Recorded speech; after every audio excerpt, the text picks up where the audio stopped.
It all begins just outside the massive stadium of the Hunter Association, where an incredibly important day is about to unfold. Crowds of reporters start snapping photos non-stop while calling out for graduate Kim Han-ul to take the stage. He steps forward to receive his hard-earned E-rank hunter license. Kim Han-ul salutes with immense pride, feeling like he has finally become an official hunter after putting his absolute all into training. Having awakened at the very lowest rank of all, he had to study twice as hard as everyone else to make up for his shortcomings. Thanks to all that grind and dedication, his knowledge regarding dungeons and monsters has become simply unmatched. And now he celebrates, thinking that all the endless grind paid off and that he is finally a real hunter. But the joy is short-lived, as the host quickly cuts him off, telling him he is completely mistaken. He goes on to explain that E rank is merely a symbolic title and that he does not have permission to operate as an official hunter. These guys actually spent money and brought in reporters just to roast the guy. Now that is what I call commitment to a bit. The instructor throws even more cold water on him by stating that, with stats that low, he would not even be able to defeat the weakest monster out there. Only 12 panels in, and this guy is already the unluckiest character in existence. Is there anyone out there who has it worse? 7 years pass since the day he gave up on being a hunter, and now he is at risk of losing his new source of income. He panics in his room upon realizing that the very game providing his bread and butter is about to shut down its servers. This guy is so unlucky that he literally managed to run the game out of business. The game in question is called Monsters Block Monsters, a classic tower defense-style title with a pixelated aesthetic. The main goal of the gameplay is to recruit various mythical creatures to defend the base against incoming enemy hordes. Even though it looks pretty simple at first glance, the game requires serious strategy, precise positioning, and complex combinations. Upgrading your recruited monsters is essential to winning, but the success rate for those upgrades is ridiculously low. To make matters even worse, the game features a permanent defeat system where any fallen monster gets completely reset. Because of stuff like this, players are constantly calling the game trash and complaining non-stop about its terrible balancing. The imbalance is so bizarre that, depending on the situation, a powerful 3-star ogre can easily get taken down by a basic goblin. Kim Han-ul thinks the developer must be a complete sadist for creating a game that is so absurdly difficult. Even with all these bizarre issues, he takes pride in being a hardcore veteran who makes a living by streaming this game. He leans back in his chair, lost in thought and deeply worried, wondering what he will do to survive now that the game is ending. Just then, the live stream chat begins to blow up with messages from the few remaining viewers on his channel. One follower asks him what he plans to do with his life from here on out. Another viewer jokes that he has a hunter license, so he won't have to worry about going hungry. Little does he know the truth. The chat starts assuming he is rich and only streams as a hobby. Honestly, that is starting to sound a lot like me. He forces a smile, since he would never have the courage to reveal that he is just a failed E-rank hunter. To hide his embarrassment, the young man prepares for his final gaming session. Kim Han-ul announces excitedly that since it is the game's final day, he is going to put on a real show for his viewers. He then asks the chat if they should try to take on the absolute biggest and toughest challenge available in the entire game.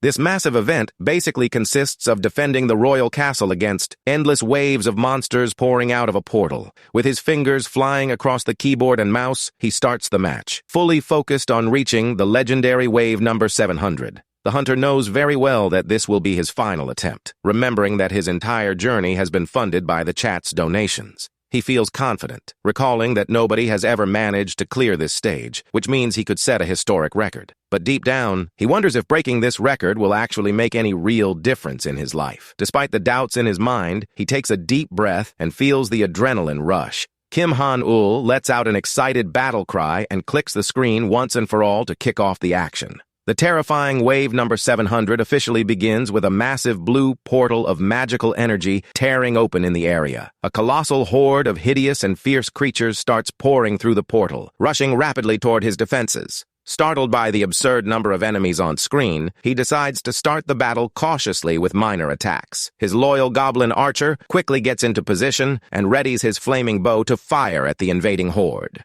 The flaming arrow is shot with incredible speed, cutting through the sky and lighting up the entire battlefield. The projectile scores a direct hit on one of the enemy wolves, creating a huge explosion of light on the monster's front line. However, the goblin archer ends up becoming the primary target for the beasts and panics completely upon sensing the imminent danger. In the blink of an eye, the level 100 archer takes a direct hit and is brutally wiped out of the battle. Kim Han-ul is absolutely devastated, as that defeated goblin archer was one of his most expensive and rarest units. With no time to grieve, the enemy army continues its fierce march toward the castle defenses. Kim Han-ul realizes that if all those beasts charge at once, things are going to get extremely dangerous. For now, he tries to focus on clearing out the closest targets to relieve the massive pressure on the front line. To clear the entrance once and for all, he decides to send his powerful level 130 succubus queens straight into action. And hey, whoever leaves a comment might just win one of these tonight. However, the succubus is completely taken aback and confused upon seeing the massive enemy horde waiting for her. Suddenly, a giant three-headed Cerberus emerges with a deafening roar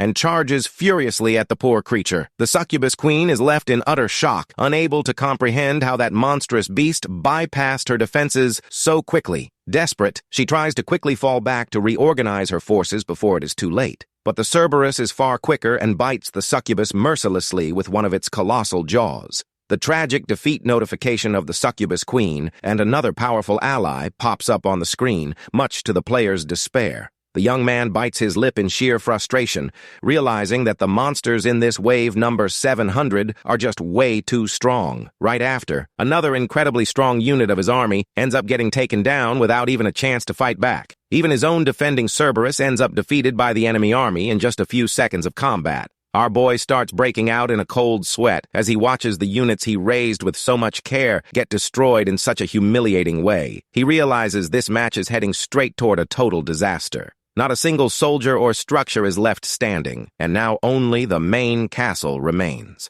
The tiny pixelated castle sits completely defenseless in the middle of the map, awaiting the imminent invasion of the horde. Watching the monster horde rush toward the base, he begins to accept that his final gaming session is indeed going to end in defeat. The invaders finally breach the main hall of the castle in an extremely violent and noisy fashion. At the castle throne, an imposing female figure in golden armor and silver hair watches the arrival of the enemies. A system message pops up, announcing that this is the very first time a player has managed to challenge the terrifying wave number 700. Kim Han-ul is completely taken aback by this. Facing the imminent danger of the throne room being overrun, the enigmatic sovereign calmly stands up with a serious expression. The system announces that the legendary sovereign has finally awakened from her long beauty sleep. A castle servant quickly approaches to place a giant glowing sword into his lady's hands. She wields the massive golden weapon, which begins to radiate an overwhelming magical energy throughout the entire throne room, completely stealing my heart. The player is left jaw-dropped, unable to understand what is happening, since the sovereign was supposed to be just a decorative character who never moves.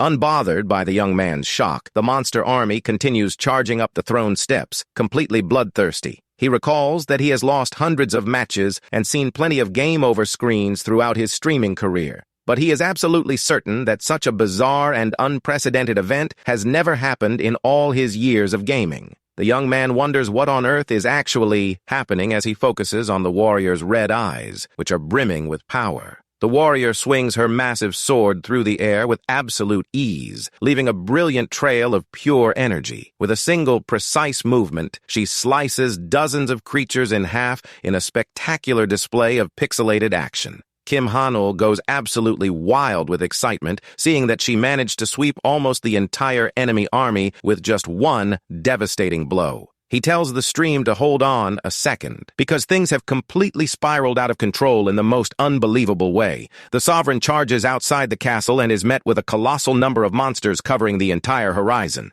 The young man yells in panic, saying it is way too dangerous to jump down there, but she bravely leaps straight into the danger. She executes a magnificent aerial strike that creates a giant blade of golden fire, cutting through the dungeon skies. The attack triggers an explosion of absurd proportions, engulfing hundreds of enemies in golden flames all at once. Floating majestically in mid-air, the warrior spins her sword and continues slicing through anything that dares cross her path. Multiple elimination notifications for orc warriors and lizard heroes begin to scroll frantically across the computer screen. Other powerful enemies, like vipers and cybernetic warriors, are also wiped off the map in just a matter of seconds. The sovereign lands in style just as the defeat notification for the feared giant salamander appears on the screen. A massive stack of messages confirming the defeat of legendary monsters covers almost the entire game interface all at once. Completely speechless, the young streamer wonders if what he just witnessed with his own eyes is actually real. She calmly takes a stance in front of the enemy spawning portal and begins to channel a surreal amount of mana into her sword. Kim Hanul mutters in disbelief, noticing that she intends to annihilate absolutely every single remaining monster all on her own. A massive pillar of divine and destructive light rains down from the sky directly onto the warrior, illuminating the entire game scene. The final blow unleashes a shockwave that sweeps even the enraged dragons and skeleton armies completely off the map. The young man cannot believe that the Sovereign cleared the hardest wave in the entire game without needing any help whatsoever. The victory screen flashes triumphantly while she rests her sword upon a colossal mountain of defeated monsters. The announcement that he finally cleared Wave 700 shines on the screen while he stands, completely frozen in shock. He quickly starts celebrating with his viewers, mentioning how he always thought the Sovereign was just for show since she spent the whole game sleeping. But the joy is cut short when the screen suddenly freezes and his mouse stops responding entirely on the desktop. Out of nowhere, a donation notification from Viewer 1 pops up on the screen, proving that his live stream had not actually crashed. The young man is shocked to realize that this mysterious person is not a bot, marking the first time they have interacted in the chat in 5 years.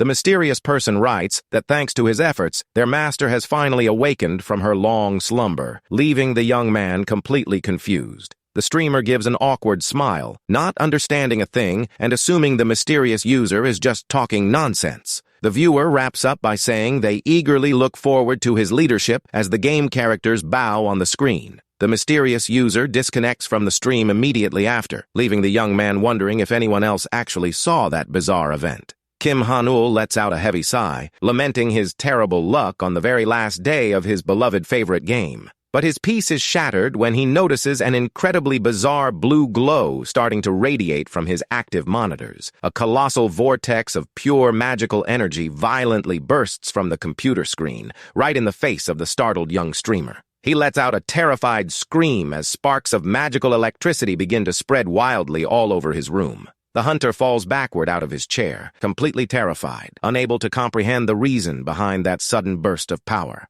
6 eyes glow intensely with a mysterious blue light while he tries to catch his breath in the face of that insane situation. A floating window appears, announcing that the synchronization with the game has been successfully completed and that he has acquired a new skill. His eyes widen as he realizes that this bizarre phenomenon can only mean one thing. He has just gone through a double awakening of power. In that exact moment, he perfectly recalls the instructor's words, stating that an E-rank hunter could never officially operate. He also remembers his medical checkups, where specialists mentioned that it was rare, but hunters could indeed awaken new skills. The doctor explained that this rare phenomenon was known in the hunter world as a double awakening and that it could boost an individual's rank, with a smirk playing on his lips. Kim Hanul thinks that his life of humiliation and rejection might finally be about to change. He leans on his streaming desk with sheer determination, feeling that a brand new and incredibly valuable opportunity has knocked right on his door. Staring directly into the camera, he says goodbye to the chat, announcing that this stream was his last and that he is going back to being a hunter. The sun shines brightly the next day over the small residential building where the young man plans to begin his new journey of trials.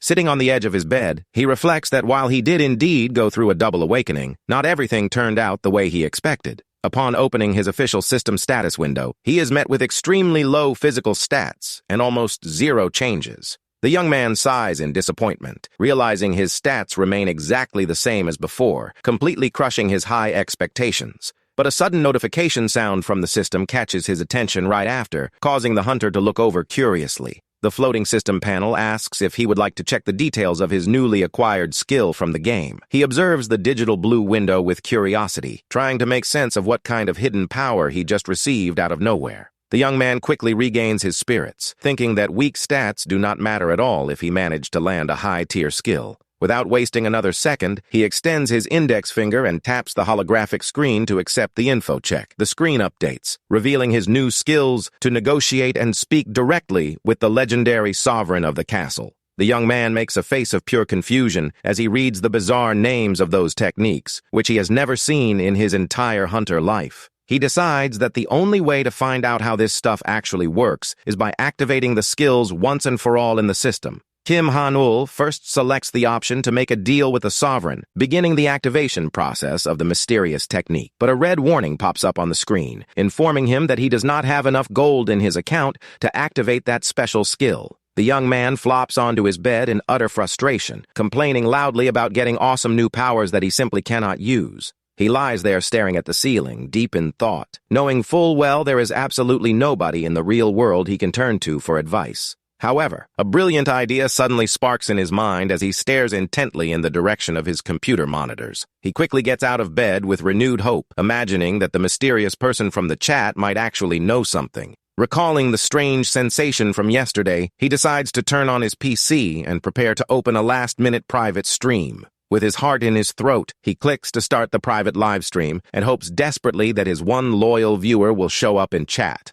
His wish is granted almost instantly as viewer 1 joins the stream, wishing the young man a good morning. The streamer smiles in relief, seeing that the mysterious user seemed to literally be waiting for the start of that private broadcast. He locks the room so no one else can enter and explains that he urgently needs to ask the user a serious question. The hunter becomes extremely serious as he recalls that his new powers emerged exactly after talking to that person in the chat. He connects the dots and realizes that the mysterious messages from that viewer are completely linked to his sudden double awakening. Resting his chin on his hands, he calmly begins to explain that he ended up going through a very strange double awakening of power yesterday. He focuses his gaze on the screen and asks directly if viewer 1 knows anything, receiving an immediate positive response in the chat. Kim Han-ul gets super excited upon realizing his suspicion was correct and that the mysterious user actually knows something. He had always heard that the awakening process was a divine phenomenon completely out of human control. Thinking of it that way, the young man begins to wonder if that mysterious person might be someone directly connected to the divine thrones.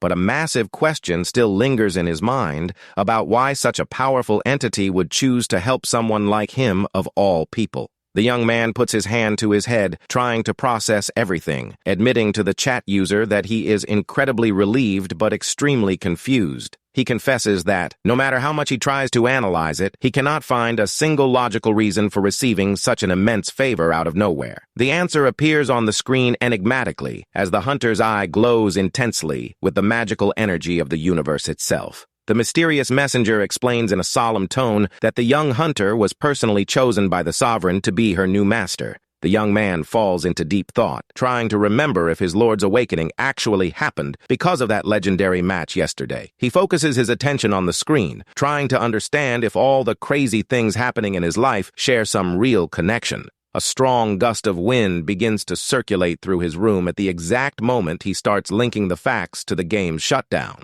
The messenger walks calmly while holding a glowing lantern, assuring the young hunter that he will understand everything very soon. He also asks the young man to accept the received skills as a small gift and a token of gratitude from his beloved lady. The young man accepts the explanation, but immediately asks how he is supposed to actually use those new system skills. The messenger explains that the technique to speak with the sovereign is extremely complex and will still need some cooldown time. The young man then questions why the other skill claims he lacks gold if he is currently using the real-world hunter system. He stares at the glowing screens of his computer while the mysterious messenger on the other side seems to have gone completely silent. The entity on the screen quickly grabs a massive ancient spellbook with a golden leather cover to check what went wrong.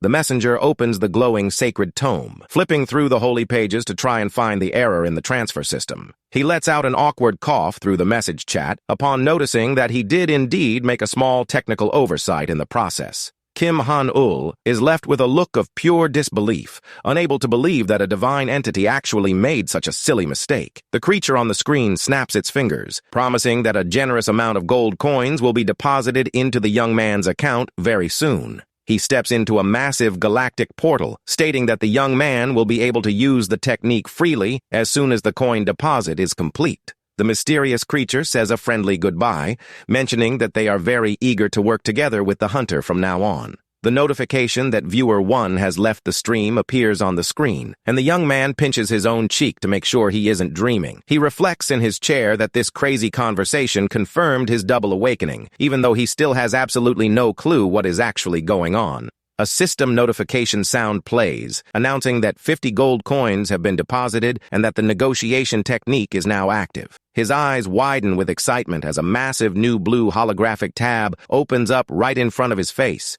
The screen displays a complete list of monsters available for hire, showing the young hunter's current balance of 50 coins. The catalog displays everything from basic goblin slaves for 50 coins to fearsome ghouls and giant slimes for much higher prices. The young man is left completely flabbergasted upon realizing that this summoning screen is identical to the recruitment menu of his late game. He sees incredible illustrations of goblins, wolves, and powerful orcs that he used to recruit during his long daily gaming sessions. He taps the holographic screen, noting that despite some minor visual differences, the menu is practically the same one he knew. He recalls using these beasts to defend the castle in the game and wonders excitedly if he can now summon these monsters in real life. A confident smile spreads across the hunter's face as he realizes that, even if he is weak in combat, he can simply have his monsters do the fighting for him. The only real issue at the moment is that the only creature he can afford, with his current coin balance, is the goblin slave. He analyzes the holographic image of the goblin slave, surrounded by magical runes, taking a deep breath before making his final decision.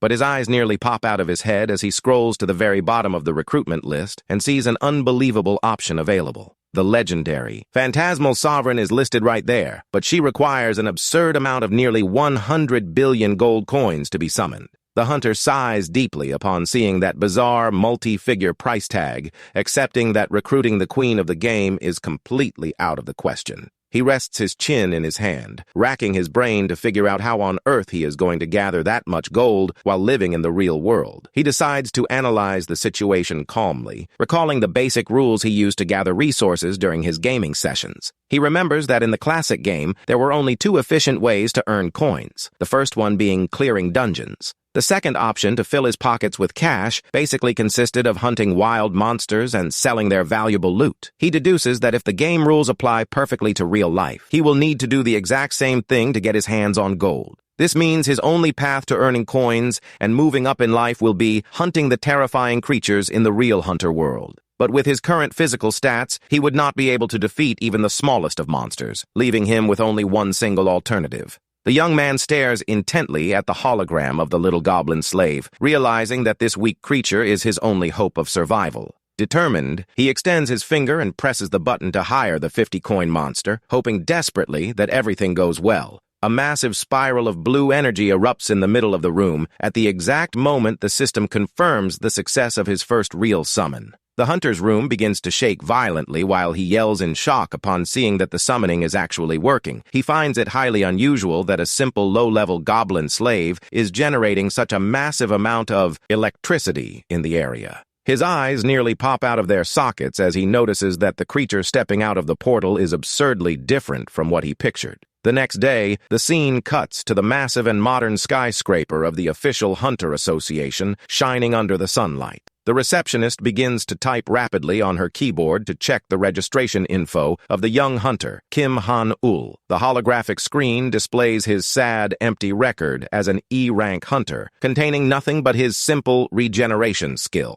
The clerk asks if he is really going to take on the mission alone, despite being a low-rank hunter, and he confirms his decision. She understands the situation and lets him know there are exactly 4 low-rank requests available in the association's system. While analyzing the catalog with his arms crossed, the hunter tries to focus on choosing the mission that is as low profile as possible. His eyes finally land on a perfect request that seems ideal for testing his mysterious new abilities. He points his index finger at the screen, choosing that rural mission, and the receptionist looks a bit surprised by his choice. The spectacled woman seriously warns him that the region is highly isolated and that sending backup in case of an emergency is impossible. Even though he is fully aware of the danger of that isolated area, he simply offers a warm, confident smile to ease the clerk's worries. The staff member lets out a sigh, thinking it is absolute madness for an E-rank hunter to go out into the middle of nowhere alone, but she finishes the registration. She confirms the completion of the process and promises to send all the detailed mission info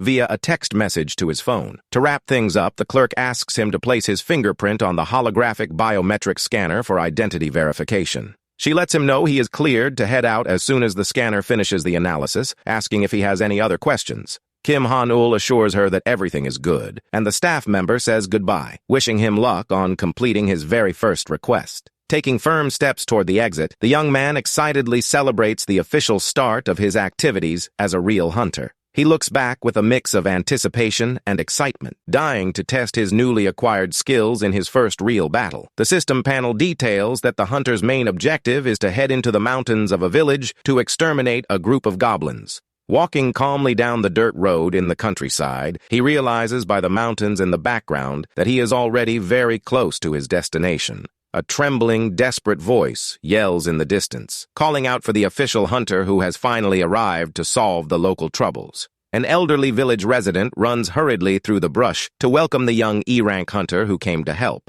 The old man bows dramatically, thanking him for his presence, and the young man gently asks him to stand, stating it is simply his duty. The elderly man begins to complain loudly, saying that those pesky monsters overran the local forest, and nobody has been able to go up the mountain for a week. The hunter agrees internally, knowing full well that no strong hunter would ever come to the countryside to hunt weak goblins due to the complete lack of profit. The village elder asks worriedly if the young man will be all right on his own, revealing that those green pests are far stronger than they look. The old gentleman shows immense concern that his young benefactor might end up seriously hurt in that dreadful forest. Kim Han-ul holds the elderly man's calloused hands gently, trying to soothe the anxious heart of the poor villager. With the blue sky shining in the background, the young man assures him with a warm smile that nothing bad will happen to him or the village. The elderly gentleman is deeply touched and grateful for the promise of safety made by the young E-rank hunter.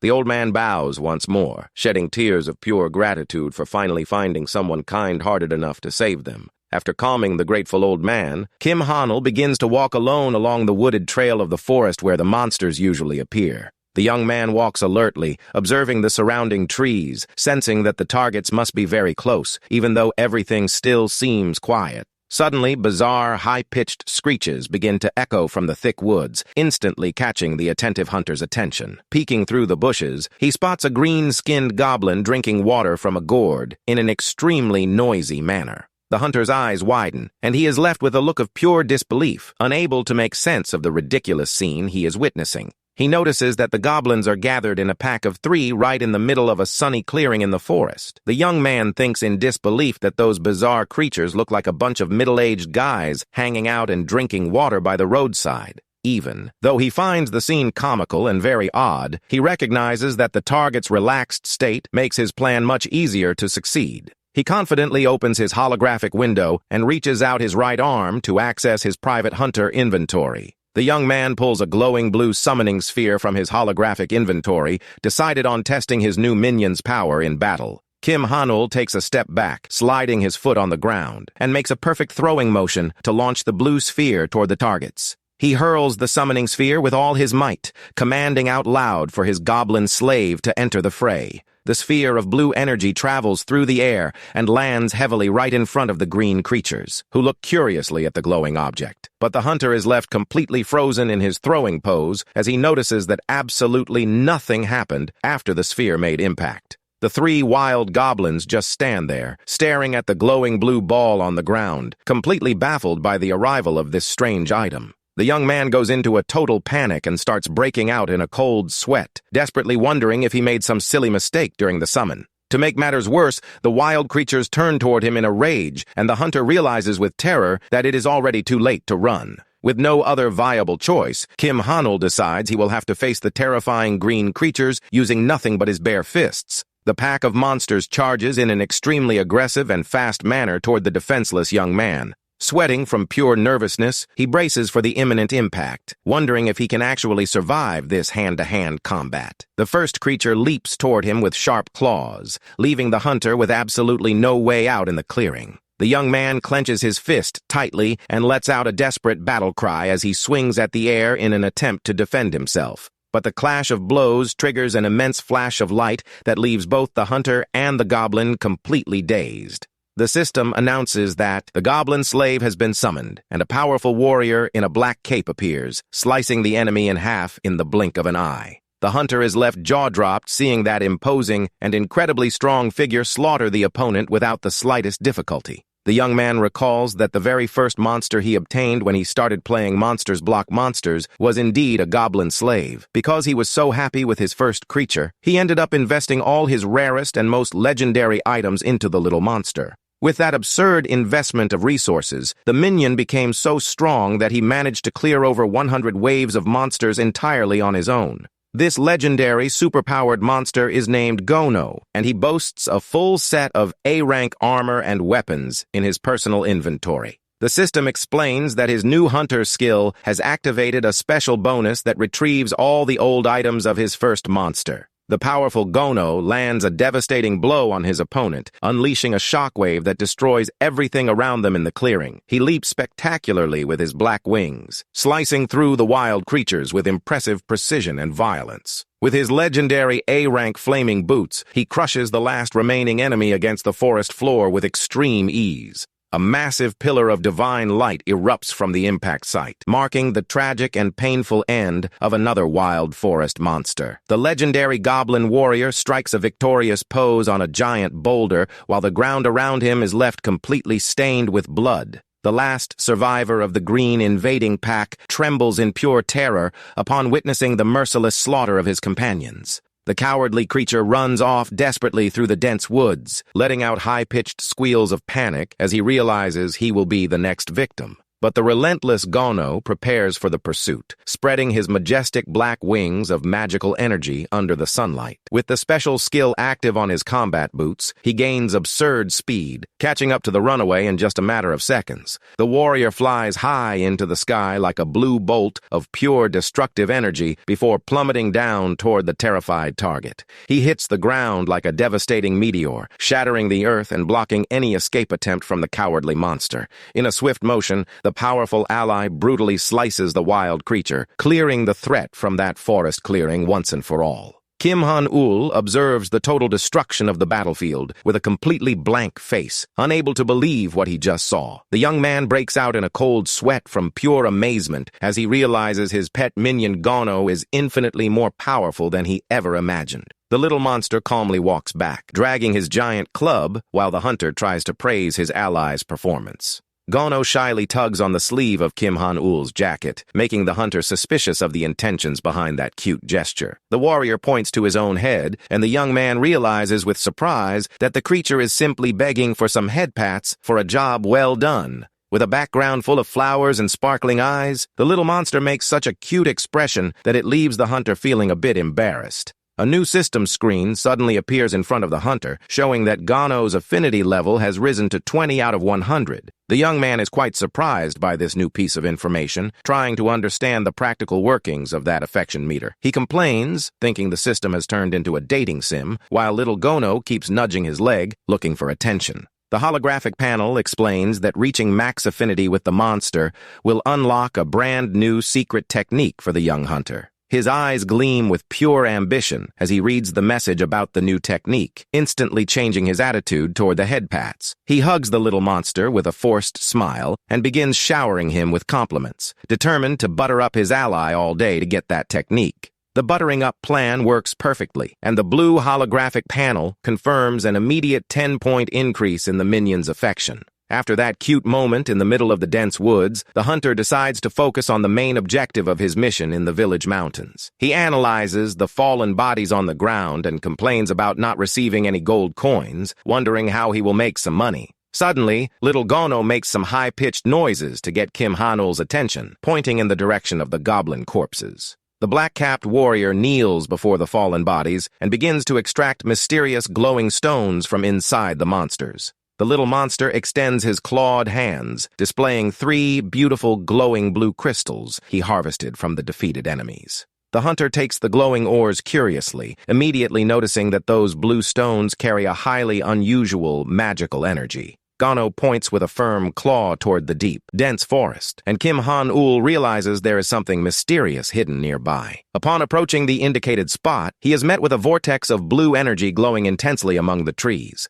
The hunter immediately deduces that this is a dimensional portal, even though its size is absurdly smaller than normal. Without hesitating, the little minion Gano firmly holds the 3 blue magic crystals he just gathered from the battlefield. The little monster hurls the blue ores with force straight into the center of the small, glowing portal located among the trees. The portal absorbs the stones instantly and shoots 3 massive beams of blue light that cut through the skies of that mysterious forest. A new system panel announces that 3 low-grade mana stones have been sold to the Castle of Illusions, granting 30 gold coins. Kim Han-ul puts his hand to his chin and flashes a satisfied smile, finally understanding how the economy of this system works. He deduces that, unlike the game, real-world creatures drop valuable mana stones that he can sell to obtain more gold. Thrilled with the discovery, the hunter pats Gano on the head, which causes the little warrior's affinity points to increase even further. The young man celebrates the gold earned and mentions that they now need to collect proof of completion to hand in at the Hunter Association. But suddenly, a devastating tremor begins to shake the entire ground around the clearing, startling the young E-rank hunter. Hearing giant footsteps that send birds fleeing in terror from the trees, he wonders tensely if there are more monsters nearby. The sound of branches snapping violently begins to echo in the dense woods, indicating the rapid approach of a colossal creature. A thunderous impact cracks the forest floor as entire trees are simply swept aside by brute force. Gigantic trunks crash heavily to the ground, revealing the monstrous silhouette of a terrifying giant approaching with long strides. The hunter grinds his teeth in pure terror as he realizes the creature heading his way is infinitely larger and more dangerous than a goblin. A colossal shadow finally emerges from the mist of the fallen trees, revealing the terrifying identity of the forest's new invader. A gigantic and terrifying ogre appears, holding a massive tree trunk, leaving the young hunter completely in a state of shock. He panics, knowing that ogres are B-rank monsters or higher, completely unable to understand what such a dangerous beast is doing in an E-rank mission. But as he carefully analyzes the details of the green giant's massive body, he ends up noticing something very strange about his appearance. The young man notices that the ogre has several deep cuts and fresh scars on his vital points, indicating he has already been in combat. He knows that even though he is severely injured, the destructive power of a B-rank monster is still a fatal threat to weak hunters. To make the desperate situation even worse, a system panel warns that only 3 minutes remain before Gano's summon time expires. Kim Han-ul's eyes widen in total panic as he notices the summon timer running against him at that critical moment of the battle. Knowing that the chances of victory are slim, he seriously considers booking it and running away while his minion is still active. However, the brave little warrior Gano firmly grips his heavy weapon and takes a confident step toward the massive giant. The courageous minion positions himself in front of the ogre with a steady gaze, showing that he is ready to defend his master to the end. Gano nods convincingly, and the young man decides to place all his hopes in the little black-capped warrior. With no other logical choice, he agrees to fight and recognizes that his summoned minion is his one and only salvation at that moment. Desperately hoping for his ally's victory, the young man watches as the powerful special flight skill is activated on Gano's boots. The warrior flies spectacularly with his black wings, leaving a blue trail of pure destructive energy as he heads toward the giant. He strikes the chest of the massive opponent with absurd speed, opening a deep gash in the monstrous creature's thick skin. The ogre roars in pure rage and tries to retaliate, swinging his massive tree trunk brutally at the small warrior. But the nimble Gano dodges in style, leaping off the enemy's own weapon and gaining momentum to soar even higher into the forest sky. The massive giant looks up furiously as he sees his opponent flying majestically way above his head, up beneath the clouds. Gano plummets from the sky, concentrating an absurd amount of blue flames on the sole of his heavy A-rank boot for the final strike. He channels all his destructive magical energy into a single, relentless heel drop aimed right at the ogre's head. The brutal heel strike hits the top of the creature's head dead on, unleashing a shockwave that makes the ground tremble. The ogre roars in pure pain, trying to withstand the crushing weight of that spectacular aerial blow delivered by the black-capped warrior. But the immense pressure of the attack causes the old wounds on the giant's chest to burst open violently in an explosion of blood. Unable to endure the devastating power of the legendary boot, the monster's arm begins to completely break with terrifying snaps.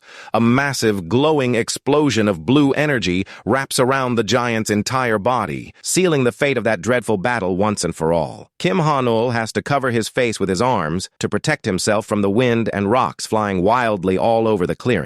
The giant ogre crashes lifelessly face first onto the ground with a deafening thud, while little Gono lands victoriously on his back. The E-rank hunter is left completely in disbelief and frozen in shock, witnessing the unbelievable victory of his pet minion. He runs excitedly toward the little black-capped warrior, who celebrates the victory by letting out his classic, high-pitched noises. The young man holds his ally's hands and begins to dance joyfully in the clearing, showering the little hero with praise for his outstanding work. But a system warning pops up on the screen, informing him that only 5 seconds remain before Gono automatically returns to the Castle of Illusions. Showing himself to be an excellent helper, the little monster extends his clawed hand, displaying a massive and highly valuable glowing blue mana stone. Kim Han-ul takes the valuable blue ore, thanking his loyal minion, and promising that they will see each other again in the next real battle. The warrior dissolves into a spiral of blue energy, and the system warns that the cooldown for the next summon is 24 hours.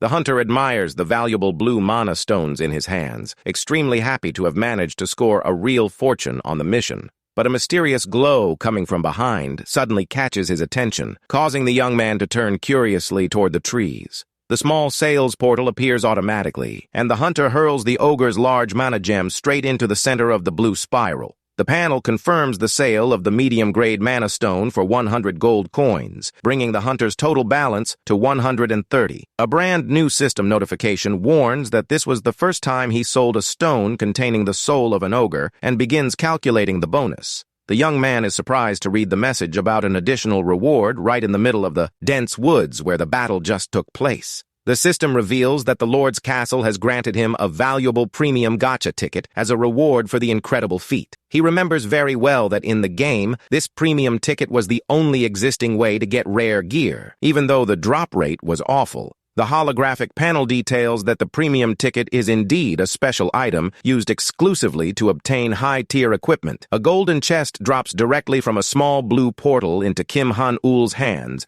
making him hold the legendary item with intense curiosity. He walks through the forest with the chest in hand, wondering if indeed all the system rewards can only be equipped by monsters. Suddenly, a notification warns that the items obtained from the gacha can also be equipped by the user himself, leaving the hunter shocked. The young man realizes in amazement that the legendary A-rank armor sets that turned his weak goblin into a literal god can be worn by him as well. Holding the golden chest tightly, he looks fascinated at the digital panel and realizes this could be his big chance to get strong. But his excitement is cut short by distant shouts coming from the brush, and he decides to put the chest away to see who is approaching. Several armed hunters run hurriedly along the forest trail under the sharp orders of their leader to find the runaway ogre. The group's scout follows the destroyed tracks on the ground with full confidence that the giant's footprints lead exactly in that direction. Suddenly, the heavily armored warrior stops abruptly, and his teammate asks in a panic the reason for that sudden stop. The hunters are completely shocked as they spot young Kim Han-ul standing calmly in the middle of the forest clearing. They approach slowly and spot the massive corpse of the ogre stretched out on the ground right in front of the defenseless young man in a track jacket.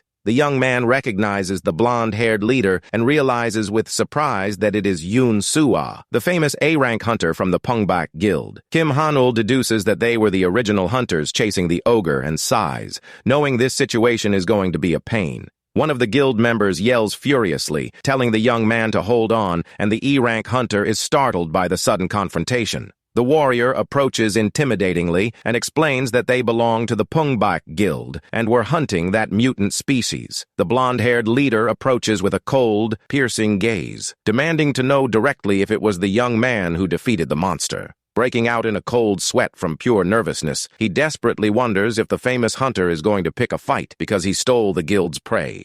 The elite group surrounds the young man in front of the green giant's massive corpse, creating a silent and palpable tension in the middle of the clearing. Yoon-soo-ah analyzes the damage on the giant's body with wide eyes, wondering if the young man actually defeated that beast all on his own. She knows perfectly well that, even though it was injured before the final battle, the giant ogre was a dangerous B-rank monster at the very least. The hunter recalls with frustration that her elite team of B-rank hunters could not even scratch the giant monster in their previous clash. She concludes in amazement that the young man standing before her possesses power equivalent to an A-rank hunter at the absolute minimum. Yoon-soo suddenly changes her stance and extends her black-gloved hand in a friendly gesture of greeting to the hunter. She introduces herself formally with a lovely smile, eager to find out what kind of mysterious warrior the young man really is. The young man returns the greeting, shaking the famous hunter's hand under a beautiful, bright beam of sunlight cutting through the woods. A system notification from Yoon-soo-ah's system reveals that the Archangel of the Heavens constellation has shown deep interest in the young man before her. The imposing and divine vision of the Golden Archangel flashes in the guild leader's mind, leaving her completely in a state of shock and awe.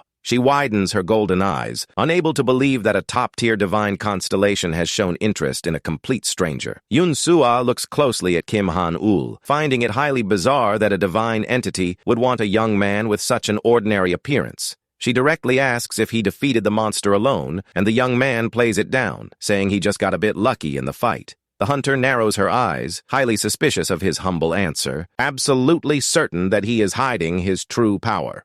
Yoon-soo mentions that the ogre escaped from them and thanks him for preventing a tragedy, while he keeps insisting he just got lucky. She knows that luck does not defeat gigantic B-rank monsters, and concludes that she needs to find a way to get closer to this mysterious young man. To his surprise, the leader decisively announces that the guild is going to waive all hunting rights over the ogre's corpse. Kim Han-ul is quite confused by the sudden generosity and questions why she is handing over the profits from the prey so easily. The hunter explains that the guild will handle all the transport of the corpse and assures him that the full payment of the reward will be made to the young man. The young man is highly suspicious of how easy that proposal sounds, knowing that large guilds are usually extremely greedy when it comes to prey. Yoon-soo shyly bites her lip, revealing that in exchange for that immense financial generosity, she would like to ask for a personal favor. The group of elite warriors watches in silence as their leader prepares to make an extremely important request of the young man.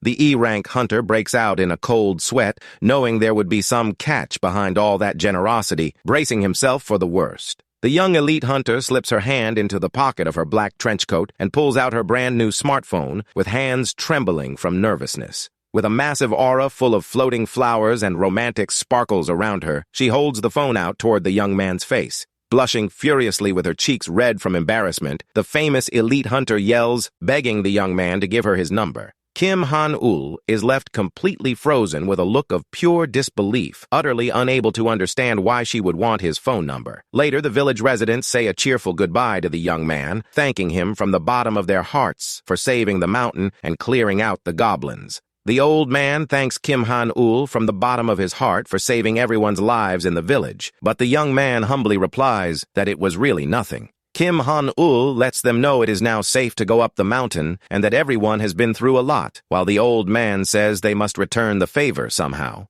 Taking advantage of the elder's grateful mood, the young man decides to ask an important question about the region with a highly curious look. He cracks a slight smirk and asks where the famous mountain training monument is located. The village chief explains with surprise that the monument is located straight down that trail and that the place is famous for bringing people lots of good luck. Even though he doesn't really believe in silly superstitions, the young man begins to walk down the trail surrounded by lush green trees. He pulls the golden chest from his inventory, which glows intensely with a mysterious magical energy. Upon arriving in front of the massive stone monument, he decides to open the chest right there, hoping the good energy of the place will bring him a better reward. Suddenly, his phone begins to vibrate intensely in his pocket with a new text message sent by Yoon-soo.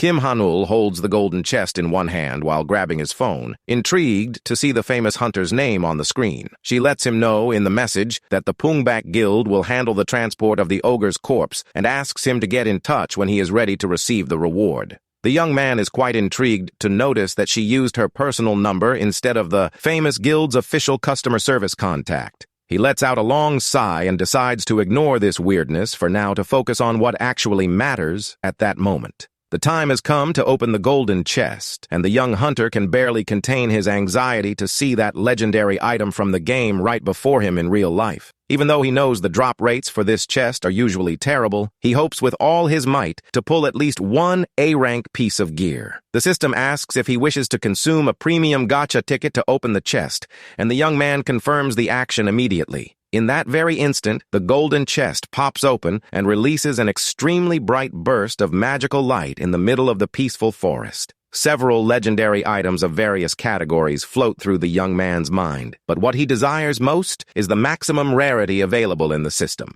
An imposing set of red S-rank armor appears, glowing with a devastating golden aura to illustrate the power of rare items. Seeing the golden glow emanating from the opening of the chest, Kim Han-ul begins to celebrate, thinking he has hit the jackpot. However, the young man's eyes widen in complete shock as he notices the color of the light suddenly shifts to a deep, intense red. Sometime later, the scene shifts completely to the middle-class residential building where the young hunter lives. Kim Han-ul is sitting comfortably in his gaming chair, staring at his computer screens with a thoughtful look. The young man is met with an unexpected problem and realizes that, although he figured out how to get gold coins, things won't be that simple. He tries to hire new monsters through his holographic status window, but gets frustrated upon realizing he cannot select the options. The system screen shows a massive list of monsters available for hire, but almost all of them appear locked for the MC. The young man notices, with intrigue, that the only creatures actually available for immediate hire are the Goblin Warrior and the terrifying Berserker Ogre. Hiring the Goblin makes sense due to the low price, but the Berserker Ogre costs 420 gold coins, which the young man doesn't even have yet.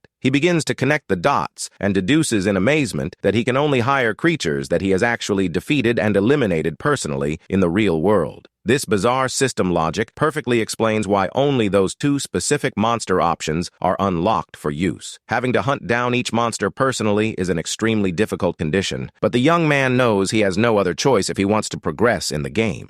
At that moment, he remembers the mysterious item he managed to pull from the lucky chest and decides to take a look at the special reward. The system reveals that he won the Watcher's Glasses, a super powerful, unique grade accessory that boosts all stats and grants a rare skill. The young man can barely believe he managed to pull a unique grade item on his first try, which is considered an extremely rare and legendary relic. According to the game's lore, this unique grade accessory is infinitely superior and more valuable than a full set of A-rank gear. In addition to all the incredible stat bonuses, the item description assures that the hunter himself can freely equip and use the accessory. With a confident smile on his face, Kim Han-ul places the sleek, thin glasses onto his face to test the power of the legendary item. In the very instant he adjusts the accessory on his face, a massive and powerful current of blue energy wraps around his entire body. The young man's status screen updates, showing that his stats have increased considerably and that he has gained an active skill called Sage's Eye.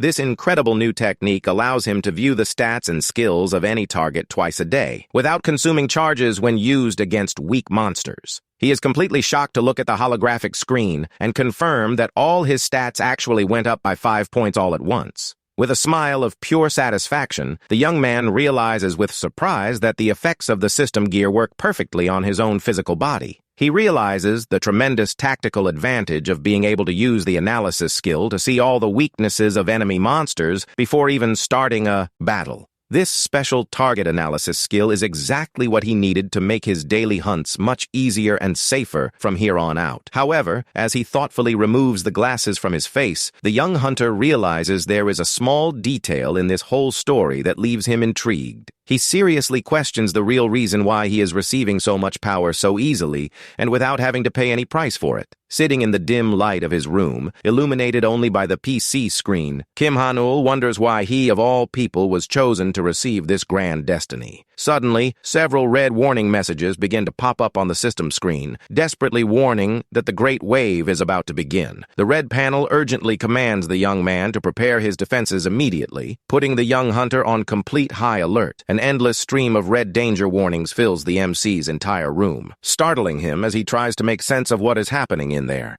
The young man turns completely pale and breaks out in a cold sweat as he stares at the alarming messages floating right before his eyes. A gigantic blue holographic screen projects in the middle of his room, and he realizes it is the exact interface of the game Monsters Block Monsters. The system issues an urgent alert warning that the legendary Wave 701 of monsters will begin in 10 minutes and commands him to prepare his defenses. Han-ul is left speechless, wondering if he will actually have to face a real wave of monsters identical to the computer game he used to stream. Seeing the massive horde of monstrous creatures illustrated on the screen, the young man panics, thinking it is pure madness to have to stop that bizarre army. The young man stands up startled and tries to find an option to decline the challenge, questioning the system about what will happen if he fails the defense. The red screen coldly replies that if he fails to defend the castle, the sanctuary of illusions will fall and all his special powers will vanish. A terrifying image of a modern metropolis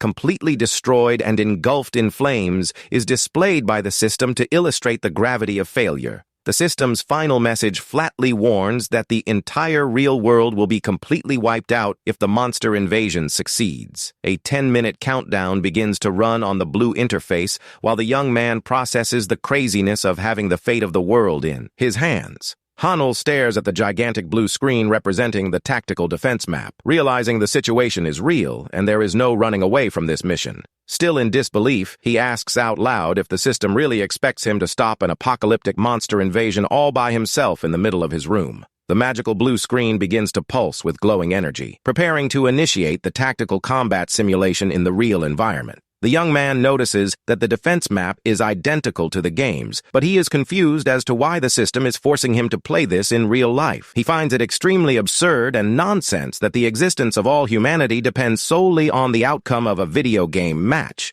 The timer on the screen ruthlessly warns that only 9 minutes and 23 seconds remain before the start of the devastating monster invasion. Shaking his head to clear the panic, the MC realizes there is no use in complaining and decides to focus all his attention on the control screen. He reaches out to interact with the luminous hologram, accepting that his only option for survival is to crush that incoming enemy horde. He recalls that the game consists of a classic defense system where the player must position allied creatures strategically to protect the castle. However, due to the legendary and brutal difficulty of the game, the young man knows he will need a perfect strategy to stop the monster's advance. In addition to positioning each ally in the exact spot on the map, it is necessary to coordinate skills and invasion paths down to the millimeter. The player must also manage various defense structures built around the castle to slow down and weaken the sturdiest of hordes. Smartly combining various consumable items with these tactical structures is the ultimate key to creating the perfect defense against bosses. Han-ul taps the panel and confirms with relief that the virtual controls respond perfectly to the touch of his fingers in the air. He decides to immediately check what monster military forces he has at his disposal to begin planning his defense. The system analyzes the castle and informs him that he has a total of 5 monsters available for immediate placement on the battlefield. He notices happily that the souls of the monsters he previously sold as mana stones have been sent to the castle and can be used for free in this wave. The young man wonders if he will also be able to summon the sovereign to help him in battle, just like what happened during his magical double awakening in the forest. Much to his disappointment, a warning appears informing him that both the Butler of Illusions and the Sovereign are unavailable resources for this specific round. He tries to use his saved gold coins to buy new warriors in the menu, desperately seeking to reinforce his defensive ranks. However, the system prohibits hiring new allies once the wave alert has begun, leaving the young man extremely irritated by the rigid rules. The screen begins to load the information file about the terrifying opponents he will have to face in the Wave 701 invasion.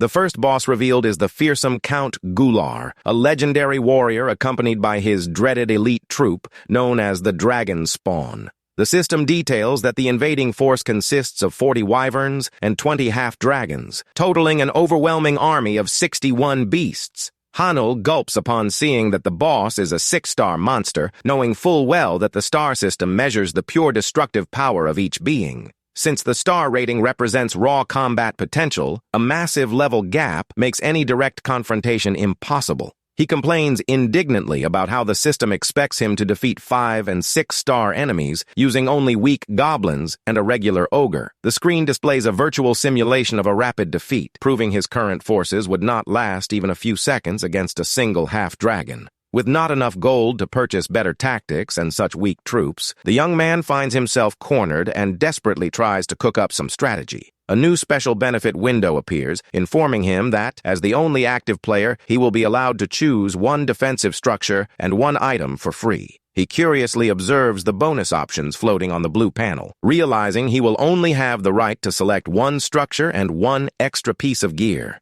The young man gets irritated and questions indignantly if the system really believes he can survive a legendary wave relying on so little help.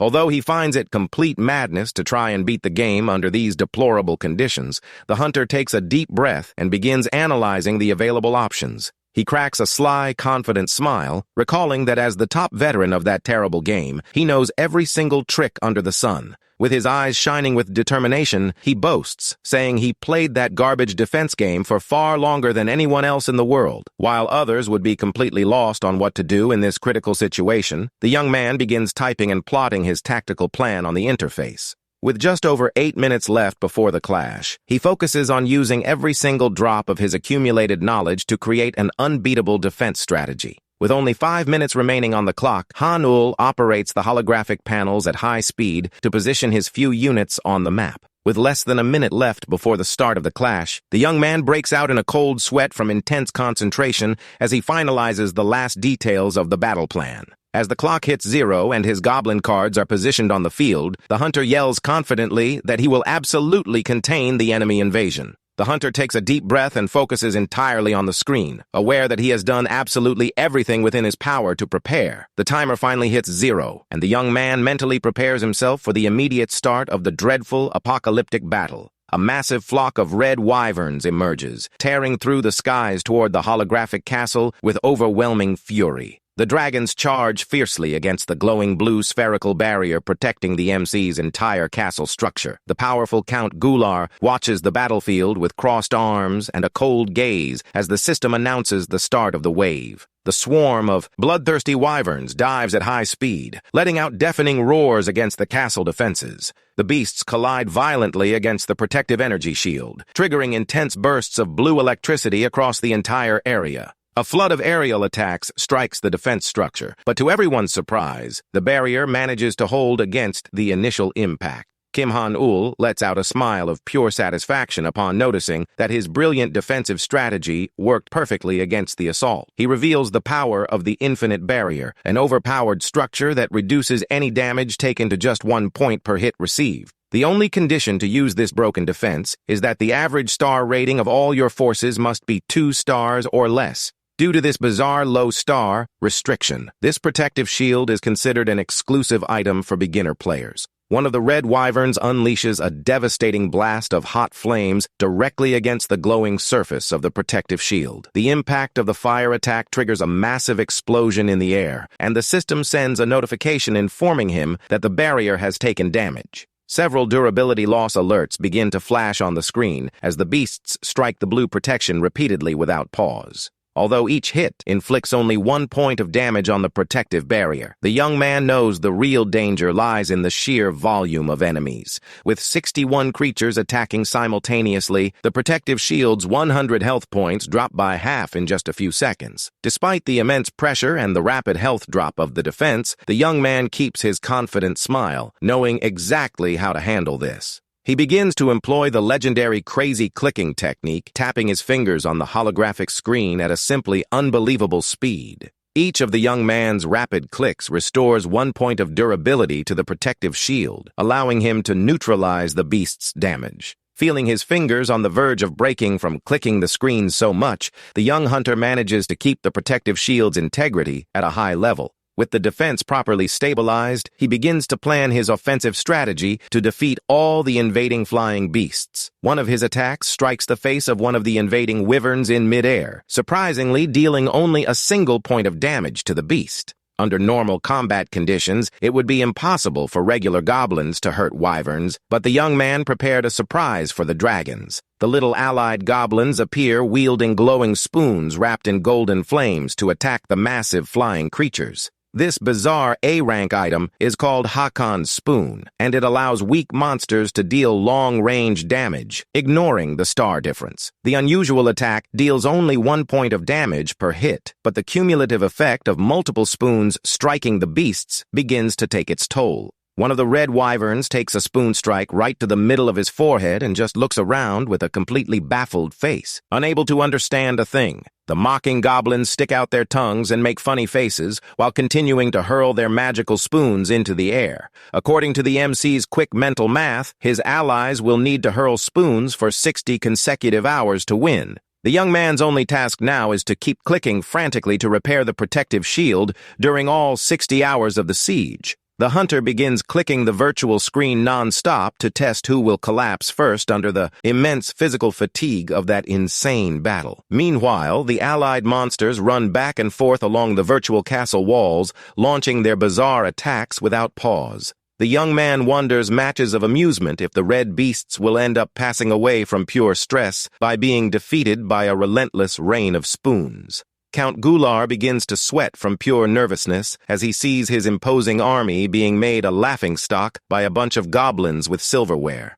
A gigantic and comical storm of flaming metal spoons cuts through the castle skies, striking the swarm of red wyverns. Sweating heavily and wiping his forehead with his shirt, Kim Han-ul realizes that keeping up this frantic gaming session is taking a heavy toll on his body. He decides to take a quick 1-second break to grab a bottle of mineral water from his computer desk and hydrate. However, a mysterious black smoke wraps around his arm, blocking his movement and pulling the young man right back to the control screen. The hunter's eyes widen in complete despair as he realizes his physical body is totally locked and paralyzed by an unseen force. A cold system message warns that any other physical action or movement is strictly prohibited while the match is in progress. The young man is highly indignant upon realizing that the system is basically forcing him to play this insane match without any bathroom breaks. With his legs and arms completely immobilized by the system's restriction, he can only move his fingertips to keep clicking. Having to click on a screen for 60 consecutive hours without being able to use the bathroom or drink water would be enough to drive anyone crazy.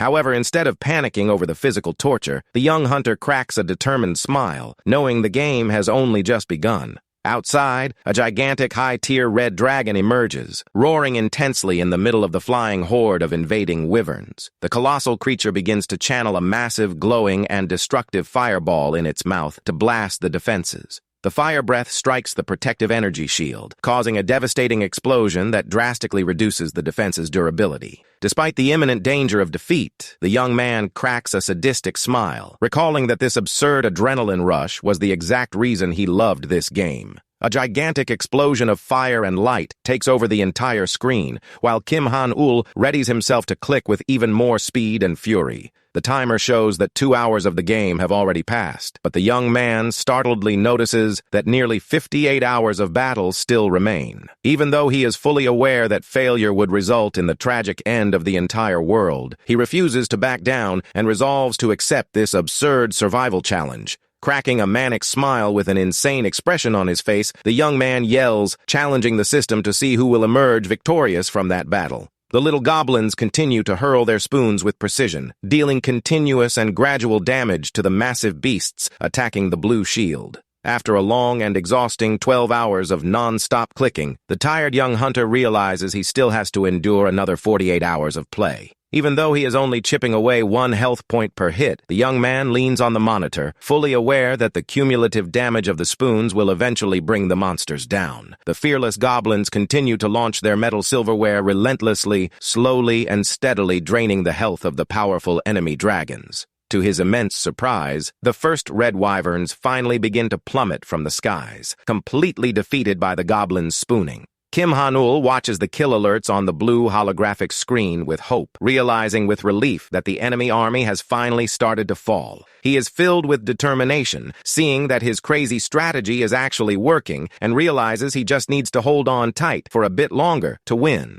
With 56 monsters remaining in the opposing army, the young man begins to sweat from extreme fatigue due to the repetitive strain on his fingers. The morning sun begins to rise and light up the room through the window, but the young hunter remains focused on his exhausting clicking marathon. The room scene shows the young man still standing in the same position, bravely fighting off sleep and physical fatigue to keep his defense standing. Gritting his teeth from pure tiredness and extreme exhaustion, he watches the enemy count gradually drop as the monster numbers dwindle. Another flood of flaming spoons strikes the flying beasts, forcing the dangerous red wyverns to fall back under the pressure of the attacks. The fearsome Count Gular watches from atop his flying mount in complete shock, seeing his finest elite troops get wiped out. The powerful, white-haired warrior turns completely pale and horrified to see his unbeatable army defeated in such a humiliating fashion. A succession of loud explosions of magical energy takes over the entire virtual battlefield, destroying the last remaining dragons in the air. Only 2 enemy monsters remain standing on the combat map, and the young man celebrates, seeing that victory against the legendary army is very close. However, as he focuses on the final 2 survivors, the system issues a desperate red alert warning that the barrier is extremely low on health. One of the little allied goblins runs desperately along the top of the castle's stone walls to try and contain the enemy's final charge. The last surviving wyvern unleashes a devastating attack against the ground, kicking up a massive screen of smoke and dust that covers the entire fortress. The colossal beast dives at high speed, taking advantage of the distraction to deliver the finishing blow against the defenseless castle structure. The dragon channels 2 massive, glowing, spherical blasts of destructive energy and fires them directly at the young man's weakened defenses. The colossal impact of the explosions directly hits the holographic fortress structures, triggering massive destruction throughout the inner area. The system panel warns in red that the infinite barrier's durability has been completely depleted and that the defense is shattering in midair. Kim Han-ul's eyes widen in sheer despair as he realizes he ended up dozing off for a brief second and forgot to repair the blue shield. The young man knows that if the fortress takes a single direct hit without the shield's protection, defeat will be instant, and the real world will be wiped out. Suddenly, the powerful warrior Gono appears, running at high speed along the walls, wielding his giant club to save his master. The brave goblin leaps through the air like a glowing meteor toward the colossal beast, preparing a devastating counterattack against the dragon. Gono strikes the top of the massive red wyvern's head with absurd physical force, initiating a deadly and decisive clash in the high heights of the map. With a crushing blow from his club of Hercules, the powerful ally destroys the beast's head in a spectacular display, putting an end to the invasion. The imposing goblin lands heroically on the ground, while the young hunter watches him with an expression of complete shock and relief in his room. The loyal green squire holds his giant stone staff with a victorious gaze under the golden light of the dawn cutting through the entire fortress. A glowing congratulatory notification pops up in the air, announcing that the legendary wave 701 of monsters has been officially cleared by the hunter. Kim Han-ul stares at the message with wide eyes, barely able to believe that he actually survived that insane clicking marathon. He raises his clenched fists high and yells with all his might to celebrate the epic victory against the game's apocalyptic invasion.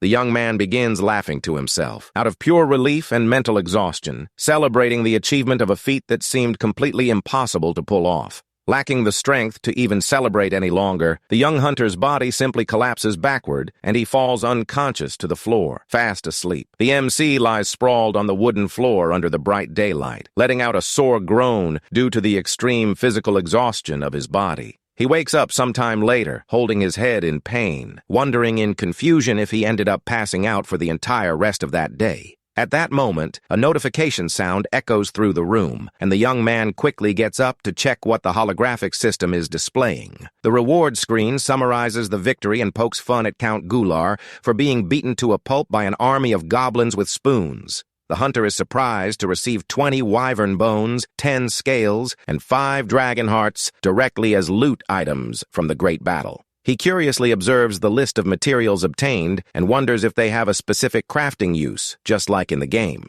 The interface warns that only 3 conditions remain to unlock the rare conversation skill with the sovereign, listing the completed requirements. The young man is surprised by the reveal of the conversation skill with the sovereign and wonders why there are so many annoying requirements to unlock it. He decides to shrug it off for now, glad to have already completed 2 out of the 5 missions required to finally speak with the entity. The hunter widens his eyes eagerly as he sees that the system is about to load and display the grand final reward for clearing the tough wave. A divine explosion of golden light radiates from the virtual interface, revealing the mysterious, legendary prize that will change the young man's destiny forever. The virtual system screen continues to glow with absurd intensity in the middle of the room, leaving the young man anxious to see the grand reward. Kim Han-ul's eyes widen in complete shock as he notices a mysterious object beginning to materialize directly through the glowing light. Suddenly, the blue glow fades, and the young man's phone begins to vibrate intensely on his study desk, instantly catching his attention. Looking closely at the device's screen, he is startled to see that he has 7 missed calls from the famous hunter Yoon Soo-ah. The scene shifts to the imposing skyscraper of the Pungbek Guild, where an intriguing conversation about the young man is about to take place in the lobby. The young elite hunter talks with her brother in the massive lobby, trying to understand how an E-rank hunter managed to defeat an ogre all on his own. Yoon Soo-hyuk, the powerful S-rank vice leader of the guild, states irritably that the young man is definitely a lying fraud who stole someone else's kill. He insists that double awakenings are extremely rare, but the young female hunter defends the young man, saying he didn't seem to be lying in the forest. At that exact moment, Kim Han-ul comes running desperately through the guild lobby, wearing a formal suit and shouting 1,000 apologies for being late. Spotting the pair of elite hunters waiting for him in the lobby, the young man quickly approaches with a highly embarrassed look. The young man bows deeply, offering sincere apologies for being unreachable and unable to answer calls for the past 3 days. Suddenly, the imposing Yoon Soo-hyuk steps up with a yellow flaming aura in his right hand, demanding answers for why he ignored his sister. Yoon Soo-ah gets extremely irritated by her brother's aggressive attitude and pulls him back, giving the guild's vice leader a major scolding. The MC watches the scene, breaking out in a cold sweat, realizing that the hunter's protective and jealous brother decided to tag along just to keep a close eye on him. The young woman smiles gently at Kim Han-ul and assures him that there is no problem at all, thanking him warmly for his sincere explanation. She directly asks if they should start the procedures with the division of the ogre's money or with the official report for the Hunter Association. The young man thinks for a brief second about what the best tactical option would be before giving his final answer to the team leader. With a confident and friendly smile on his face, the young hunter suggests they start by making the official report required by the association. The scene cuts to a guild employee adjusting her prescription glasses with a highly serious look from behind her service desk. The receptionist asks in surprise if the E-rank hunter was truly the one responsible for defeating the mutant ogre alone in the village mountains. Since there is no physical proof of the battle, the employee hesitates to register the feat, but is quickly intimidated by the flaming aura of the guild's vice leader. Sweating from pure nervousness in front of Pungbek's elite hunters, she explains that a B-rank ogre requires a formal verification of stats. The employee points to the testing room and explains that they need to measure the young man's magical energy to confirm his true power. She reveals that the magical energy test will be conducted using a massive, modern red crystal known as the official mana meter. Yoon Soo-ah watches the young man with concern, knowing he went through a double awakening, but having absolutely no clue what his current power level is. The young woman tries to suggest an alternative evaluation method to protect the young man, but Kim Han-ul cuts her off, saying he is fine with taking the standard test. Showing immense composure and a confident smile on his face, the young man says they can perform the mana measurement right this second. The system panel warns that the previous candidate's measurement has been successfully completed, and the massive red crystal glows intensely in the room. The previous hunter's result is revealed to be D-rank, and Kim Han-ul calmly walks toward the platform to begin his test. The young female hunter is anxious, thinking of the tense atmosphere if the result turns out poor. But deep down, she is curious to see the potential that attracted the constellation. Yoon Soo-hyuk watches the young man with disdain, thinking that if his result is poor, he can simply ignore the young man's existence once and for all. The mana meter's control panel scans Kim Han-ul's body and confirms that he has not consumed any potions and has no visible gear equipped. The young man walks toward the crystal, recalling that the last time he took that very same mana test was 7 long years ago during his awakening.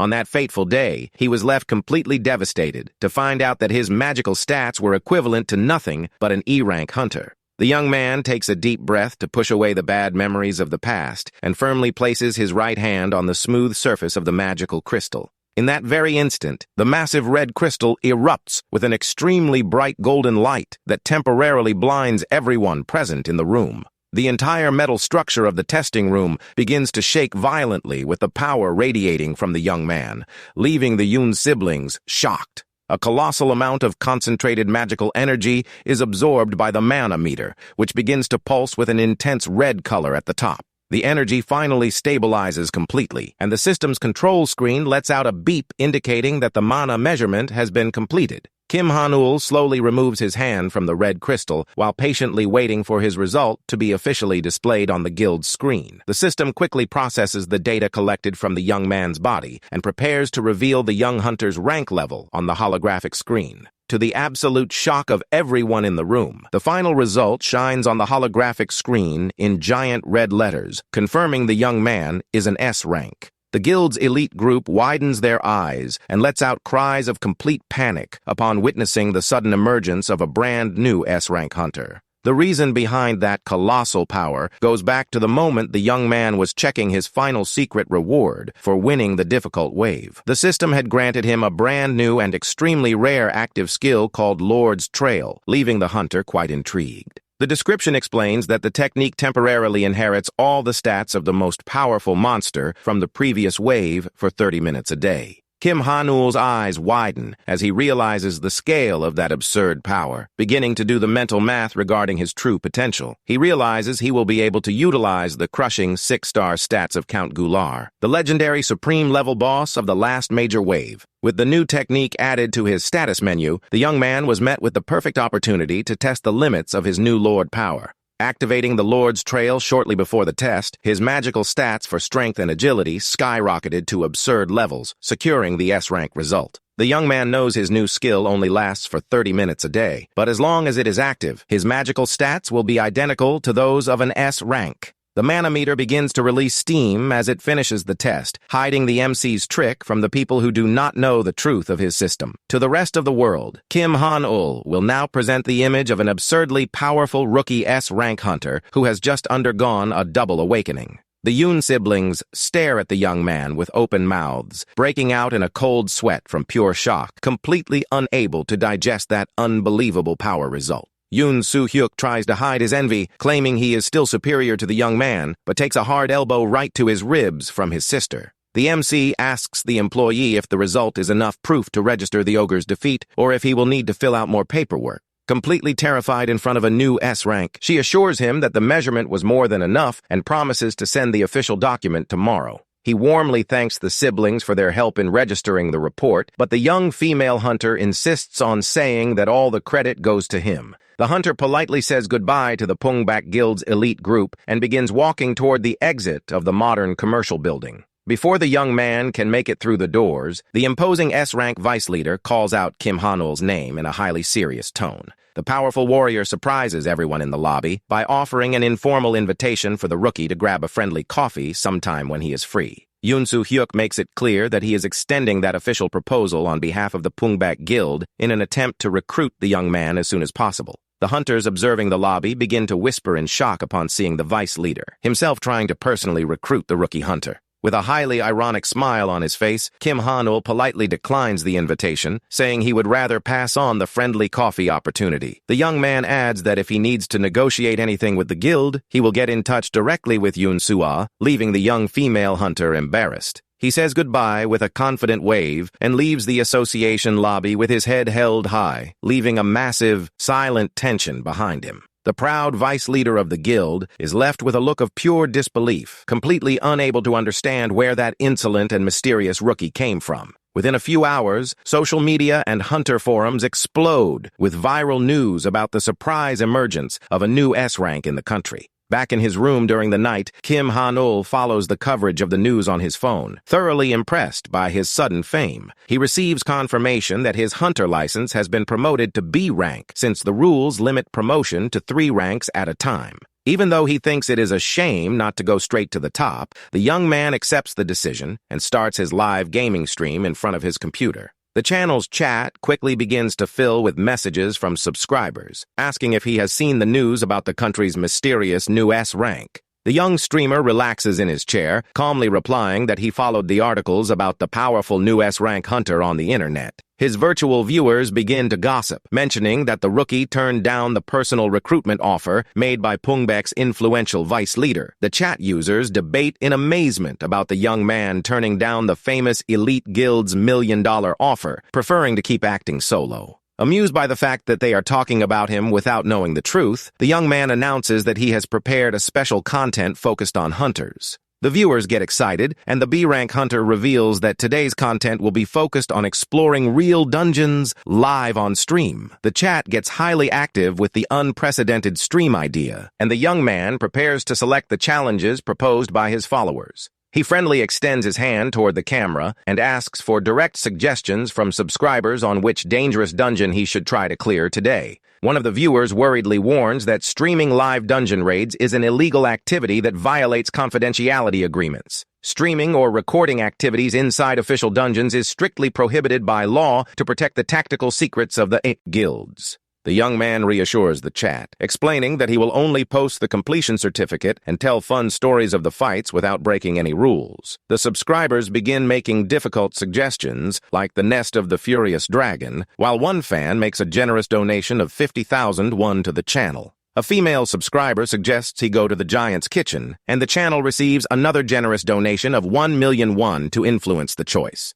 The wealthy donor challenges the young man to invade the forest of the Spider Queen and rip off one of the monstrous creature's legs in exchange for the donated amount. The other subscribers complain indignantly about the wealthy user cutting the suggestion line using money, triggering a funny argument in the chat. Sweating from pure nervousness in the face of the chaos unfolding in the stream, Kim Hanul tries to calm his viewers' spirits, asking everyone to relax a bit. Suddenly, a special notification sound from the streaming system echoes through the room, catching the young rookie hunter's attention. A gigantic golden banner flashes on the screen, revealing that the mysterious viewer 1 has just made a colossal donation of 10 million won.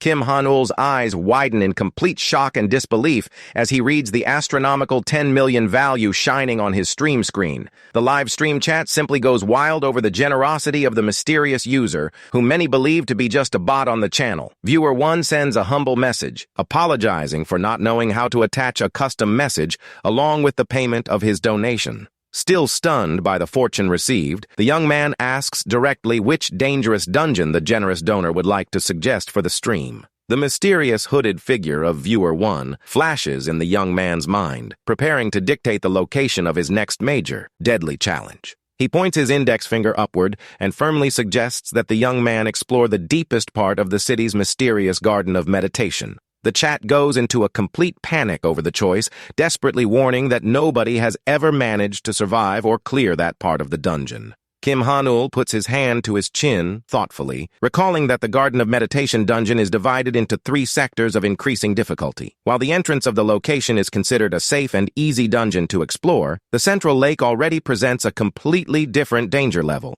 The young man recalls that the record for exploring the dungeon stops at the lake region and that absolutely nobody has managed to even set foot in the deep section. The only warrior who managed to clear the central lake was the powerful Yoon Soo-hyuk, who publicly declared that that area was the absolute limit of his power. The hunter thinks the viewer's proposal is complete madness, stating it is impossible for him to pull off a surprise in the deep area of the dungeon. The viewer explains that he does not need to clear the area, promising to consider the mission an absolute success if the young man merely reaches the deep section. He adds that if the young man actually attempts to clear the location, the viewer guarantees he will provide all the necessary financial and item support. The other viewers in the chat begin to send panic alerts, saying the center of the dungeon is already a death trap, begging him to stop. Even knowing the danger, Kim Hanul thinks that if the goal is only to reach the deep section and make it back alive, perhaps he can pull off the mission. He reflects that if someone with the mysterious power of Viewer 1 is willing to provide support, he really will have a shot at success in the dungeon.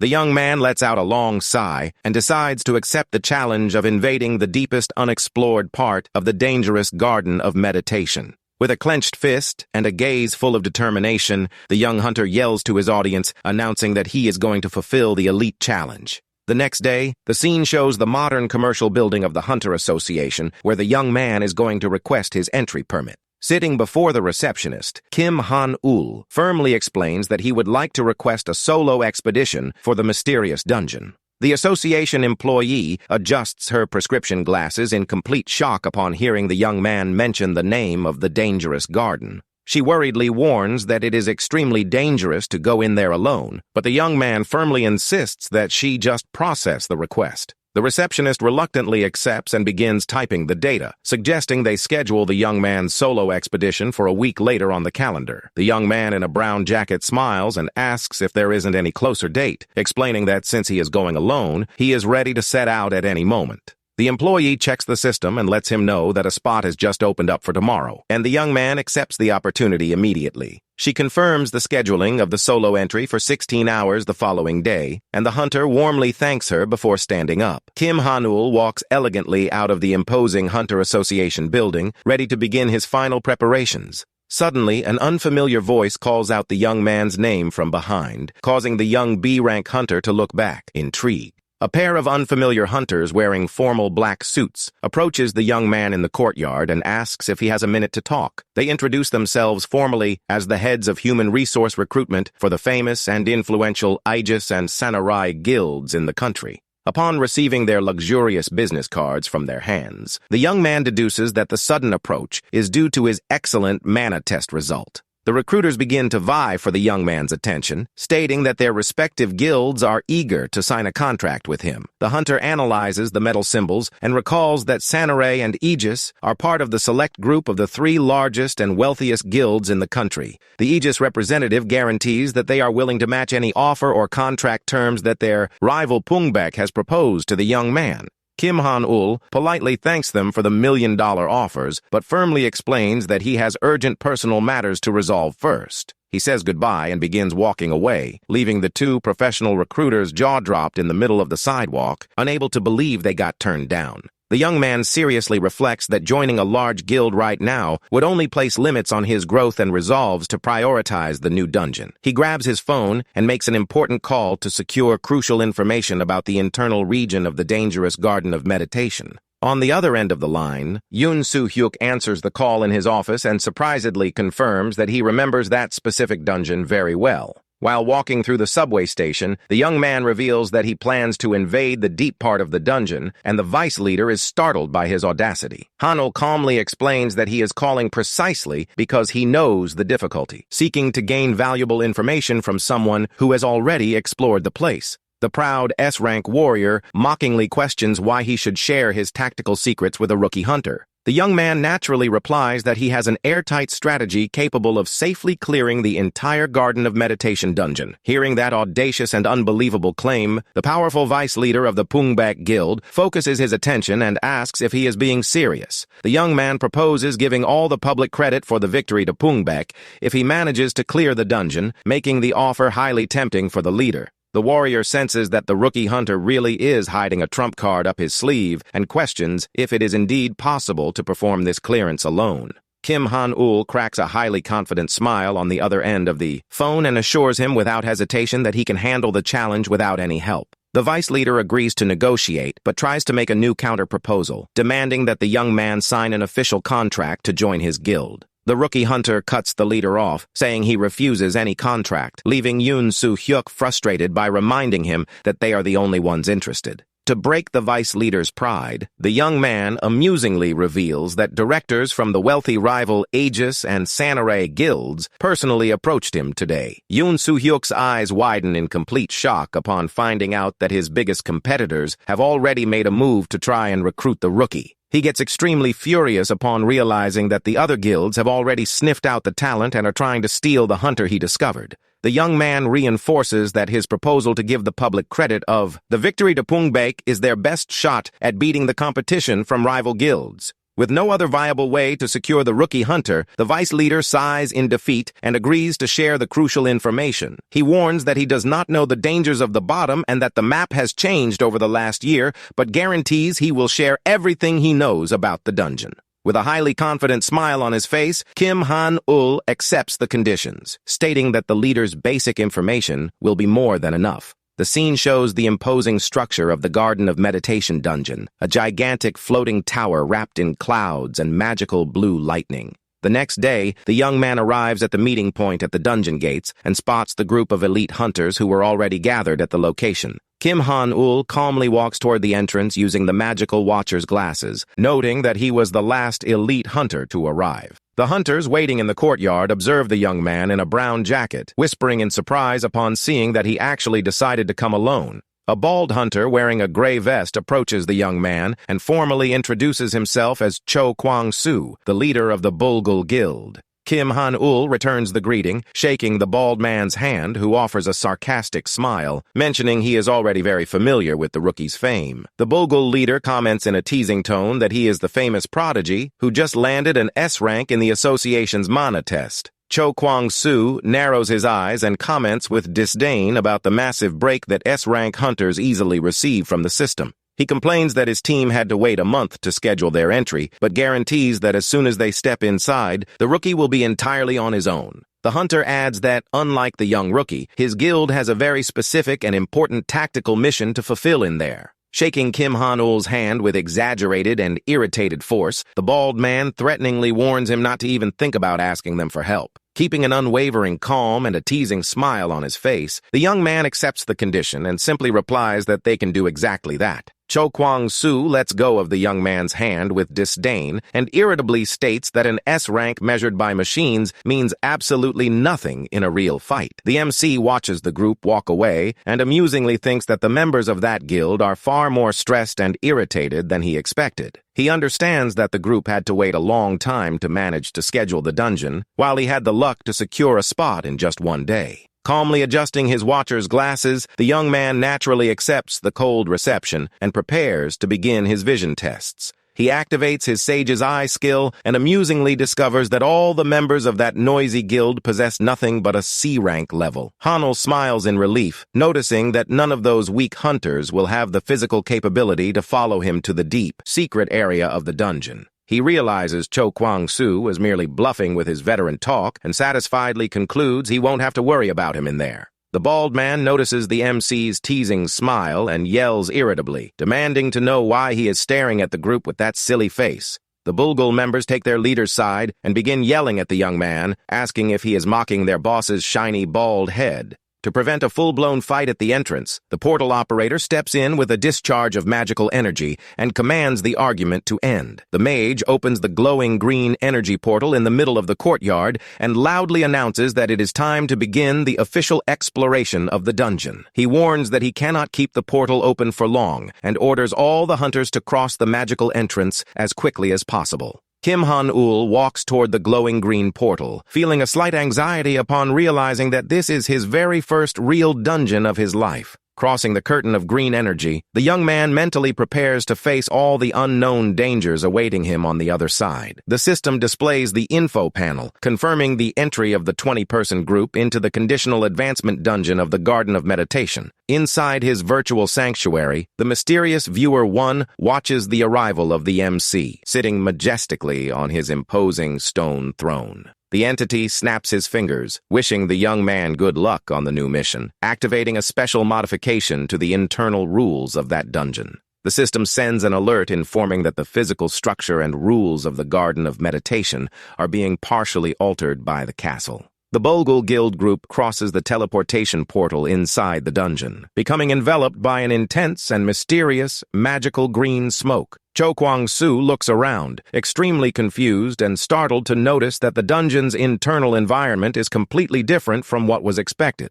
The bald man's eyes widen in sheer despair as he realizes the entry portal sent them directly to an unfamiliar and terrifying area. They are met with a massive, crystal-clear blue lake surrounding a gigantic ancient tree, a scene that definitely should not be there at the entrance. The guild leader begins to sweat from pure panic, confirming that that wild area shares absolutely no resemblance with the main gate of the map. His teammates worriedly question the presence of that mysterious lake, but the bald man warns that there is something very wrong in there. They panic, recalling that the classic entrance did not feature that scenery, while Kim Han-ul observes the situation in silence right behind. The MC himself finds the scenery quite odd and tries to pull from his memory the information regarding the real map of the Garden of Meditation. He recalls that the entrance was supposed to be an easy field with weak pig monsters and realizes in shock that they ended up straight in the advanced lake area. The system confirms his fears by issuing a welcome warning to the dangerous lake region, leaving the entire Bulgul Guild in complete despair. The screen reveals that a dreadful slaughter of magical pigs occurred in the dungeon, and that the surviving animals decided to stop moving in the forest. The mission objective is to protect the surviving pigs from the Reaper's attacks until dusk to unlock the entrance to the deepest part of the map. In return, the system's red holographic screen flatly warns that all hunters will perish if they fail the protection mission. The group of C-rank hunters goes into a complete panic upon reading the system's warning of defeat, realizing they are trapped in an S-rank deadly challenge. They begin to yell indignantly against the system's absurd rules, while Kim Han-ul observes the surroundings with a highly focused and cold gaze. The guild members beg their leader to open his status window immediately and request an official forfeit so everyone can make it out alive. With fingers trembling and sweating from panic, Cho Kwang-soo tries to click on the blue holographic panel but notices the screen is not responding. The bald man desperately yells, revealing that the system has locked the forfeit menu and that the status window simply stopped working in the dungeon. An urgent system beep echoes through the forest, and a blue panel informs that the initial count of remaining magical pigs in the dungeon is 130. The panel urgently warns that 2 defenseless animals have just been brutally eliminated by the invisible Reaper in the middle of the forest trees. The system's red timer updates the count of survivors on the control screen, showing that the total number of animals has dropped to 128. The group watches in horror as the animal's status bar rapidly decreases before their eyes, without having the slightest clue where the attacks are coming from. 2 more animals are eliminated by the terrifying hidden enemy, and the panel reinforces the drastic drop in the general survivor count of the lake. Cho Kwang-soo grinds his teeth in pure hatred and panic, cursing the system and trying to make sense of the madness happening to his group in the dungeon. Cho Kwang-soo turns desperately to Kim Han-ul and asks if he has any idea of what is going on, or if he knows anything about that mysterious lake. The MC offers a calm smile and admits that he also doesn't know the reason why they are going through this bizarre situation. But then Kim Han-ul adds that he knows the rules and structure of that lake very well. Relieved by the revelation, the Bulgul leader thanks the heavens and begs the young man to share the information in exchange for any help he might need. Kim Han-ul jokes about their sudden change of attitude, but warns that he will give them the information under one single condition. The young man demands that they all strictly follow his orders until they manage to clear that phase of the dungeon. He looks firmly at the group and warns that he will only reveal the map details if everyone agrees to this deal. The guild's hunters hesitate as they realize they are handing complete command of the group over to a complete rookie. In that exact instant, a new red warning pops up, indicating that the enemy has eliminated 4 more piglets from the forest. Seeing time run out, and with no other viable option, Cho Kwang-soo accepts the terms, highly irritated. The bald man warns that the blame for any failure will lie entirely on the young man, but Kim Han-ul replies that that is unfair since they had a choice. The MC throws the responsibility back, saying that the final choice to accept the deal was entirely theirs. Swallowing his own veteran pride, the Bulgul leader yields and quickly asks what the plan is to get out of there. Kim Han-ul begins his explanations, detailing how the bizarre terrain of that lake area works. He draws a circular sketch on the dirt ground to guide the hunters in the explanation of the lake map. The young man shows that there is a large central lake fed by several river branches that cut through the entire forest. Curious, the bald man asks how he knows all of that, and Kim Han-ul lies, saying he has a map exploration skill. Cho Kwang-soo is impressed, thinking of the massive utility of having a skill like that to never get lost in dungeons again. Kim Han-ul is amused inside, knowing the map is real and that the skill lie worked beautifully with the group. In reality, the MC is utilizing the special Castle of Illusion system to access the secret map of the Garden of Meditation. With the full map generated by his personal system, the young man has all the crucial information in the palm of his hand. He explains that the mission is simple and consists of finding and saving the piglets that usually take shelter in 8 specific wet zones. The plan is to run against the clock to rescue the piglets before the Reaper does and gather them in a safe location to make defense easier. The young man wraps up the explanation of the action plan and prepares to give the final movement guidelines to the group. The system sends another red alert of piglet deaths, and Kim Han-ul orders the group to start moving without losing any time. The Bulgul leader panics, seeing that the animals are dying rapidly, and yells for his companions to pick up the pace. The guild's hunters begin running through the forest, following the agreed-upon directions to cover the search routes. Cho Kwang-soo notices that the MC is heading in another direction and asks what his destination will be during the search. The leader grumbles under his breath, calling the young man an arrogant brat, but accepts the separation and heads on his way with his guild. Finally alone, Kim Han-ul lets out a sigh of relief and decides to begin his individual exploration of the dungeon map. The Castle of Illusion system sends a secret notification, revealing that there is a highly valuable hidden quest in that lake area. Facing the system's warning, the young man decides to make uncovering the secret of this hidden quest his absolute top priority. He crackles his fists excitedly and prepares to kick off his search and exploration work in the dark forest. While walking, he keeps in mind that he needs to find out two fundamental things during his forest patrol. The first is the hidden quest itself, and the second is the identity of the mysterious reaper that is killing the piglets non-stop. The young man highly suspects that there are other monsters hidden in the forest besides those defenseless piglets. He quickly hides behind a tree upon noticing the approach of a pack of unfamiliar creatures.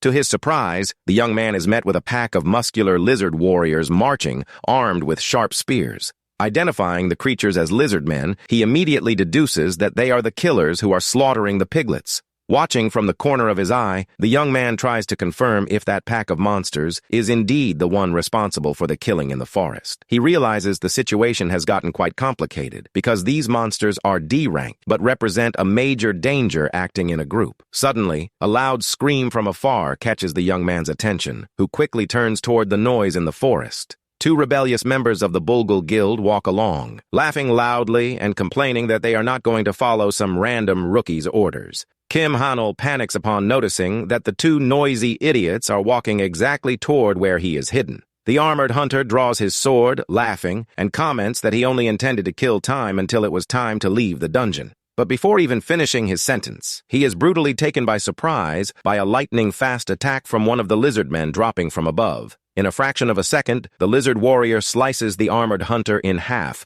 spilling blood all over the dirt ground. The imposing monster positions himself threateningly, with his red eyes glowing intensely in the dim light of the forest. Completely in shock and trembling, the buff hunter tries to stammer something as he recognizes the monster before him. Consumed by rage, the hunter desperately charges at the opponent, yelling that he is just a weak D-rank monster. The hunter unleashes a rapid sequence of strikes, releasing gusts of wind against the lizard man who tries to fall back. The force of the impact destroys the surrounding scenery, kicking up dust and rocks on all sides with the violence of the attack. With a completely enraged look, the hunter yells that he is going to end the monster's life as he readies his fist. He lands a direct punch loaded with magical energy, making the earth shake with the devastating power of the blow. However, the monster blocks the punch without taking a single scratch, and the system warns that they receive a swarm bonus. The hunter's eyes widen, completely horrified to realize that his strongest attack was useless against the creature. Surrounded by the lizards, the man watches in terror as the creature's rank drastically rises from D rank to B rank. Giving no time to react, the monsters charge in a pack and deliver a slashing blow that makes the poor hunter scream in pain. He falls to the ground completely covered in blood while the lizards prepare to deliver the finishing blow without mercy. At the very last second, when all seemed lost, a mysterious glowing blue energy appears from the sky, catching the group's attention. Gano appears spectacularly, falling from above wrapped in blue flames, and blocks the enemies with his gigantic club. The charismatic summoned monster flashes a mischievous smile as the system panel officially confirms his summon. He swings his weapon with absurd force, generating a massive blue shockwave that hurls the lizardmen backward. The goblin positions himself imposingly in front of the injured hunter, showing that they are no match for his immense power. The injured man watches the scene in disbelief, wondering where that bizarre and extremely powerful goblin came from. Kim Han-ul approaches calmly and gets the attention of the man who tries to excuse himself, making up a lie that he just took a wrong turn. Out of patience for excuses, the MC says he didn't expect much from him and orders him to head back to treat his wounds. The hunter thanks him on his knees before running away, while the young man prepares to face the rest of the pack with Gono. Watching the runaway ally depart, the young man warns his summoned monster that they are running low on time in the dungeon. He asks to finish the fight quickly since they still need to focus on the secret quest, and Gano replies with his characteristic sound. Irritated by the intrusion, the lizardmen roar fiercely with their eyes glowing red and charge with everything. With a cold gaze, Kim Han-ul gives the direct order to annihilate all enemies, and Gano leaps toward the pack with enthusiasm. The goblin activates his special skill, Crow's Wing Beat, charging at high speed like a literal blue missile. He delivers several devastating aerial strikes that slice through the wind and create glowing magical rifts toward the targets. The lizardmen look up, completely terrified upon realizing they won't be able to escape that fatal technique. The impact of the attack strikes the creatures dead on, shattering any chance of defense the monsters tried to put up at that moment. Gano descends, striking with extreme precision, finishing off several enemy warriors with the crushing force of his legendary weapon. The monsters' bodies are violently thrown, destroying the surrounding trees and leaving a trail of destruction in the forest. He continues his onslaught, spinning his staff at high speed and landing brutal blows on every creature that tries to approach. Exploiting an opening, one of the lizard men leaps from behind and lunges with sharp claws directly at Kim Han-ul. However, the young man reacts instantly, delivering a glowing, high-impact punch that shatters the monster's defense. The monster is thrown to the ground with so much force that it opens a massive crater in the earth, while Gano watches it all, thoroughly impressed. Kim Han-ul amusingly thinks that this isn't even a real fight, recalling that Gano managed to defeat even an ogre all on his own before. Another creature attempts a surprise attack, coming from the side with its spear, but the young man shows no concern about it. He simply watches the monster approach with a calm look and wonders if the lizard really thought he would be an easy target there. He jokes with himself, thinking he must look far weaker than his summoned goblin, but decides to retaliate in kind. The MC activates his special skill, Lord's Afterimage, to kick off his counterattack in a devastating fashion. This powerful technique allows him to temporarily absorb the physical stats of the strongest monster he has faced before. He delivers a devastating punch wrapped in orange flames and thinks he would be in a tight spot if he didn't possess this special technique. The young man's fist glows intensely, gathering an absurd amount of magical energy before discharging the full blow. The punch triggers a gigantic fire explosion that instantly vaporizes the enemy and lights up the entire dark forest around them. The system displays the image of the fearsome legendary monster Count Gular, indicating that his stats have been inherited by the young man. The panel displays the impressive status bonus added to Kim Han-ul's strength, agility, and stamina thanks to Count Gular's power. Following the victory, the young man relaxes his fist and notices that Gano has already finished clearing all the other monsters in that area. The goblin approaches, dragging his blood-stained club, and offers a proud smile, waiting to receive some praise from his master. Kim Han-ul pats him on the head, and the system warns that Gano's affinity has increased by 10 points due to that gesture. The young man sends the 8 gathered mana stones to the castle's sales portal to get more gold coins from the system. In addition to the gold, the castle rewards him with a premium gacha ticket for the lizard's soul, and he decides to spin the wheel after the mission. Gano gently tugs the sleeve of Kim Han-ul's jacket, and the system warns that only 7 minutes remain for his summon time to end. The young man crosses his arms worriedly, thinking it would be terrible to lose his warrior now, and tries to find a way to bypass this. Gano puts his hands together, looking completely shy, and lets out some grunts, making his master try to understand what he wants to say. The system displays a message revealing that it is possible to extend the goblin's time by paying 5 gold coins every 10 minutes. The young man sighs indignantly upon seeing that the system charges for absolutely everything, but decides to pay the extra fee since he has no choice and needs his monster. Suddenly, the two hear a strange noise coming from among the trees and quickly turn around to see what the sound is about. To their surprise, a gigantic crowd of cute magical piglets comes running into the forest clearing. The young man is left completely jaw-dropped upon seeing that absurd number of pink piglets gathering before his eyes. He panics, wondering where so many pigs came from and how he is going to manage to herd them all safely through the forest. At that moment, Gano begins to let out loud grunts, and Kim Han-ul realizes in shock that the goblin can actually communicate with the piglets. The small warrior gestures in a funny way and gives direct commands to the herd, which listens attentively to his every instruction. The animals begin to cry with joy and are extremely grateful and touched by the help they received from the two heroes. The piglets begin to rub affectionately against the young man, leaving him confused and wondering what Gano said to them to make them act like that. Seeing that he has no other option, he accepts the animals' company and decides to continue exploring the map with his new cute herd.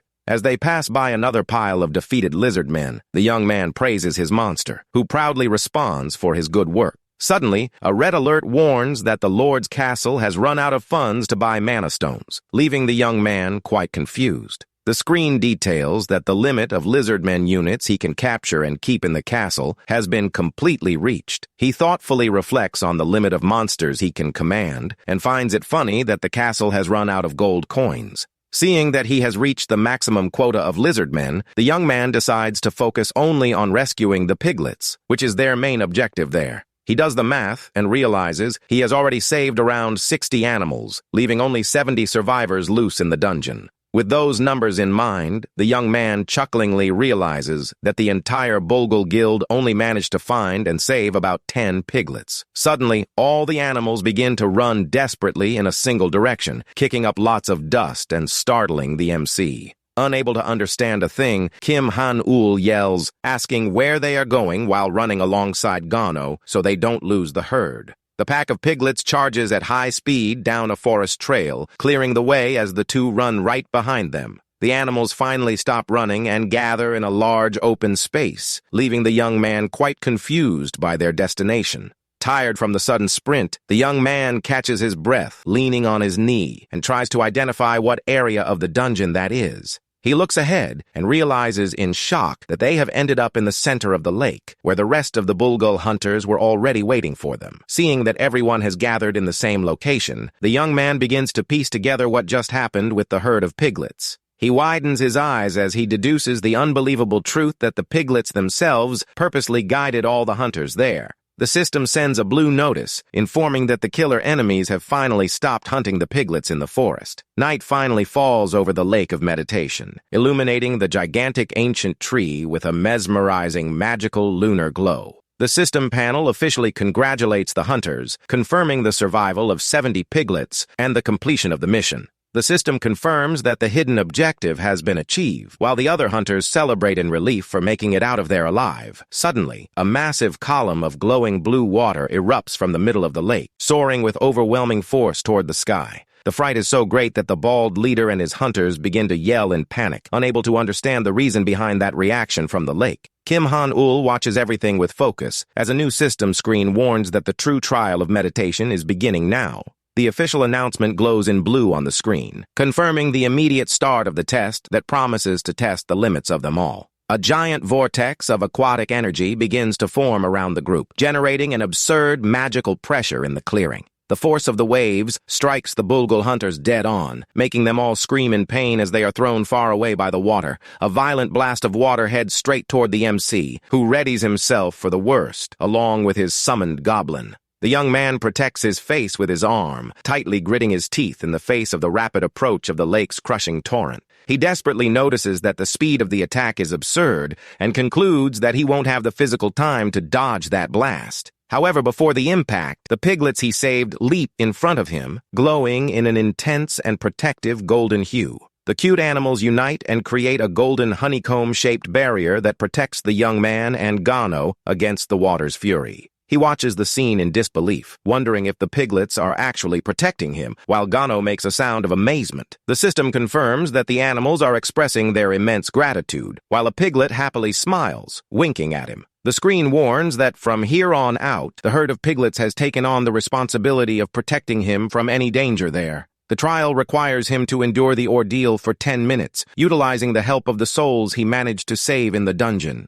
Kim Han-ul cracks a surprised smirk, admitting he never imagined those piglets possessed this kind of skill. He satisfiedly realizes there was a very important reason why the system required the rescue of those small animals. The young man understands the meaning of the test and mentally offers thanks for having focused on saving the pigs, which now guarantee his safety. He notices that the more he saves, the more protected he is, but quickly gets worried about the other hunters who barely saved any animals. He looks to the side and sees Cho Kwang-soo being dragged by the relentless current as he tries to desperately hold on. Kim Han-ul notices that the bald leader only managed to save a single piglet, which is about to yield under the water's pressure. With over 9 minutes remaining on the clock, the young man wonders if the group of weak hunters will manage to endure until the end. He looks around and sees that the other Bulgul Guild hunters are in the exact same desperate and dangerous situation. The young man concludes that rescuing the animals was indeed the key to surviving this dreadful ordeal of the meditation test. He realizes all the other hunters are in massive trouble and decides he needs to find a quick way to help them. While thinking of a solution, his personal system glows with a blue alert, informing him that a hidden quest has just been discovered.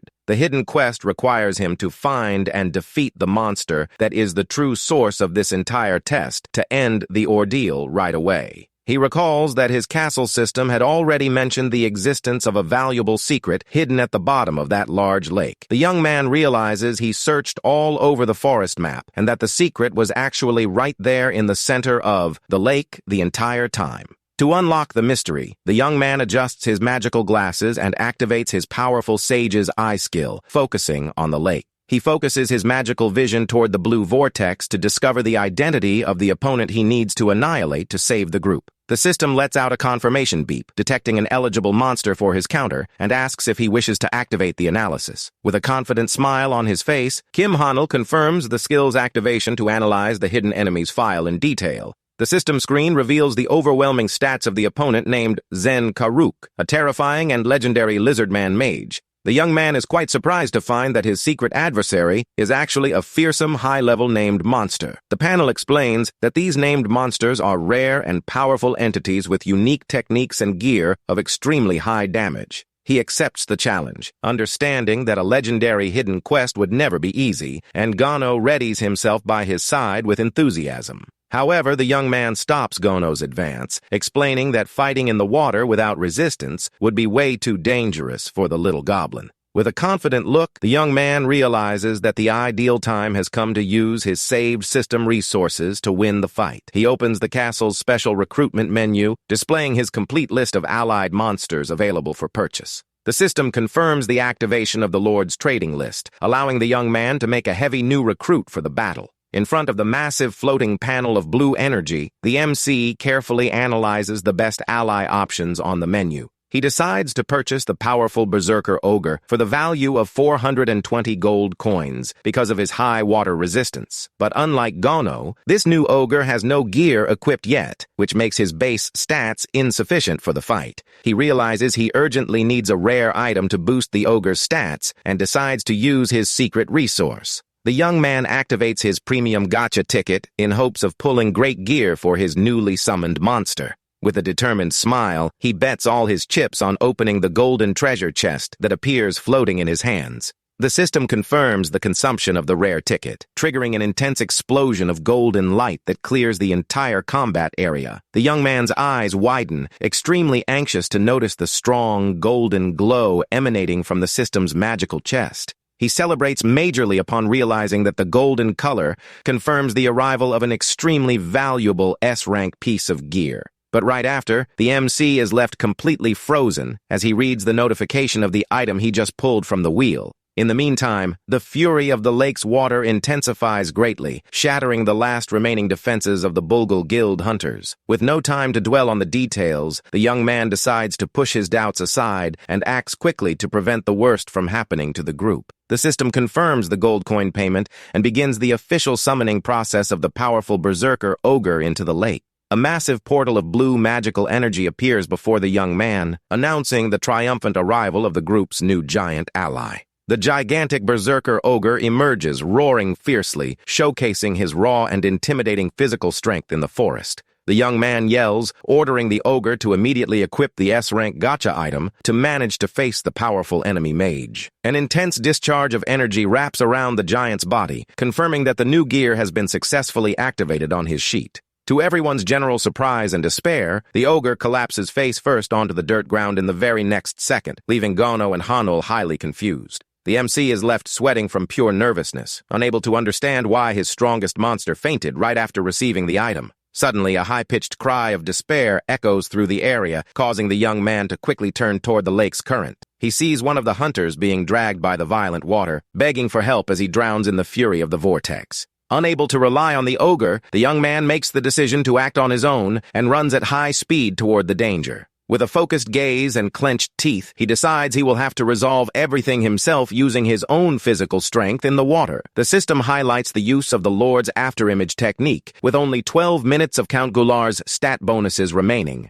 The young man leaps spectacularly, diving directly into the lake's violent current to perform the hunter's rescue. He manages to firmly grab the man's wrist in the middle of the water, using all his enhanced physical strength to hold him tight. Demonstrating impressive power, he lifts the hunter with ease, using only one arm to pull him out of the lake's current. Even with the technique's extra stats, the young man feels the immense force of the water's pressure and realizes the trial won't make things easy for him. The hunter desperately realizes the lake's current is too strong and feels he won't be able to hold on to that man's hand for much longer. But suddenly he feels the violent water pressure mysteriously decrease and wonders in surprise why the force of the current is weakening. He looks back quite confused, trying to understand what external force managed to interfere so overwhelmingly with the fury of that whirlpool. To his absolute astonishment, the young man sees the gigantic ogre standing in the lake, blocking the torrent of water with a massive tree trunk. Wearing the legendary wizard's hat, the giant turns politely to Kim Han-ul, asking if his master is all right and completely unharmed.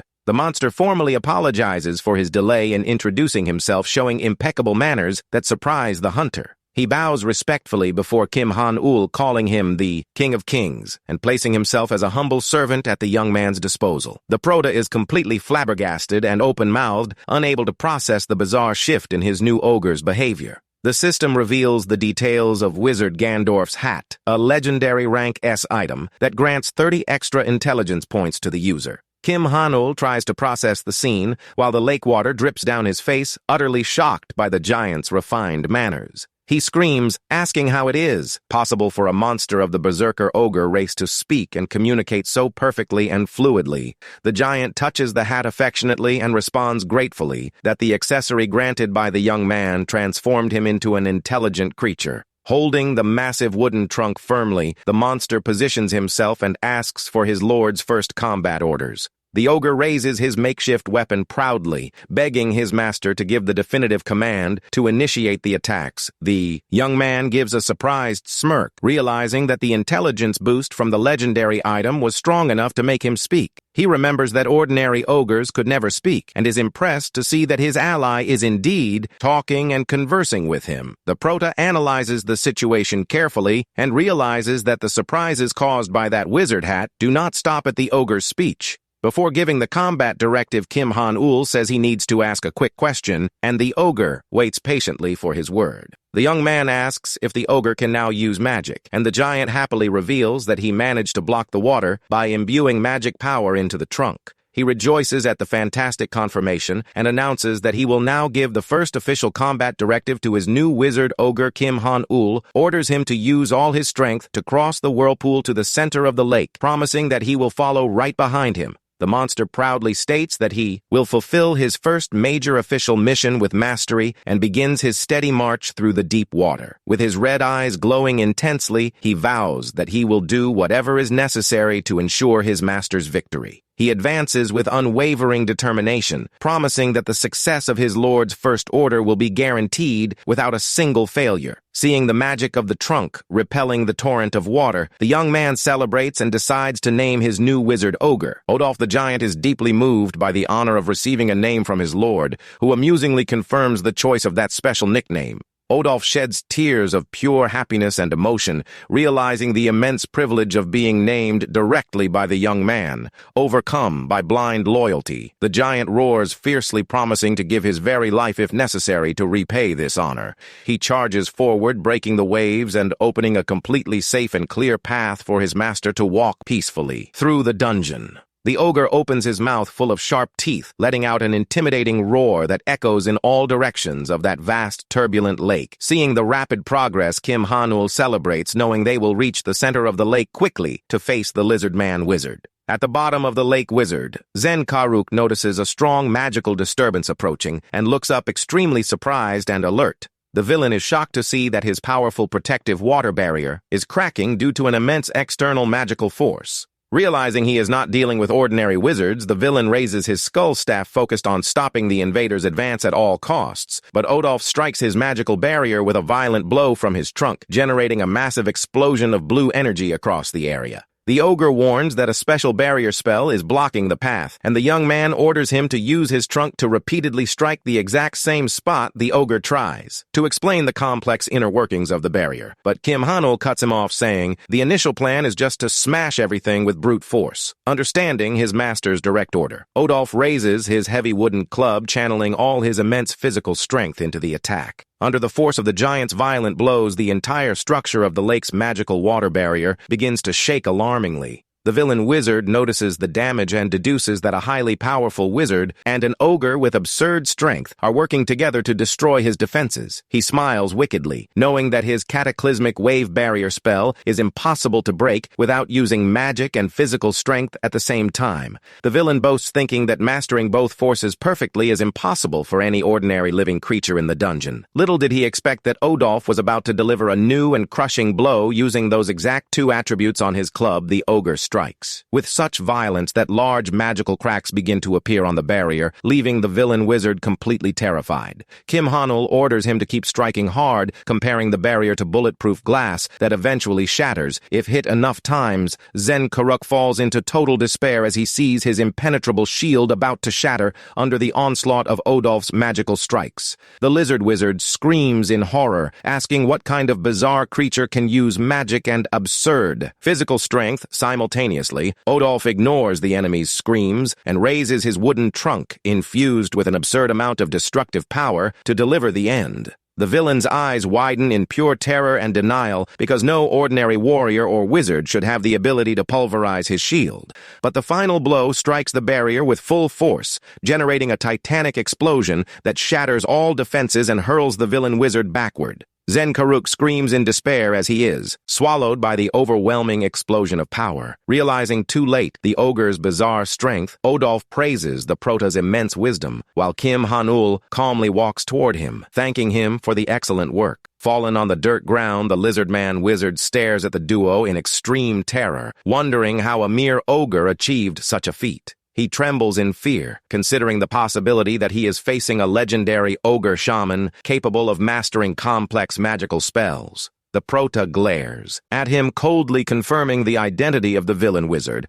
and thinks that he definitely did not expect this surprise here. The villain makes one last, desperate effort gathering his mana and warns that their fight ends here since the ogre has spent all his power. He channels his remaining strength and summons a new and violent magic water storm toward the duo to eliminate them once and for all. The wizard laughs arrogantly, guaranteeing that he still has plenty of magic energy left to finish off both invaders. He screams in hatred as he is enveloped by a massive pillar of glowing blue energy, preparing his most destructive final blow. Odolf warns worriedly that the enemy's momentum is formidable, and that even his lord would have serious trouble blocking. That Kim Hanul asks if the ogre can use any long-range spell to interrupt the opponent's destructive magic casting. The ogre gives a confident smile and confirms his master's request, preparing to demonstrate his true secret magical arsenal. As the young man plans his advance, he notices in shock that Odolf's club is starting to burn with a massive and destructive flame energy. Without wasting time, the giant unleashes a massive and devastating pillar of fire that crosses the lake at high speed, shocking the prota himself. The villain tries to defend himself using his water shield, but his eyes widen as he sees Odolf's pillar of flames evaporate his entire barrier. The lizard wizard tries to maintain his posture, but realizes too late the foolish mistake he made by trying to face that destructive flame magic. The attack instantly evaporates all of the opponent's water defenses, leaving the villain wizard completely defenseless in the middle of the explosion. The entire lake shakes with the colossal power of the explosion generated by the clash of elements, completely pulverizing the area around the villain. As he vanishes amidst the fire, the villain wizard accepts his defeat, wondering how he could be overcome so humiliatingly and quickly. Odolf stands firm on the battlefield with his smoking body showing the terrifying result of his colossal and devastating fire magic. Kim Han-ul looks at the empty crater in the middle of the lake and calls his loyal ogre, who respectfully awaits his lord's new orders. The young man jokes that it looked more like a heavy swing than magic, and Odolph bashfully apologizes for not mastering real spells yet. Far away from there, the scene cuts to the imposing modern building that serves as the official headquarters for the prestigious Elite Hunters Guild. In the president's office, a director slams the table hard, imploring the leader to act quickly and hire the new Rank S prodigy. Sitting majestically in his leather chair, the guild leader looks at the city view while trying to recall the young man's name. This is the legendary leader of the Pungbak Guild, the Rank S hunter Choi Kang-woo, who thoughtfully repeats Kim Han-ul's name out loud. Back in the dungeon, Odolph uses his gigantic hands to retrieve a glowing special mana stone from the rubble of the defeated wizard. The young man asks if that item was all that remained in the deep area, and the ogre respectfully confirms that the sweep is complete. The giant extends his hand proudly, displaying the beautiful and sparkling blue soul stone that belonged to the lizardman wizard. Han-ul praises the excellent work, and the monster responds humbly, attributing all the credit for the victory to his lord's genius, vision. The young man jokes, telling him not to flatter him so much, and decides to send the special soulstone directly to the castle's sales portal. The system confirms the sale of Zen Karuk's soulstone and announces that the Lord's Castle is preparing major exclusive rewards. He receives a development permit, a new premium gacha ticket, and 4,000 gold coins that will be paid later by the castle. To his delight, Wizard Zen Karuk is officially added to the castle's list, allowing him to summon him to help with defenses.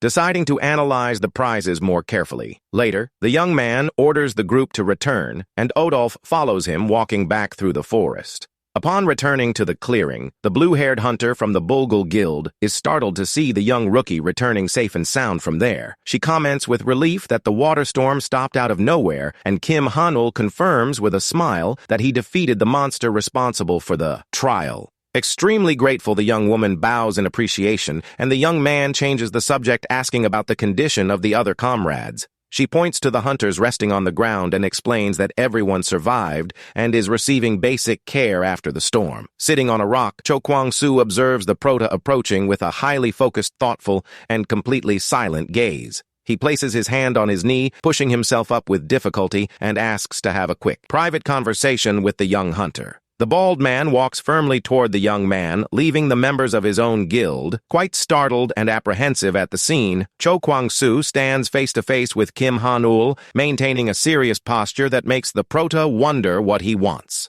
To the young man's absolute surprise, the veteran bows in a 90-degree angle, thanking him deeply for the help in the dungeon. The prota is completely speechless, blinking in surprise upon hearing the sincere apology from his former rival, Cho Kwang-soo, thanks him from the bottom of his heart for saving his entire team, and humbly acknowledges the young man's massive superiority. The young man extends his hand in a friendly manner, accepting the apology, and thinks in surprise that he didn't expect such an honorable attitude from the veteran. The leader of Bulgul looks up surprised to see the extreme humility and generosity of the young Rank S hunter before him. Smiling, Kim Han-ul asks him to stand up and take care of his guildmates, leaving the veteran even more moved and grateful. The two hunters finally make peace with a firm and respectful handshake, ending any rivalry between them once and for all. With tears streaming down his face, the bald leader thanks him immensely and vows to do everything to repay this immense debt of life. The system sends a blue congratulations notification confirming that they have successfully cleared the dangerous meditation trial in the dungeon. The panel informs that they can choose to exit or advance, and warns that all unconscious hunters will be automatically removed from there. Cho Kwang-soo is surprised to notice that the young man intends to stay in the area and asks confusedly what the young man is planning to do there. Kim Han-ul coldly states that he still has things to take care of in the dungeon, and the bald man is shocked to realize he intends to continue alone. Worried, the veteran warns that continuing there alone is far too dangerous, even for him, and begs the young man to retreat and reorganize outside. He promises that his guild will do everything to assist him later, but Kim Han-ul politely declines the invitation and insists on staying inside. Suddenly, a loud crash catches Cho Kwang-soo's attention, who looks at the ground, startled to notice the massive paw of the monster approaching. Kim Han-ul points behind him, revealing that he already has his own reliable team members ready to help him in his quest. Odolph positions himself imposingly behind his master, with his red eyes glowing intensely in the darkness of the forest. Seeing the gigantic ogre up close, the leader of Bulgul is scared out of his wits and stammers tremblingly that he now perfectly understands the situation. The hunters run back, terrified, saying that he indeed does not need any help, and the young man is amused by their fear of the ogre. The system confirms that all hunters have made their choices and immediately begins the process of removing them from the dungeon.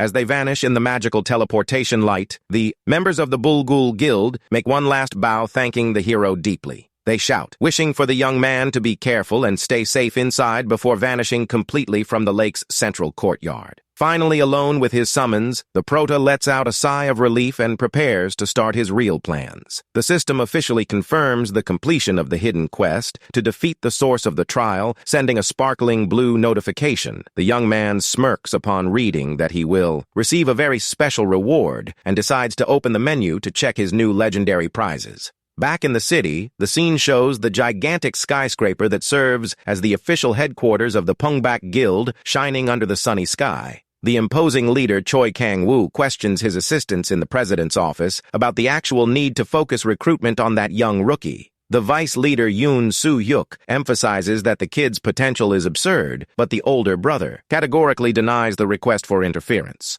He proudly states that Pungbak is the #1 guild and that they must never humiliate themselves chasing after a rookie just for potential. The leader adds, saying he has too many important problems to solve and does not intend to waste his precious time on a mere rank B. But at that exact moment, his cell phone on the wooden table begins to vibrate insistently, catching the two brothers' attention. The screen displays an urgent red disaster, warning alerting about the presence of a dangerous red-patterned dungeon detected in the area. The leader of Pungbak holds the cell phone with a highly worried look, trying to understand the severity of the problem in the neighboring dungeon. His eyes widen in complete shock upon confirming that the dungeon that has collapsed is none other than the Garden of Meditation. On the city street, an emergency base is hastily set up with several staff members rushing to organize the safe evacuation of civilians. The guild leader arrives at the scene by car, accompanied by his main warriors being urgently received by the control agents. The staff member confirms, startled, that the dungeon has changed to the red pattern, indicating an imminent and devastating collapse of the magic portal. Yoon Soo-hyuk urgently questions the whereabouts and health status of the hunters, who were still exploring the inside of the portal. The agent wearing sunglasses tensely reports that 6 hunters from the Bulgul Guild have already managed to escape alive from the collapsing dungeon, but he adds, revealing with regret that one of the remaining hunters made the crazy decision to advance to the deepest part of the portal. Choi Kang-woo and the other warriors around are startled to hear the unbelievable news that someone entered the S-hazard area alone. At that moment, the muscular leader of the Aegis Guild Rank S hunter, Ma Dong-pal, appears on the street, greeting his former rival with a smile. He asks if the leader of Pungbak is doing well and questions the identity of that crazy hunter who decided to advance alone through the portal. An elegant woman wearing high heels approaches the group, walking gracefully while her purple magic power flickers around her. Choi Kang-woo quickly glances toward the new guest, showing great surprise at the sudden arrival of the powerful hunter. This is the influential leader of the Samurai Guild, Rank S hunter Sana-rae, who arrives at the checkpoint, greeting the other leaders. The leaders agree with the theory, and Sana-rae adds that no ordinary hunter has ever managed to even set foot in that restricted area of the map, before the hunter emphasizes with conviction that the collapse only started because the mysterious hunter inside had the ability to go past the limit. Choi Kang-woo internally acknowledges the logic of the reasoning and wonders furiously who on earth would have the power level to pull off such a feat. Suddenly, the agent wearing sunglasses runs screaming toward the leader, stating that he has just obtained the information on the missing hunter. He reports that the survivors officially confirmed that the young hunter indeed broke the rules and entered the deepest part of the portal. The agent takes a deep breath, sweating cold from nervousness, and prepares to reveal the identity of the hunter to the 3 greatest leaders of the country gathered. The moment the staff member pronounces Kim Han-ul's name, the leader of Pungbak's eyes widen in complete shock and total paralysis. Ma Dongpal hears the name, carefully maintaining a highly thoughtful posture, while a tense silence takes over the entire control base. Sana Rei and Choi Kang-woo exchange incredulous looks, seeing that the rookie everyone was talking about is the one responsible for the collapse.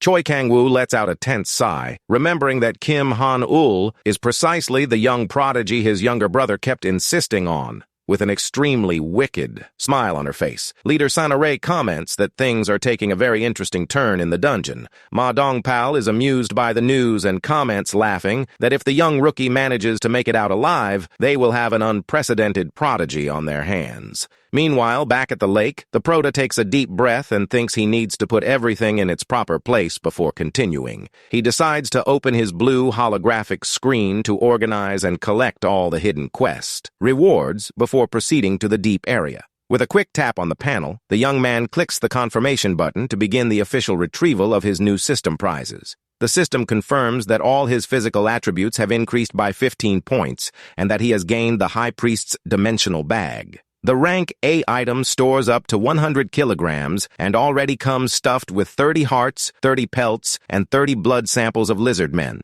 The young man gives a satisfied smile, seeing the excellent loot, and concludes that this utility bag will be extremely useful in the upcoming fights. The system also delivers a special space development ticket, which seems to be a very useful resource to apply to his castle. Deciding to test the bonus ticket later in private, the youth ends the checking of the prizes and focuses on advancing to the deepest part. At the exact same moment, a glowing blue panel appears in the air, officially confirming that the Great Gate to the deepest area has been opened. Kim Han-ul asks if his monster squad is ready, and his loyal partners promptly confirm they are fully prepared. But looking around, the Prota gets completely confused, noticing that there is no visible physical portal in the entire clearing. Suddenly, one of those friendly little pigs he saved emerges from the scenery, letting out a cute noise to catch their attention. The animal glows confidently and stomps the ground a few times, indicating it wants to show something very important to the hunter's squad. The young man asks Gano if the little pig really wants them to follow it through the forest, and the small goblin confirms the animal's intention. To the young man's surprise, the entire herd of little pigs begins to run at high speed and dives headfirst directly into the center of the lake. The cute animals jump gracefully, falling in a pack into the calm waters of the lake and clearing the way like true guides of the dungeon. A series of large water splashes echoes through the scenery, while the young man observes the scene up close alongside his colossal allies.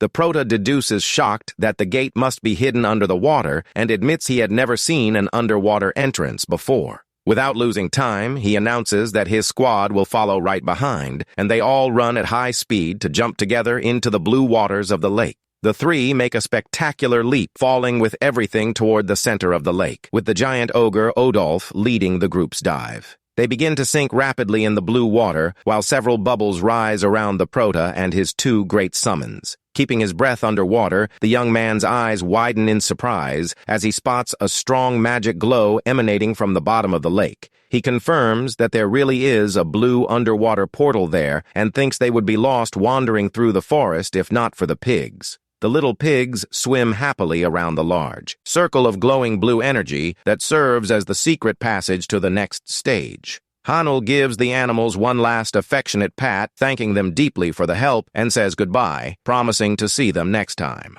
Crossing the magic passage, the young man thinks he has finally reached the bottom and begins to remember the warnings given by Vice Leader Yoon Soo-hyuk. In the young man's memory, the vice leader was greatly astonished to hear about the plan to invade the deep area and explained the reason he gave up on it. He recalled that his own guardian constellation strictly forbade him from stepping there, proving the hidden extreme danger of the location. The Allies' final warning echoes in his mind, emphasizing that the deep area holds a far greater danger than any hunter imagines. The youth reflects seriously on the fact that the constellation of the Archangel of the Heavens warned his companion, knowing the difficulty there will be insane.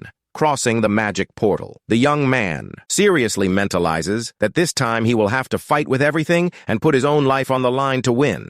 The system's blue holographic screen confirms out loud that challenger Kim Han-ul has just officially entered the deepest stage. In the next second, a strong solar glare illuminates his vision, revealing a beautiful open blue sky and a completely unexpected environment. Blinking his eyes slowly because of the strong brightness, the young man begins to wake up lying comfortably on a very green lawn. He gets slightly startled coming face to face with the friendly goblin Gono, who was staring at him from very close with a look of curiosity and concern. The young man screams in fright and jumps back, while Odolph and Gono watch him without understanding the reason for all his sudden uproar. Sitting on the grass, the young man complains playfully that the goblin scared him and wonders if he ended up passing out for a few seconds during the crossing. He looks around carefully, noticing the sunny scenery, and begins to realize where the group of allies finally ended up. He notes flabbergasted that this immense and peaceful sunny green plain is actually the fearsome deepest area of the dungeon. Facing the sunny plain, the young man admits the scenery is beautiful, and the system sends a welcome message to the real garden.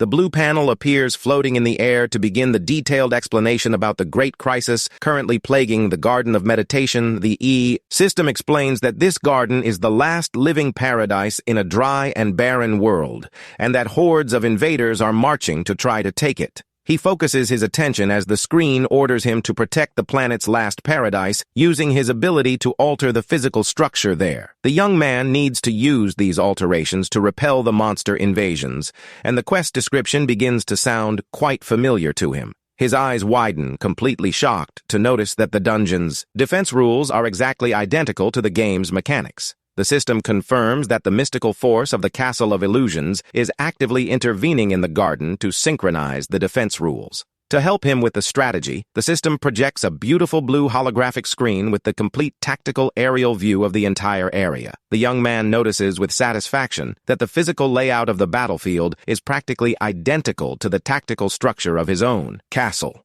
He gives a confident smile, adjusting his glasses, and celebrates, saying that if the challenge is a defense game, he is absolutely sure of victory. Kim Han-ol decides to use the Sage's Eye again to analyze what types of defense structures and forces he has available to use. He discovers a wall structure made of world tree vines that blocks enemies by emitting a large mana barrier. There is also the Ari tree, which releases paralyzing pollen at the slightest sign of monsters approaching, leaving enemies charmed for 5 minutes. The last defense structure is the dangerous carnivorous plant Zaira, capable of instantly swallowing and crushing invaders that come close. The young man is quite satisfied with the defense options, and concludes with a smile that it will be extremely easy to repel the hordes using these plants. While petting the carnivorous plant, he begins to think about the excellent possibility of smuggling some of these structures to his castle. The system cuts his train of thought with an annoying warning, stating that the Guardian is not allowed to take resources out of the garden.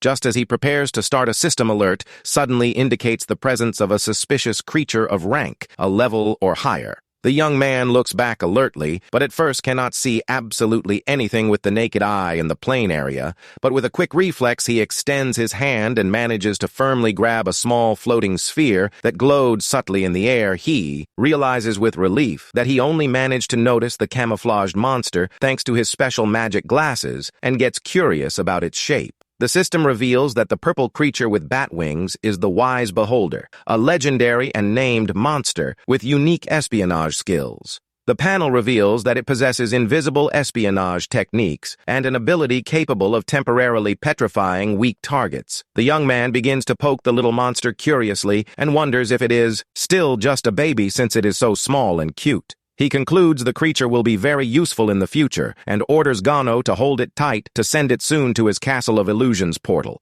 However, at that exact moment, a bizarre system notification pops up, warning that an unknown constellation demands the release of the Wise Beholder. The system emphasizes imposingly that the entity called the Mother Goddess's Gardener is screaming furiously, demanding that he release the purple monster. The young man is quite surprised by the divine entity's protest and begins to deduce the reason she is so involved in that dungeon. The young man realizes that this goddess must be the true administrator of the Garden of Meditation and understands his former companion's fear. The system panel flashes furiously with the divine screams of the dungeon's goddess, making the young rookie let out a slight sigh at her uproar. He notes amusingly that the divine entity is showing extreme despair and anxiety at the possibility of losing her purple pet. He decides to use this weakness to his advantage and asks mockingly if the little creature is valuable, receiving an anxious confirmation of yes from the goddess. The small pet trembles with fear in the palm of his hand, while the young man flashes a sly smile, masterminding his divine bargaining plan. He says, laughing, that she shouldn't scream at someone she is asking favors from, and intimidatingly reminds her that the pet is still in his power. The hunter signals Gano to raise his giant club and threatens to finish off the little monster if the goddess doesn't change her noisy attitude soon. The intimidation plan works, and the system announces that the goddess has changed her stance, proposing a new and exclusive special quest for him. The goal of the trial is to ensure the safety and healthy return of the wise beholder until the end of all monster attack waves. The young man is incredulous to see that the final reward will be the definitive ownership of the beholder and is shocked to notice the goddess's level of despair. He flashes a very sly smile, realizing that if he plays his cards right, he can extract even more prizes from the goddess. The young man changes his attitude, pretending to be generous, and accepts the quest to protect the pet, making the goddess let out a huge sigh of relief. The system warns that the garden's administrator is now anxiously rushing him to immediately start the defense trial. Before starting, the young man asks permission to clear up a quick doubt, and the garden's goddess calmly agrees to the request through the panel. He asks why a powerful goddess would need a mortal hunter to defend the place if she herself could easily crush the invaders. The goddess explains holographically that she used to repel the invaders but reached her physical limit and had to find a replacement. The youth reflects thoughtfully on a goddess's power limit and fearfully concludes that the invading monsters must be extremely dangerous. But the system message amusingly reveals that the real reason for the goddess's limit is just that she found defense games too boring. The prota is left with a look of absolute disbelief and lets out a sound of utter astonishment upon reading the silliest revelation of his entire life there. As a strategy game addict, the young man boils with pure rage upon reading the heresy that tower defense games are tedious. The system confirms that the goddess shrugged with disdain, categorically stating that this style of game is indeed a total drag. With a sarcastic smile, the young man states that she just didn't understand the true charm and insane fun that a good strategy game has. He makes an okay sign and proudly guarantees that he is the greatest master of that style, proposing to teach the techniques in exchange for more extra bonuses. Uninterested, the goddess's panel displays a few question marks, indicating she is just scratching her belly, without caring about the proposal. To force the agreement, the young man squeezes the beholder's cheek, comically generating a funny squeeshing sound from the defenseless creature. He tosses the pet back, calling his loyal Rank a warrior to again threaten the physical safety of the small purple baby. Gono grabs the creature in the air and activates the blue flame of his gigantic club, showing he won't hesitate to finish off the beholder if ordered. Startled by the imminent danger, the garden's goddess hastily nods vigorously, accepting his demands through the panel. Next, the Zaira carnivorous plants spring into action, violently tearing apart the first horde of invading lizards on the garden's grass. The young man smirks and asks mockingly if the dungeon's goddess paid close attention to his beautiful play. He shows that by positioning allies correctly, defenses against invaders become extremely easy and smooth to carry out. With the blue tactical panel floating in the air, the strategy master asks amusingly if they can already advance to the next wave of monsters there. The system displays the information panel detailing that the 10th horde of enemies will feature several Cerberus gold bees and iron golems. With a challenging look, the young man asks the goddess how she intended to solve this complex invasion without his strategic tips. In response, the system panel warns that the goddess just scratches her belly in silence without having the slightest idea of how to deal with that horde. The young man is visibly irritated by the disinterest and questions if the goddess really has no intention of taking the challenge seriously. Hanul throws a sharp provocation, asking if the real problem isn't that she finds the game boring, but rather the fact that she is terrible at it. Proud, the deity gets instantly irritated and sends a furious red message, guaranteeing that she does know how to play at least the basics. To prove her worth, the goddess finally sends her own defense layout plan, making the young man smile to see that she got motivated. The prota analyzes the scent drawing with great attention and concludes with a focused look that the ideal time to start the lesson has arrived. but he is shocked to see that her plan consists simply of cramming 20 carnivorous plants straight at the entrance, and the goddess confirms yes. The young man sharply counters, warning that this tactic is terrible and that her plan is doomed to total failure in the dungeon. The goddess tries to insist on the plan, but the prota shakes his head negatively, explaining that their attack is strong, but their movement is slow. He explains that due to the slowness of the carnivorous plants, she must place the Ari trees next to them for support. This way, the Ari trees will paralyze and charm the invading monsters, perfectly compensating for the Zaira's low attack speed. Furthermore, he warns that the queen bees and golems have special immunities and asks what she would use to slow them down at the entrance. Leaving the goddess curious about the tactical problem, Kim Hanul flashes a highly confident smile and announces he already has the perfect answer in hand. He extends his palm, revealing a glowing seed, and the system indicates that the goddess got quite confused by that silly choice of the young man. He explains that the shots fired by these basic plants have a super adhesive resin that they will utilize strategically. The goddess questions, pointing out that the slime is very weak, but the young man agrees, saying that just one indeed wouldn't make any difference. The young man plays the tactical card, asking what would happen if thousands of them hit the target, and the goddess gets quite intrigued by the idea. The tactics master orders the shots and shows in practice how the relentless rain of sticky seeds completely paralyzes the monsters. With the enemies totally stuck in the slime, the Zaira carnivorous plants have a blast, devouring each invader quickly and mercilessly. Kim Hanul proudly points to the massacre and teaches that even the weakest monster in the system becomes lethal if used correctly. He states that this is the true fun of a strategy game and asks amusingly if they can already advance to the next horde. The garden's goddess begins to watch that entire strategy lesson with massive interest and fascinated by the young rookie's talent. Time passes, and the panel for the 25th horde reveals the arrival of a giant draken pack of wolves and several scavengers in the garden. With a friendly smile, he again asks his divine student how she planned to organize the defenses this time against the pack. After reflecting a lot, the garden's goddess finally sends her new strategic opinion, displaying the ideal placement map of the plants. The young man highly praises her plan to funnel the monsters in the center and use the paralysis combo with seeds to explode the entire pack together. The goddess proudly confirms through the panel that this is exactly her new advanced-level defense strategic plan.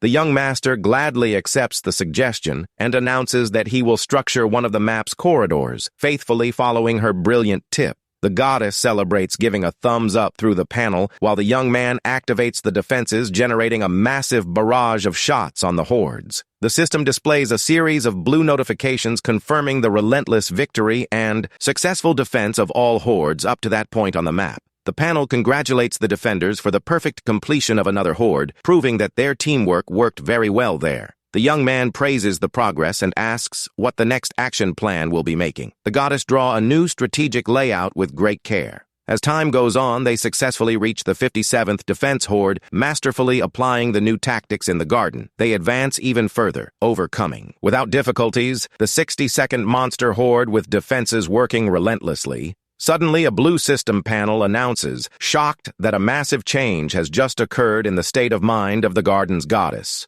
The wise beholder watches surprised as the blue holographic panel announces that the goddess has decided to make a complete adjustment to the quest goals. To Kim Hanul's absolute surprise, the goddess now volunteers of her own free will to be the official guardian of his castle. The final goal of the dungeon quest officially changes from a simple defense trial to a fun strategic mentorship challenge. With a sly smile, the prota gladly accepts the change and promises to teach every trick of his massive strategic arsenal. And so the young hunter spends the rest of the day focused on the tactical mentorship of the goddess, showing the best defense combinations on the map. He analyzes the corpse of a giant chicken monster and jokes with the goddess, saying that the best plan for that enemy would be to roast it whole. The young man points to the Ari trees and patiently corrects another placement error of hers, teaching the right way to use the charm. He follows the evolution of his divine student in hordes 80 and 88 and concludes with satisfaction that she is progressing very well. The young man lets out a tired sigh, seeing the panel confirm they successfully defended up to the 90th horde of the strategic trial in the garden sitting. Comfortably on the grass next to his monster allies, the young man highly praises the massive learning progress of his goddess student.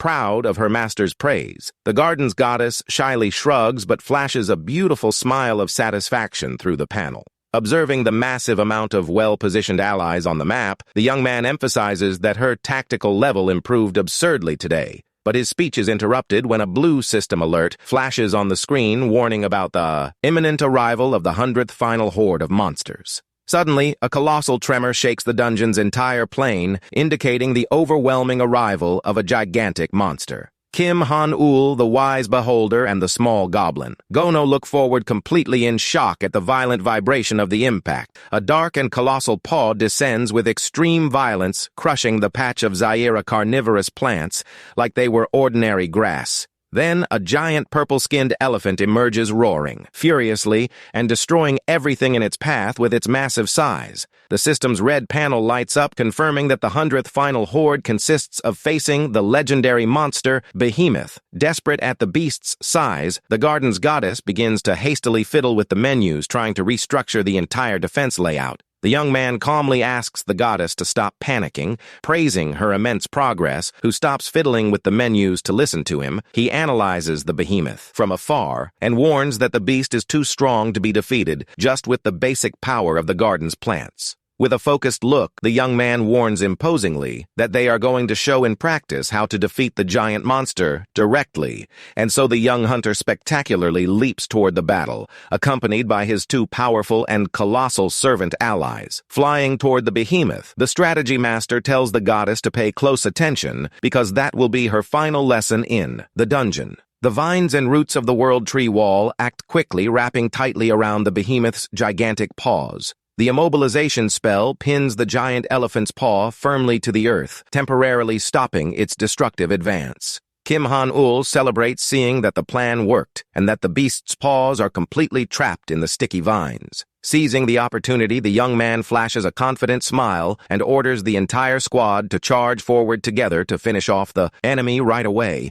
But the behemoth roars with extreme fury, releasing an intense and violent reddish aura from its body that startles the attack group. Suddenly, thousands of small red projectiles begin to shoot from the elephant's fur, leaving the young man quite shocked. The system reveals that the projectiles are actually blood fleas, red parasitic monsters with the ability to drain the victim's life. He fearfully notices that an endless cloud of parasites is coming out of the beast's skin and concludes it will be impossible to dodge so many. With no way out, the young hunter tries to protect his own face with his arm clenching his teeth, hard facing the approach of the red cloud. Odolph and Gono bravely jump in front of their master and use their robust bodies to crush the fleas, loyally protecting the young man.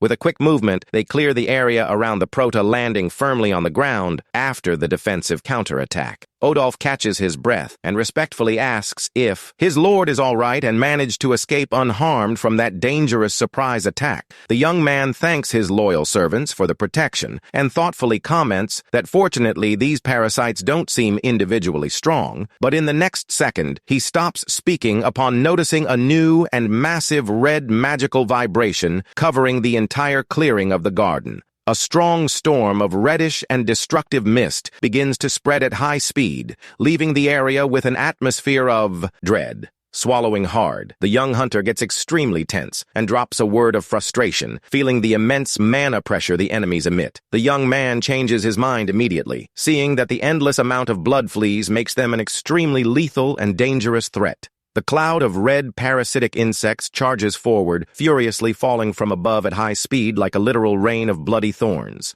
Odolph shouts, asking his master to be careful, and swings his massive wooden trunk. With all his strength to try to block the insect horde, the parasites collide violently against Odolph's club, generating a massive wave of reddish energy, sparks across the entire area. Gono also enters the fight, spinning his club at high speed and crushing dozens of enemies with the strength of his Hercules club. The two servants battle side by side with grit, delivering several fast, sequential blows to stop the approach of the Red Plague. Observing the fight closely, the Prota starts sweating, cold from nervousness, realizing that the defense situation is getting terrible for them. He analyzes that the insects are not strong individually, but the overwhelming quantity is quickly tiring his two monsters. The young man concludes that the group of 3 warriors will never manage so many enemies and wonders if there is any viable way out of the crisis. But at that moment, a golden system panel announces that the Lord's castle has finally deposited the 4,000 gold coins into his account. The young man is overjoyed to remember he had that pending bonus payment from the castle and realizes the coins arrived at the perfect time. With a confident smile on his face, the tactics master celebrates the perfect timing and opens the system menu to make a new summon. The blue holographic screen confirms out loud the activation of the Lord's transaction, allowing the immediate spending of the gold fortune he received. A bright and sparkling orb of blue energy appears floating in the air, channeling the summoning power of the new elite-level ally. The young man decides to summon wizard Zenkaruk, planning to use the villain's large-scale spells to clear the red insects. The system panel officially confirms the summoning of High Priest Zenkaruk, and the young man promises to annihilate the parasite plague for good. Upon appearing in the middle of the battle, the lizard wizard gets extremely confused and startled, looking around without understanding where he ended up. Kim Han-ul shouts in a friendly manner, ordering the High Priest to act quickly and use that devastating special technique of his from before. The villain stammers, sweating cold, and politely asks what he means. But Kim Han-ul screams, telling him to use his large water jet right away. The lizard man wizard's eye suddenly widens, finally understanding the direct order given by his new and intimidating master. Without wasting time, he raises his skull staff and begins to channel a massive amount of glowing blue, water magic energy. He activates his exclusive technique, Tears of the Ancient God, generating a colossal pillar of water and ice that violently cuts through the forest. The colossal magical torrent hits the parasite cloud head-on, evaporating and freezing thousands of red enemies in a fraction of a second. The colossal behemoth roars in pain upon being hit head-on by the wizard's freezing water jet, while its fleas are completely swept from the map.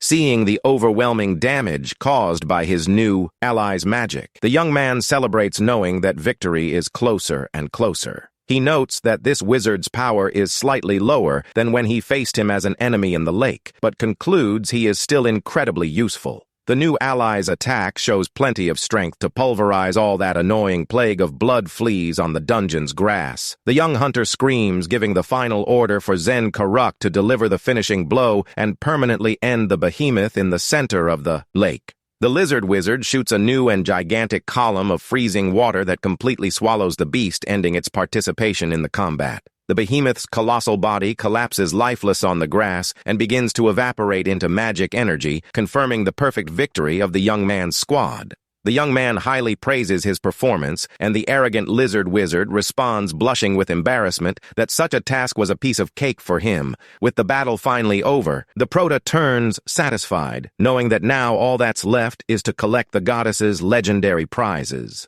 The dungeon sky opens with a strong and shiny divine glow, announcing the immediate arrival of the mentorship prizes he agreed on.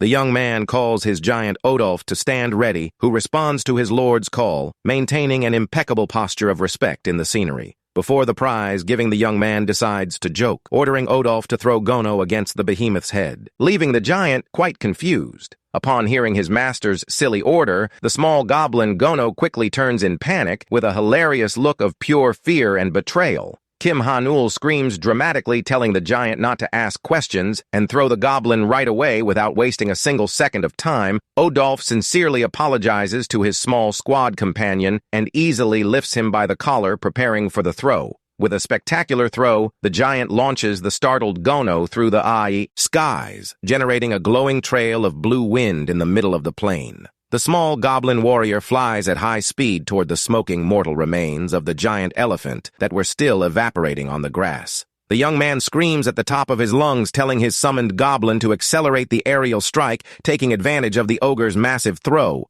Gono activates his famous technique, Crow's Wing Beat, glowing intensely in blue to deliver his final crushing blow in the dungeon. The goblin descends, delivering a crushing strike with his club, and the young man confidently mentalizes that his game information is correct. He knows that Gono's normal strength would never manage to pierce that beast's hide, but the secret lay in the speed bonus. By combining the speed of the ogre's throw with Gono's wings, the penetration power of the Hercules Club was amplified to the extreme in the fight. To top it off with a golden touch, the master orders Zenkaruk to shoot his torrent of water and wrap the goblin's body in a powerful whirlpool. The system confirms the activation of the water shield tears of the ancient god, wrapping the flying goblin in a glowing protective barrier.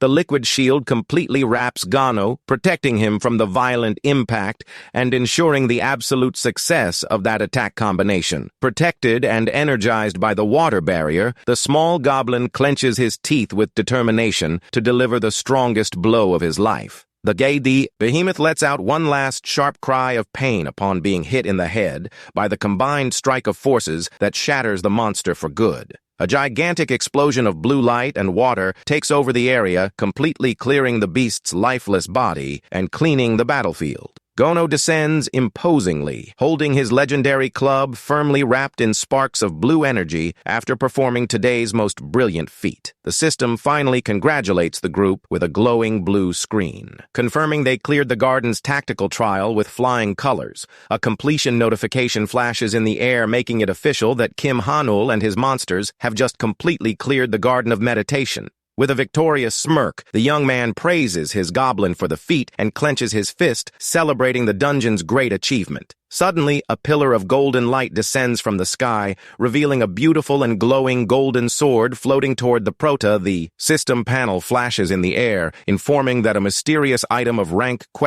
Has been granted to him as a special final reward. Curious, the young man extends his hand and holds the golden sword's hilt, which emits a strong and sparkling divine energy at the touch of his fingers. The screen reveals that the weapon is called Vestige of the Emperor, a unique item of mysterious rank that grants the use of the Vestige copy technique. Upon analyzing the technique, the young man reads, shocked, that he can insert monster orbs into the sword to copy their best attribute and one of their spells. However, the system panel warns that he will not be able to keep the creature's summon active while using its copy on the sword. He smartly deduces that the weapon's mysterious rank varies according to the inserted monster orb, justifying the question mark. At that moment, the garden's goddess manifests herself and asks what the young man wishes to receive as an additional prize for the brilliant mentorship given. The young man amusingly recalls his bargain with the goddess when he promised to give the best tips in exchange for highly valuable extra rewards.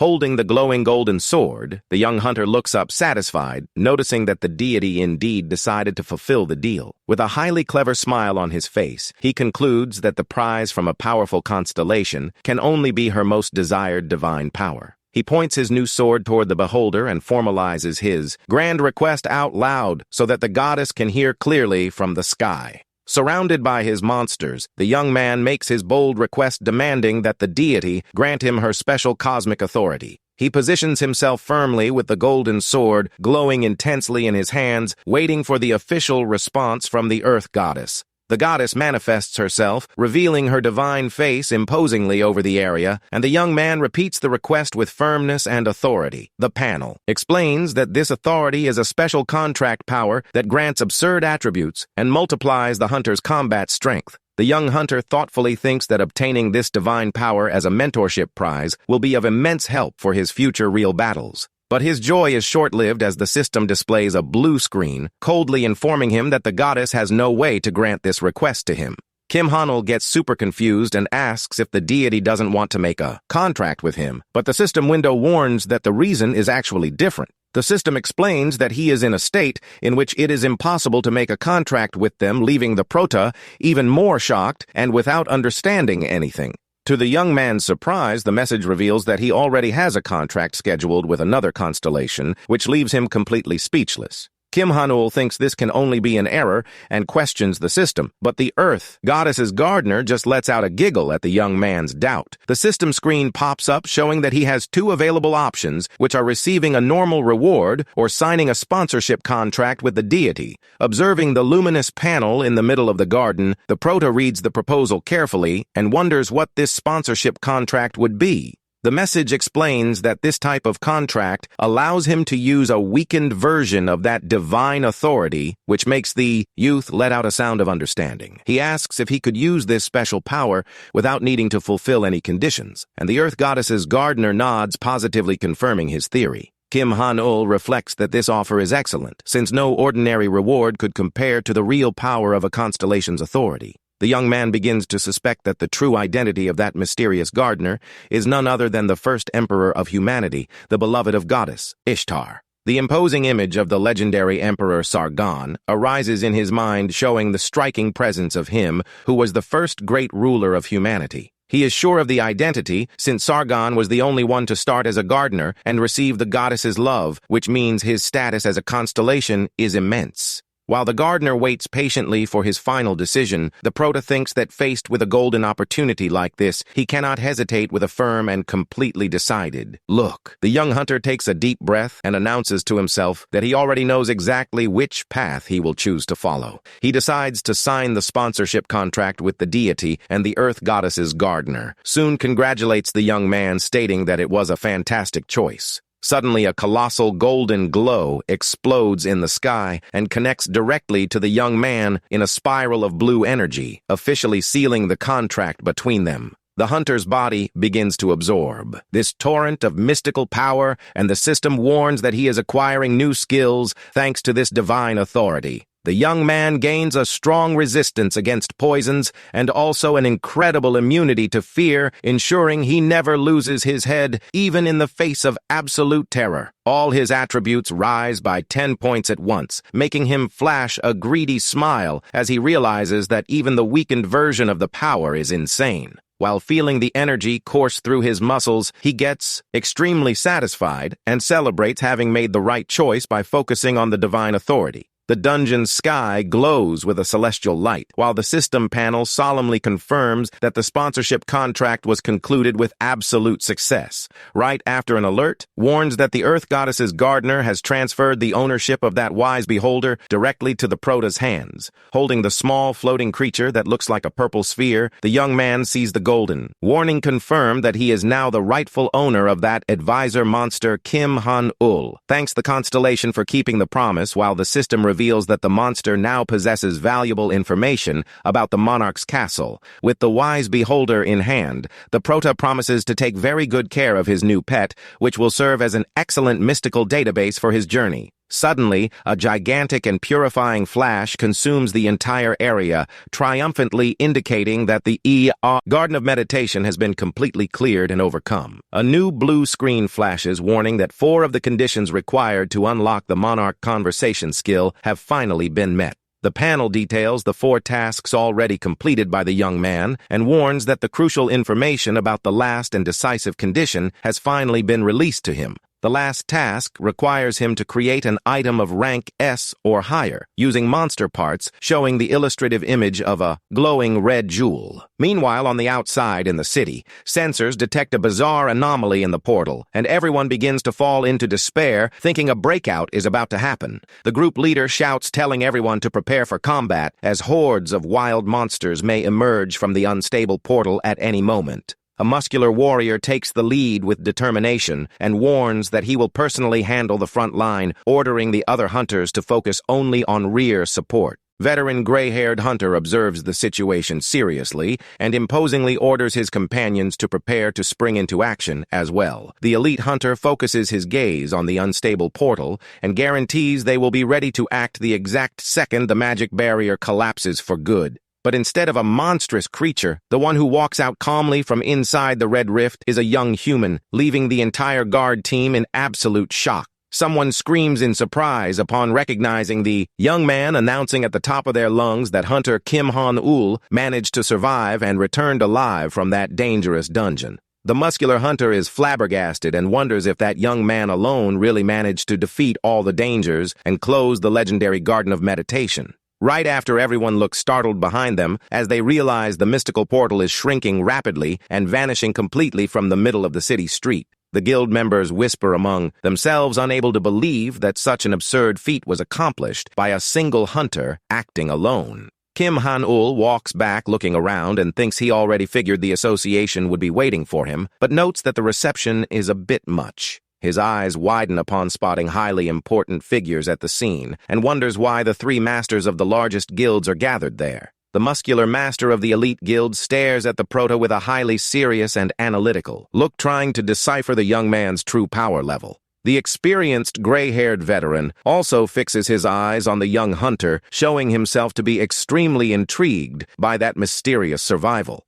A staff member in a suit and sunglasses calmly approaches Kim Han-ul and calls him by name with a highly formal and respectful posture before everyone. He politely introduces himself as Kim Jung-soo from the Hunter Association headquarters and thanks the young man immensely for the hard work. In closing that dungeon, the Prota politely thanks him for the greeting and asks straight up why the leaders of the 3 largest guilds in the entire country decided to show up there. The man quietly explains that the portal changed to a red pattern of extreme danger, causing them to send urgent reinforcement requests to each guild. Hearing this, the youth realizes everyone feared a violent monster breakout and finally understands the reason there are so many important people gathered there. The man in sunglasses confirms they indeed requested an emergency mobilization due to the extreme danger, but confesses that the situation got out of hand. He confesses in a low voice that the association never expected the masters of the main guilds themselves to show up in person to help with the rescue. Kim Han-ul finds all of that extremely weird because if it were just an ordinary dungeon breakout, the regular members of the guilds would handle the job alone.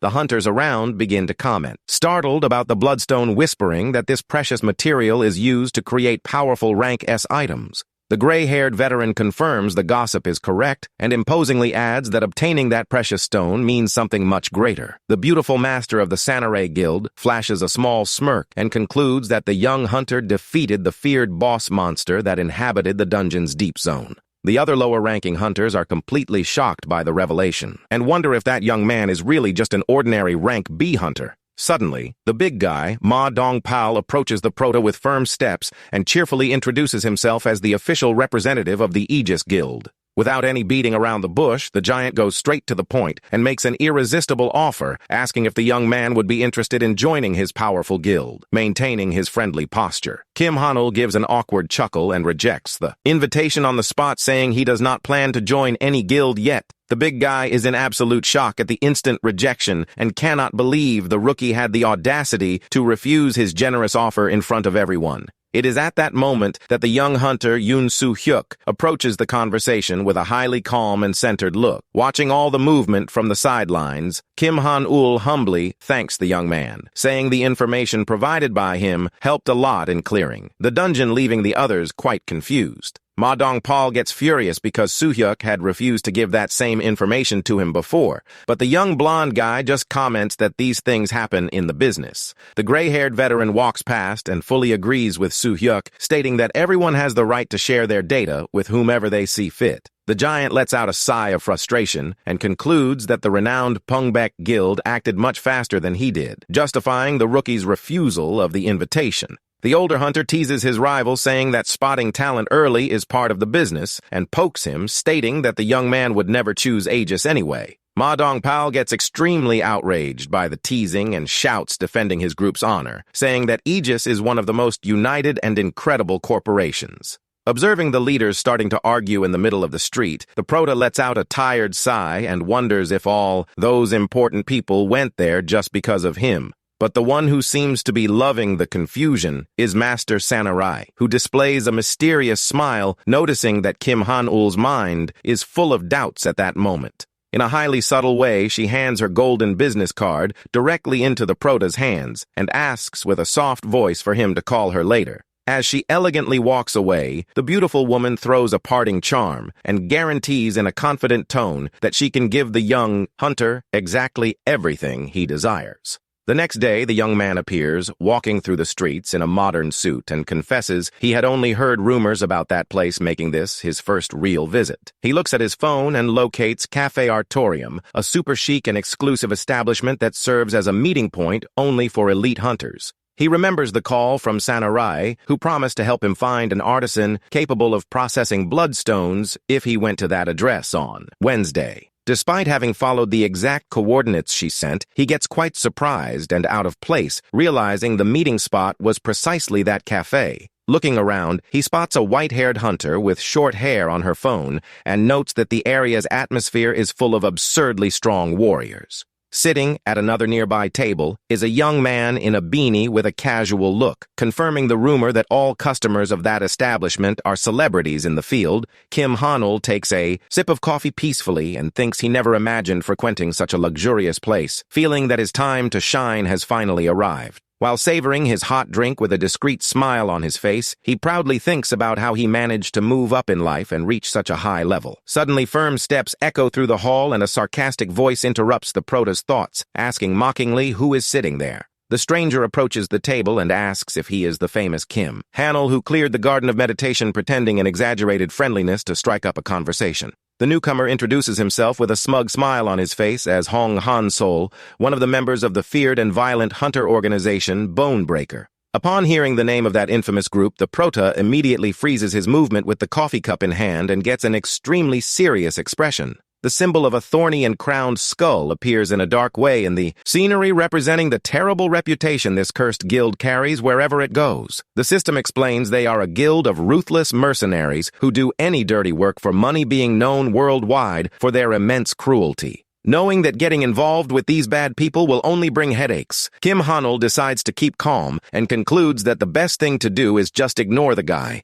But the pushy, leather-jacketed guy doesn't take the hint and leans on the young man's table, commenting he didn't expect to see him there and asking if the internet gossip is real. Kim Han-ul glares at him quite coldly and asks what rumors he is talking about, but Hong Han-sol gives a mock giggle and tells him not to play dumb. The instigator reveals that everyone is commenting that the prota is already part of the Pungbak Guild in secret and only pretends to be an uncontracted rookie hunter for show. He accuses the young man of using a cheap marketing strategy to boost his value and asks mockingly how much money he took home in this play. In a sudden movement full of authority, Kim Hanul slams the coffee cup with extreme force against the wooden table, causing the drink to splash and startling the pushy guy. But inside, the villain celebrates, thinking the young man fell right into his cheap provocation, planning to irritate him even more to get him completely out of his mind. To the instigator's surprise, the prota just responds with total disdain that he is free to think whatever he wants, leaving the villain completely without understanding anything. Hong Han Sol gets irritated and questions if that is a confession that the rumors are real, but the young man patiently repeats that he doesn't care about his dumb theories. The villain warns that the entire hall has its eyes on him and that this arrogant attitude will only feed the gossip, but the young man coldly responds that he doesn't give a hoot about that. Looking right into the depths of the inconvenient mercenary's eyes, Kim Hanul ends the argument stating that rumors are nothing but rumors, leaving the rival speechless.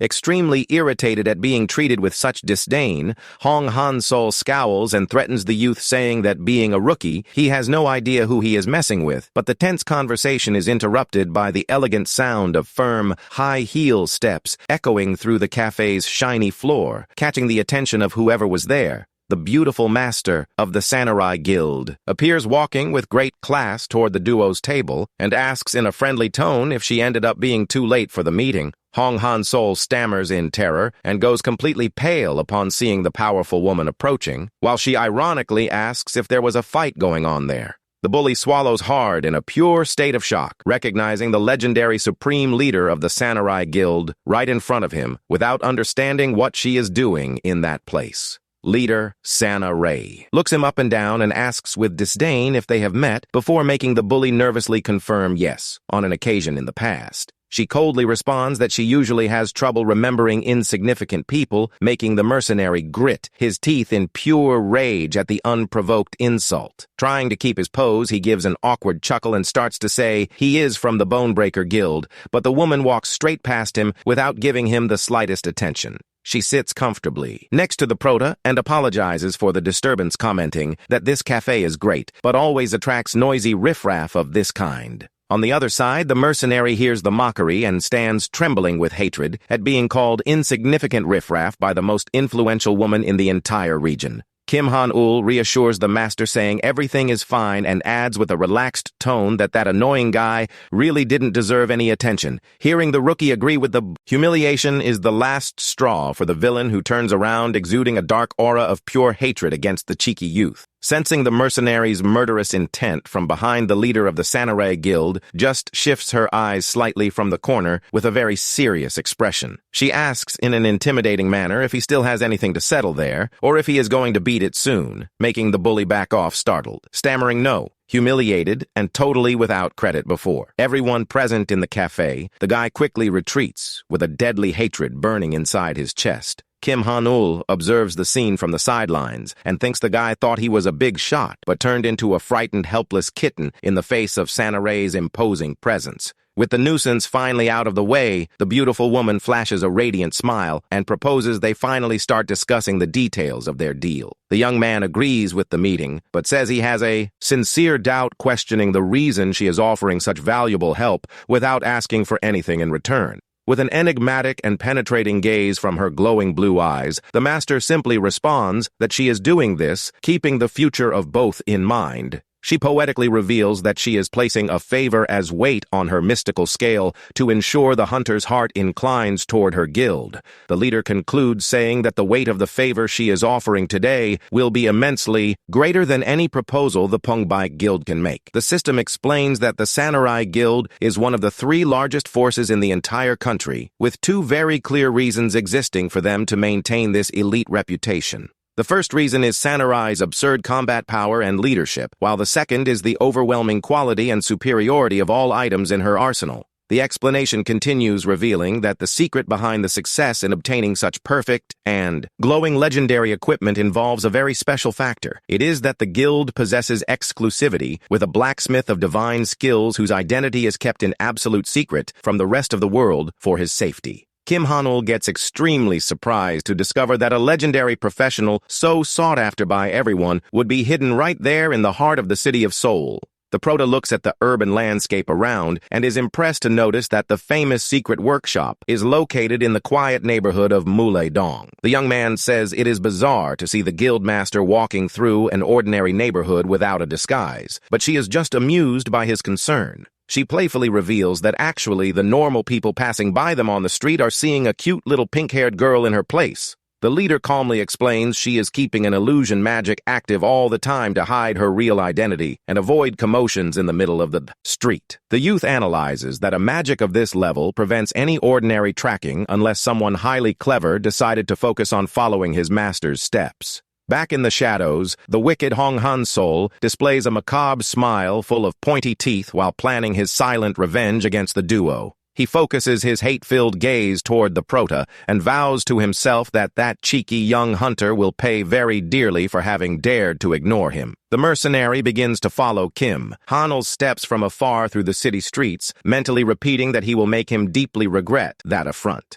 Meanwhile, oblivious to the danger, the two arrive in front of the modest facade of an old metal workshop that seems to be totally closed to the public. Samurai approaches the entrance with familiarity and raises her arm to signal her arrival, announcing with a loud and cheerful voice that she has finally reached the destination. The bearded and burly blacksmith opens the door, with a grumpy face complaining angrily about her delay and saying he had been waiting there for hours. She apologizes laughing and explains the delay was because she brought a guest, but the brute grumbles, pretending he wasn't expecting anyone. The young man starts sweating cold, seeing the worker treat the powerful guild master with such rudeness, wondering if it is normal to speak like that to an elite leader. Ignoring useless formalities, the blacksmith goes straight to the point and roughly asks where the material is that she had mentioned in the message from before. The prota extends his hand and delivers the glowing red stone to the blacksmith, who takes the blood crystal curiously and warns he will take a good look at it. Kim Han-ul politely introduces himself, saying his full name, and the big guy just tells him to call him Sancheon, which is the same name as his metal workshop. The young hunter flashes a very wide and friendly smile, guaranteeing with excitement that he is very eager to work in partnership with the famous Master Sancheon. Upon analyzing the jewel against the light, the blacksmith's eyes widen, impressed by the mystical glow, and he mutters shocked that it is a gem of supreme quality. Samurai approaches interested, asking if it is indeed of supreme level, and Sancheon confirms, fascinated, seeing there is not even a single scratch on the mystical gem. With an expression of pure professional respect, the veteran blacksmith confesses that this is the first time in his entire career he has seen such a pure and perfect gem. He gladly accepts to do the job and asks the prota to sign an agreement document while the young man celebrates the plan's success in his thoughts. holding the mysterious paper the blacksmith extended in his direction. The prota gets a bit hesitant and asks, surprised if he really needs to sign, that Sancheon explains it is a standard requirement for the item's commission and warns it is a contract with a mana seal, asking him just to read the terms and sign. The system details that the mana seal contract is a highly powerful magic artifact that binds both parties by means of their own vital mystical energy.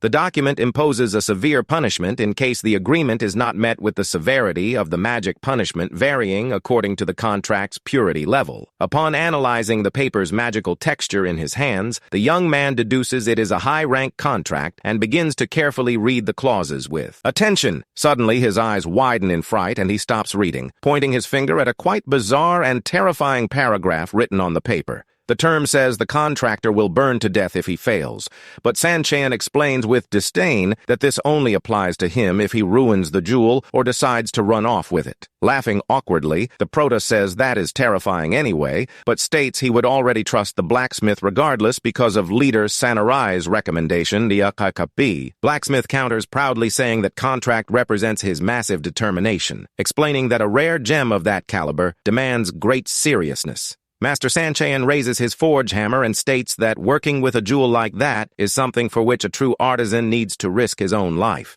A short time later, on the outside of the workshop, the prota says goodbye to the blacksmith and walks to the parking lot next to the beautiful master who waits for him in the car. Sanarai offers a friendly ride in her luxurious red Ferrari, but the young man thanks her for the invitation and says he still has some important matters to settle there. She smiles understandingly, saying it is natural for the most coveted rookie of the moment to be very busy, bidding him a friendly farewell before leaving with the car. Before she starts the engine, Kim Hanul makes a quick sign with his hand and warns that he would like to ask one last crucial question before she leaves. With a highly serious and earnest look, the youth directly asks what the ordinary people of that quiet soul neighborhood really mean to her. He recalls the walk they took earlier through the neighborhood streets, where he noticed all the elderly residents seemed to know and highly like the young lady's presence. The warm way everyone smiled and talked with her on the way back caught Kim Hanul's attention in a highly positive and quite intriguing way. That scene looked like that of a big old family that deeply cared about each other, making the young man deduce how precious that neighborhood was. Upon hearing the young man's sincere question, Sanarai's cheerful face suddenly changes, and she calls him by name with a highly solemn and mysterious tone of voice. She directly questions what the real intention is behind that question, forcing the prota to think fast and decide that the best thing is to speak only the truth. Back inside the quiet workshop, the blacksmith Sancheon uses a special magnifying lens to closely examine the glowing structure of the blood crystal. Fascinated by the red gem's beauty, the blacksmith mutters that he will need total focus not to make any slip during the weapon's forging process. But suddenly, a series of violent bangs begins to shake the closed metal doors of the workshop, leaving the blacksmith startled by that sudden invasion. Acting on pure protective instinct, Sancheon quickly uses a clean cloth to cover the glowing blood crystal and hide it from the eyes of whoever was outside. While squeezing the bundle against his chest, the worker turns with a sharp expression toward the entrance and asks in an authoritative tone, "Who is out there?"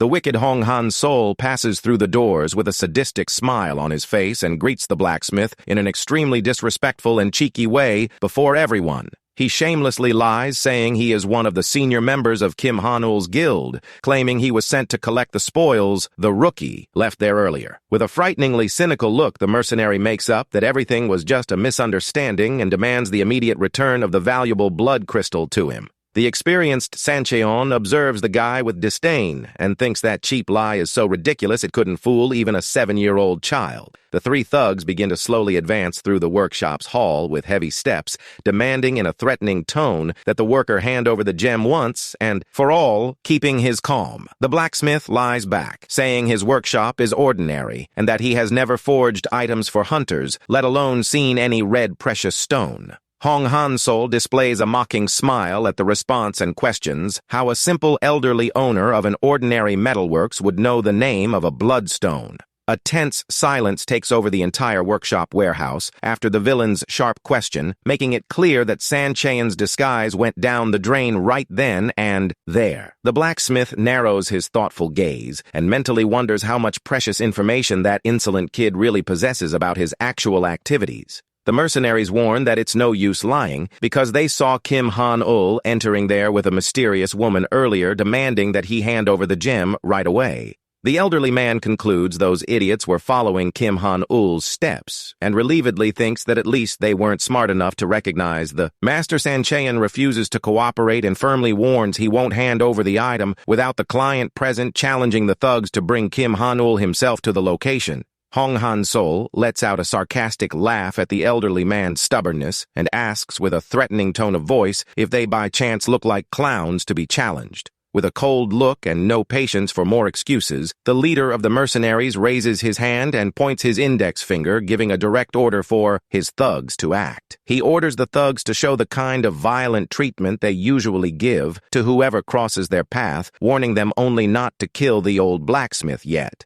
But before the thugs can take the first step in the elderly man's direction, the leader senses a bizarre magical anomaly in the environment and lets out a sound of surprise. He looks back angrily upon noticing his thugs stood totally paralyzed in place and shouts, questioning why on earth they are not obeying his order. One of the thugs tries to stammer some word but is trembling from head to toe in pure dread, with his body completely paralyzed and unable to move a single millimeter. The other silver-haired thug also displays an expression of pure panic on his face, letting out only a desperate murmur while trying to regain control. Totally out of patience with that pathetic scene, Hong Han-sol clenches his fists furiously and shouts, asking what nonsense his own men are pulling.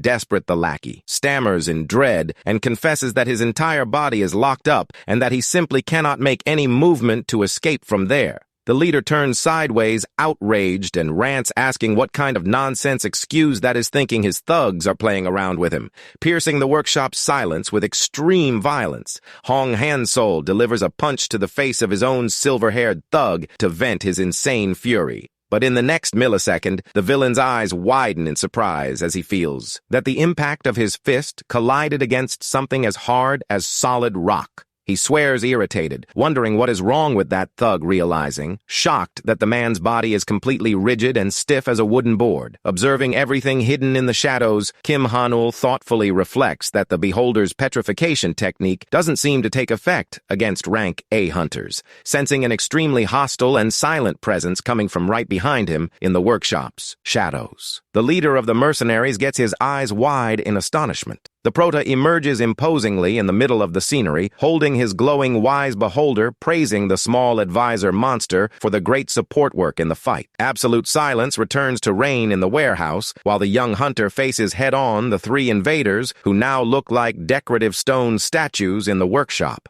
Gritting his teeth in pure rage upon recognizing the young man's face, the villain Hong Han-sol asks with hatred how he managed to appear there so suddenly. The young man displays a mocking smirk and reveals he knew very well they would try to follow him, accompanying their every silent step since he left the cafe. He recalls that his small floating creature acted brilliantly by sniffing out the presence of the pursuers right at the exit of Cafe Artorium earlier that day. The system warns that the wise beholder detected a tracker on the group's tail and revealed the pursuer was precisely Hong Han-sol, the pushy guy from the Bonebreaker Guild. The prota looks back somewhat intrigued, thinking that system information doesn't make sense since Leader Samurai hadn't said a single word. Suddenly, a blue holographic screen flashes before his eyes, confirming the start of the mystical tracking by means of the automatic activation of wiretapping. The description reveals that the wise beholder can observe others in a totally undetectable way, ensuring no ordinary disguise escapes its vision.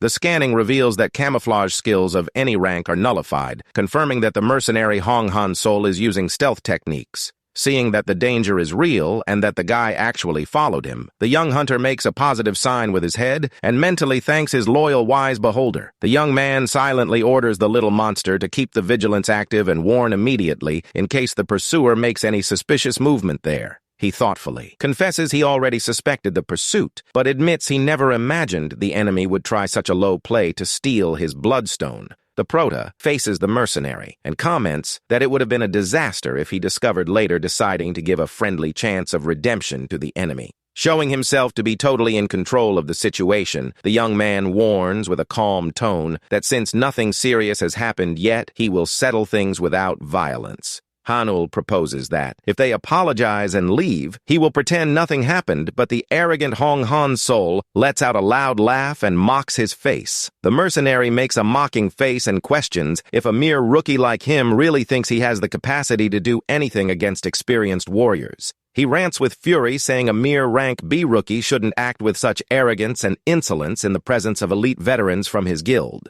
The villain thinks shocked about how the young man noticed his mystical stealth, knowing his concealment skill came from his own constellation and is impossible to track. Kim Hanul makes a mocking gesture with his finger, calling for a fight, leaving the villain furious and decided to use physical force to snatch that precious gem. The mercenary bites his lips in anger and screams out of control upon realizing the young prota keeps looking at him with total disdain and mockery in the middle of the hall. Drawing two sharp daggers that glow in red, he rants that he doesn't know where so much confidence comes from, but vows he will make the cheeky guy deeply regret it. Suddenly, a massive explosion of blue smoke and dust takes over the entire area, forcing the villain to hastily take a step back to protect himself from the impact. Trying to see amidst the dense smoke that blocks his combat vision, the mercenary irritatedly questions what the young man is trying to plan with that. But before he can formulate an answer, a robust silhouette with glowing blue eyes begins to project in the middle of the smoke, exuding a colossal power. The villain's eyes widen, and he lets out a murmur of astonishment upon realizing that the gigantic shadow emerging in front of him definitely does not belong to young Kim Hanul. The imposing goblin warrior Gono appears imposingly wearing his legendary black armor, making the mercenary murmur in disbelief upon confronting that beast. After the initial fright, the villain lets out a hysterical laugh and openly mocks. The young man summons asking if that small green monster is his best. He continues mocking and says it is hilarious to see the young man start a fight trusting his life to a trashy, weak creature like that, laughing out loud in the workshop. The young master remains in absolute silence with his arms crossed next to his loyal monster, letting the enemy laugh all he wants while savoring his victory. The prota draws his golden sword and warns with a quite cold tone of voice that the mercenary can laugh all he wants now, because soon after he will have his mouth shut. The villain's eyes glow with greed upon noticing the young man's golden weapon seems to be extremely valuable, challenging the youth to try to defeat him if he wants to keep it. He focuses his insane gaze on the prota and thinks that golden sword will be a perfect bonus to loot along with the blacksmith's valuable bloodstone. Without losing more time on useless provocations, the leader of the thugs begins a fierce dash at high speed, planning to beat up the young man until he almost dies. He leaps through the air, delivering an aerial attack with his two red daggers, focused on knocking out the young hunter to steal all his mystical treasures. In the middle of his attack leap, he greedily mentalizes that supreme quality bloodstone will be his in a matter of seconds, and no one can stop him. He already celebrates the fortune he will make by selling both the gem and the Emperor's mysterious glowing sword on the magic items black market. With a sadistic smile plastered on his psycho face, the villain descends, delivering the finishing blow, screaming that he thanks for today's excellent meal. But in the next millisecond, a red alert from his own constellation flashes in panic in his mind, desperately ordering him to stop the fight and run. Hong Han's soul stands totally without understanding the reason for that panic warning from his god, but his doubt is interrupted by a colossal crash right in front of him. The small goblin Gono blocks the blow with extreme ease and spins his colossal club at high speed, forcing the mercenary to let out a grunt of surprise. With a quick and overwhelming movement, the small warrior smashes the air with his club and hits the villain head-on, launching him far away with an agonizing cry of pain. Kim Han-ul observes the scene with total peace and praises the fantastic performance of his faithful goblin, who responds with a cheerful grunt of satisfaction in the area. Fallen on the ground amidst the dust, the leader of the mercenaries coughs with difficulty, trying to catch his breath while wondering in panic what kind of strength that is. He focuses his enraged and startled gaze in the direction of that green and robust creature, unable to accept he was thrown with such ease by a goblin. Furious at being humiliated, the villain charges forward again, screaming that he intended to ignore the monster because he thought it was just a weak, low-level creature. He leaps toward the opponent with blind fury, delivering fast blows and screams, saying, "The small monster is really asking to die a violent death." But in the middle of his attack rush, his eyes widen in fright upon noticing that the opponent's reaction speed completely surpasses normal limits. Gono masterfully dodges the aerial blow and delivers an overwhelming counterattack swing, breaking the mercenary's defense in the blink of an eye in the workshop. The impact is so violent that it makes the villain spit a large amount of blood from his mouth, making him murmur in disbelief upon realizing his squad's imminent defeat. With cold sweat dripping down his wounded forehead, he wonders in panic how it is possible for a simple goblin monster to be so incredibly fast and strong. While the small warrior prepares a new devastating rush with his club, the villain's guardian constellation sends one more desperate warning in his mind. Without giving any chance of defense or escape to the opponent, Gano delivers a well-aimed swing that hits the mercenary's chest with all the strength of his robust arm. The crushing impact makes the leader of the invaders let out a deafening shriek of agony while being thrown against the stone floor of the blacksmith's old workshop. Faced with the humiliating massacre and the overwhelming defeat of his chosen one, the panel reveals that his guardian constellation just shakes its head in disappointment. To finish the combat for good, the small goblin warrior descends, delivering a devastating vertical blow, making the villain let out one last desperate sigh of pain. The goblin delivers one more brutal swing while the villain's cronies desperately beg for him to wait just a minute before continuing the massacre. Hong Hansol lets out another groan of pure agony, with his nose bleeding, totally humiliated, and without strength to resist the overwhelming power of that summoned beast. Without listening to the pleas, the small and robust goblin turns his giant club and square hits the other thugs who tried to cowardly surround him in the workshop. A fast and merciless sequence of blows echoes throughout the stone hall, showing that Gano has no mercy when dealing with cheeky and dangerous invaders. The mercenaries' cronies watch the massacre with wide eyes, trembling in dread as they realize the small green monster's physical strength is simply insane. The Prota displays a satisfied smirk at the lesson and calmly orders his goblin to stop the massacre, warning that was already enough.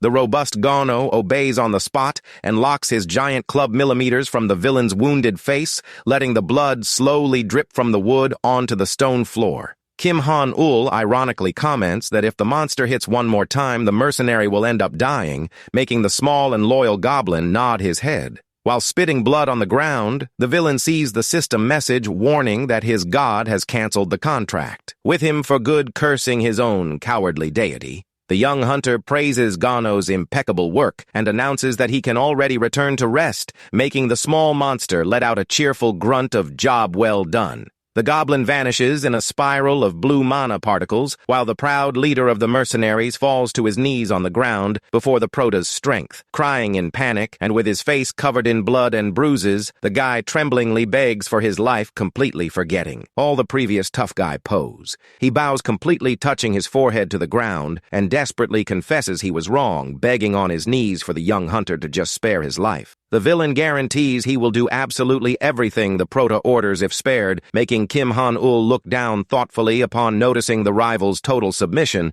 The young man calmly confesses that he also makes no point of killing anyone there, making the coward mentally celebrate for having managed to escape certain death. Hong Han-sol treacherously thinks that if he can get past this humiliation now, he can plan a much worse counterattack in the future against the rookie. But the villain's malicious thoughts are interrupted when he senses an extremely violent and deadly reddish energy aura begin to burn in the air. The young man warns with an ironic tone that he is not sure if the other important person back there will agree with that, while a figure emerges enveloped in red flames. The mercenary stammers in pure state of shock, recognizing Master Samurai wrapped in a red aura of pure murderous fury, walking with slow and deadly steps. In the silence of the old metal workshop, the powerful guild leader confesses, letting out a heavy sigh, that she ended up lowering her guard and making a silly mistake today. She deeply regrets not having noticed they were being followed, saying worriedly that a single wrong step could have put the young man's life at risk. Sanchian apologizes for the oversight, but the leader reassures her longtime friend, saying that in the end, everything ended well, and without any serious injuries in the workshop. Kim Han-ul scratches the back of his neck somewhat awkwardly and confesses he feels very bad about the situation, thinking the blacksmith and she went through that danger because of him,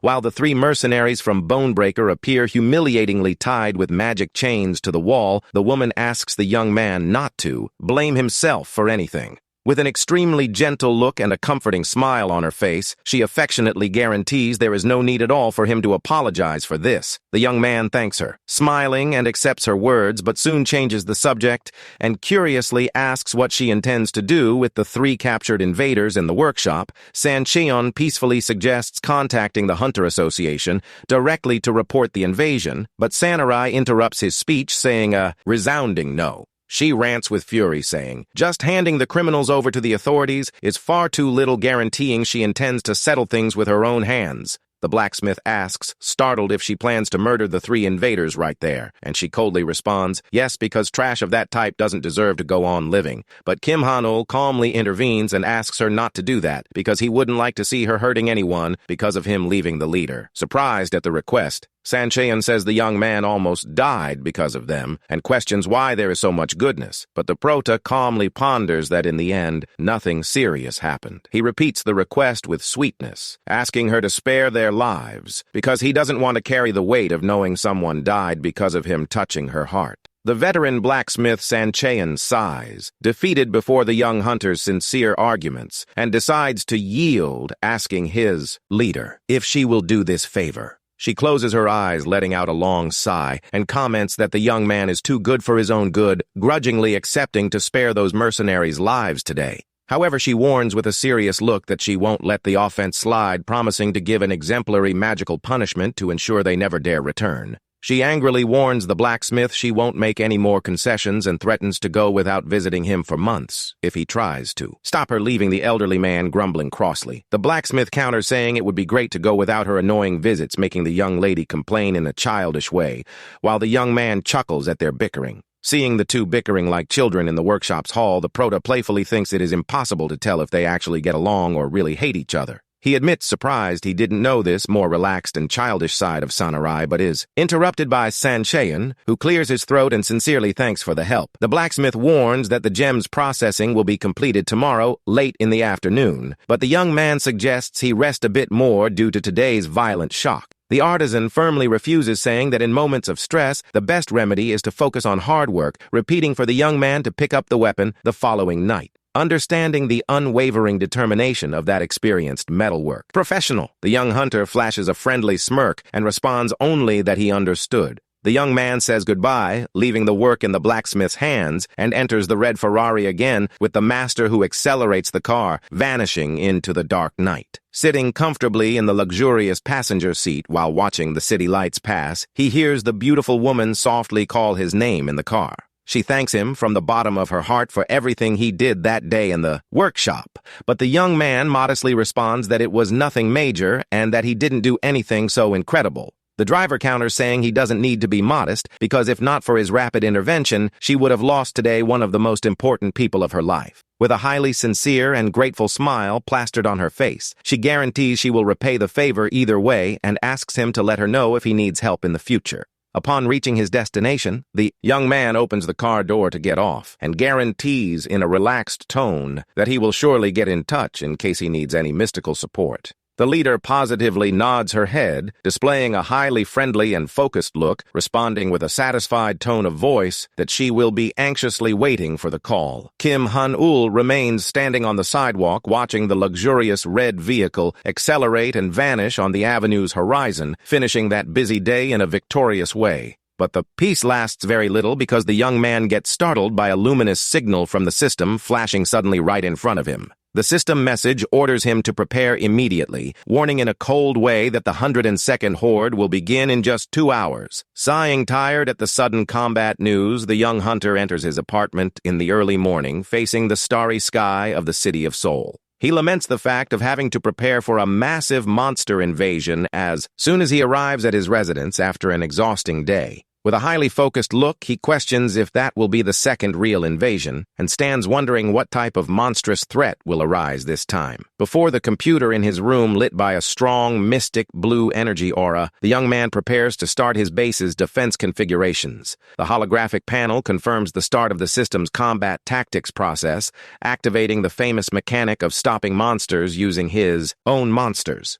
Floating in the game's digital space, he decides that his first tactical task will be to analyze what creatures he has available to deploy in the monarch's castle. Upon analyzing the list of allies, he smiles satisfied, noticing that his military fighting power grew in an absurd and very significant way since the last battle. But when preparing to configure the defense structures, the young man is interrupted by a special privilege alert granted to the solo player, with his face lit. By the screen's glow, the prota focuses his curious gaze on the panel, trying to decipher what that mysterious prize is about. The system solemnly announces that a legendary item peddler will appear in the castle's shop temporarily exclusively during this horde. The description explains that the player will be able to buy a massive variety of disposable tactical items that will be extremely useful in the middle of the wave's combats. The young tactics master gets quite excited with the news. While the panel confirms that the mysterious item seller has already entered the monarch's castle, a retro-style screen shows the small peddler fiddling with his giant backpack before the sovereign's mystical throne, preparing all his valuable wares.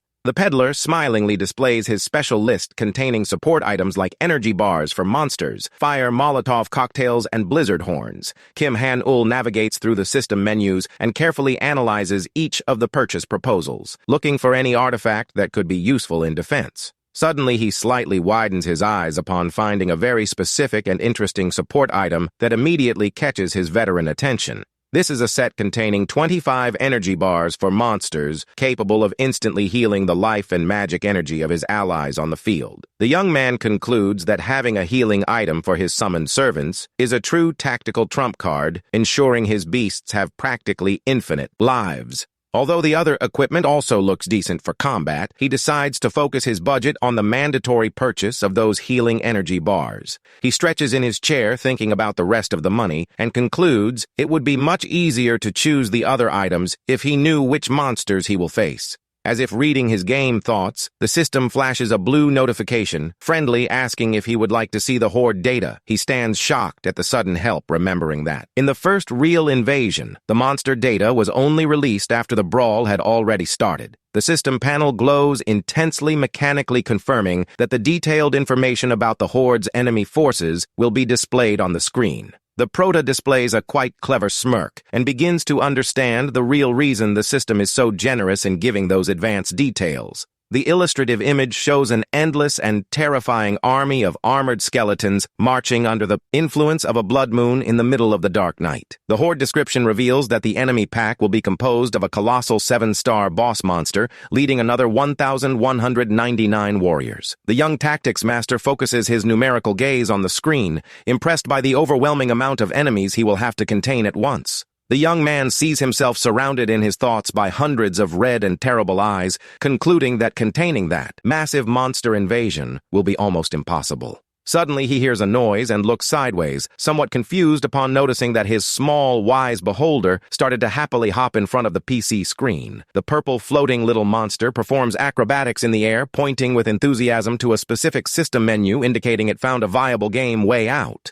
The young man displays a quite confident smirk and agrees with his mystical advisor, remembering that when a game gets hard, the only way out is to use cheap tricks. The inventory screen displays that he has stored a high-level premium gacha ticket and also a special ticket for defense space development. With a quick touch of his fingers on the mystical screen, the young hunter decides to start the roulette and activates the premium gacha in hopes of obtaining a legendary reward. A strong blue flash consumes his entire dark room, and the young man's eyes widen in fright to see the sparkling result of the prize drawn by the system on the screen. The draw's divine light explodes before the prota in a triumphant way, indicating that his luck as an unpopular game streamer finally worked at the right time. In the next millisecond, in the battle dimension, a colossal armored skeleton footstomps with extreme force on the earth, announcing the cruel start of the horde. The army of armored undead advances in heavy steps with their eyes glowing in bright red, while the system officially decrees the start of the invasion.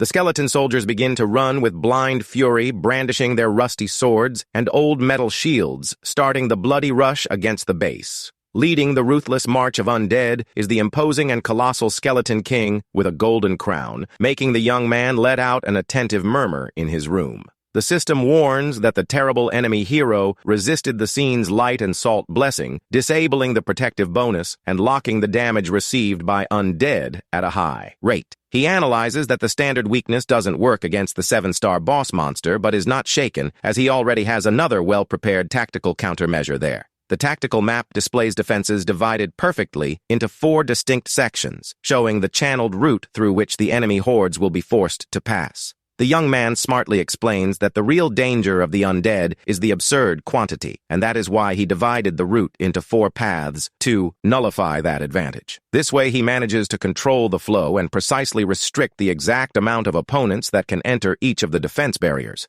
Weakened by the salt room traps and totally without their pack numerical advantage, the enemies are crushed right at the entrance by a violent attack. The high priest, Zen Karuk, positions himself bravely on the front line of the first defense barrier and roars with strength, challenging those cursed creatures to advance. Channeling a large amount of mystical energy in his staff, he delivers a devastating fire blow that burns dozens of skeleton soldiers on the spot. The colossal torrent of mystical flames purifies the invaders, showing in practice the power of the countermeasures planned by the young man under the will of his powerful master. The first barrier is holding up bravely and easily, eliminating dozens of undead, leaving the boss's skeleton army smaller and smaller. Meanwhile, in the second barracks, the quiet atmosphere of the night soon prepares for the next strategic clash against the invaders. At this, one of the summoned allies roars furiously upon activating the powerful tears of the ancient god skill to strengthen his combat power.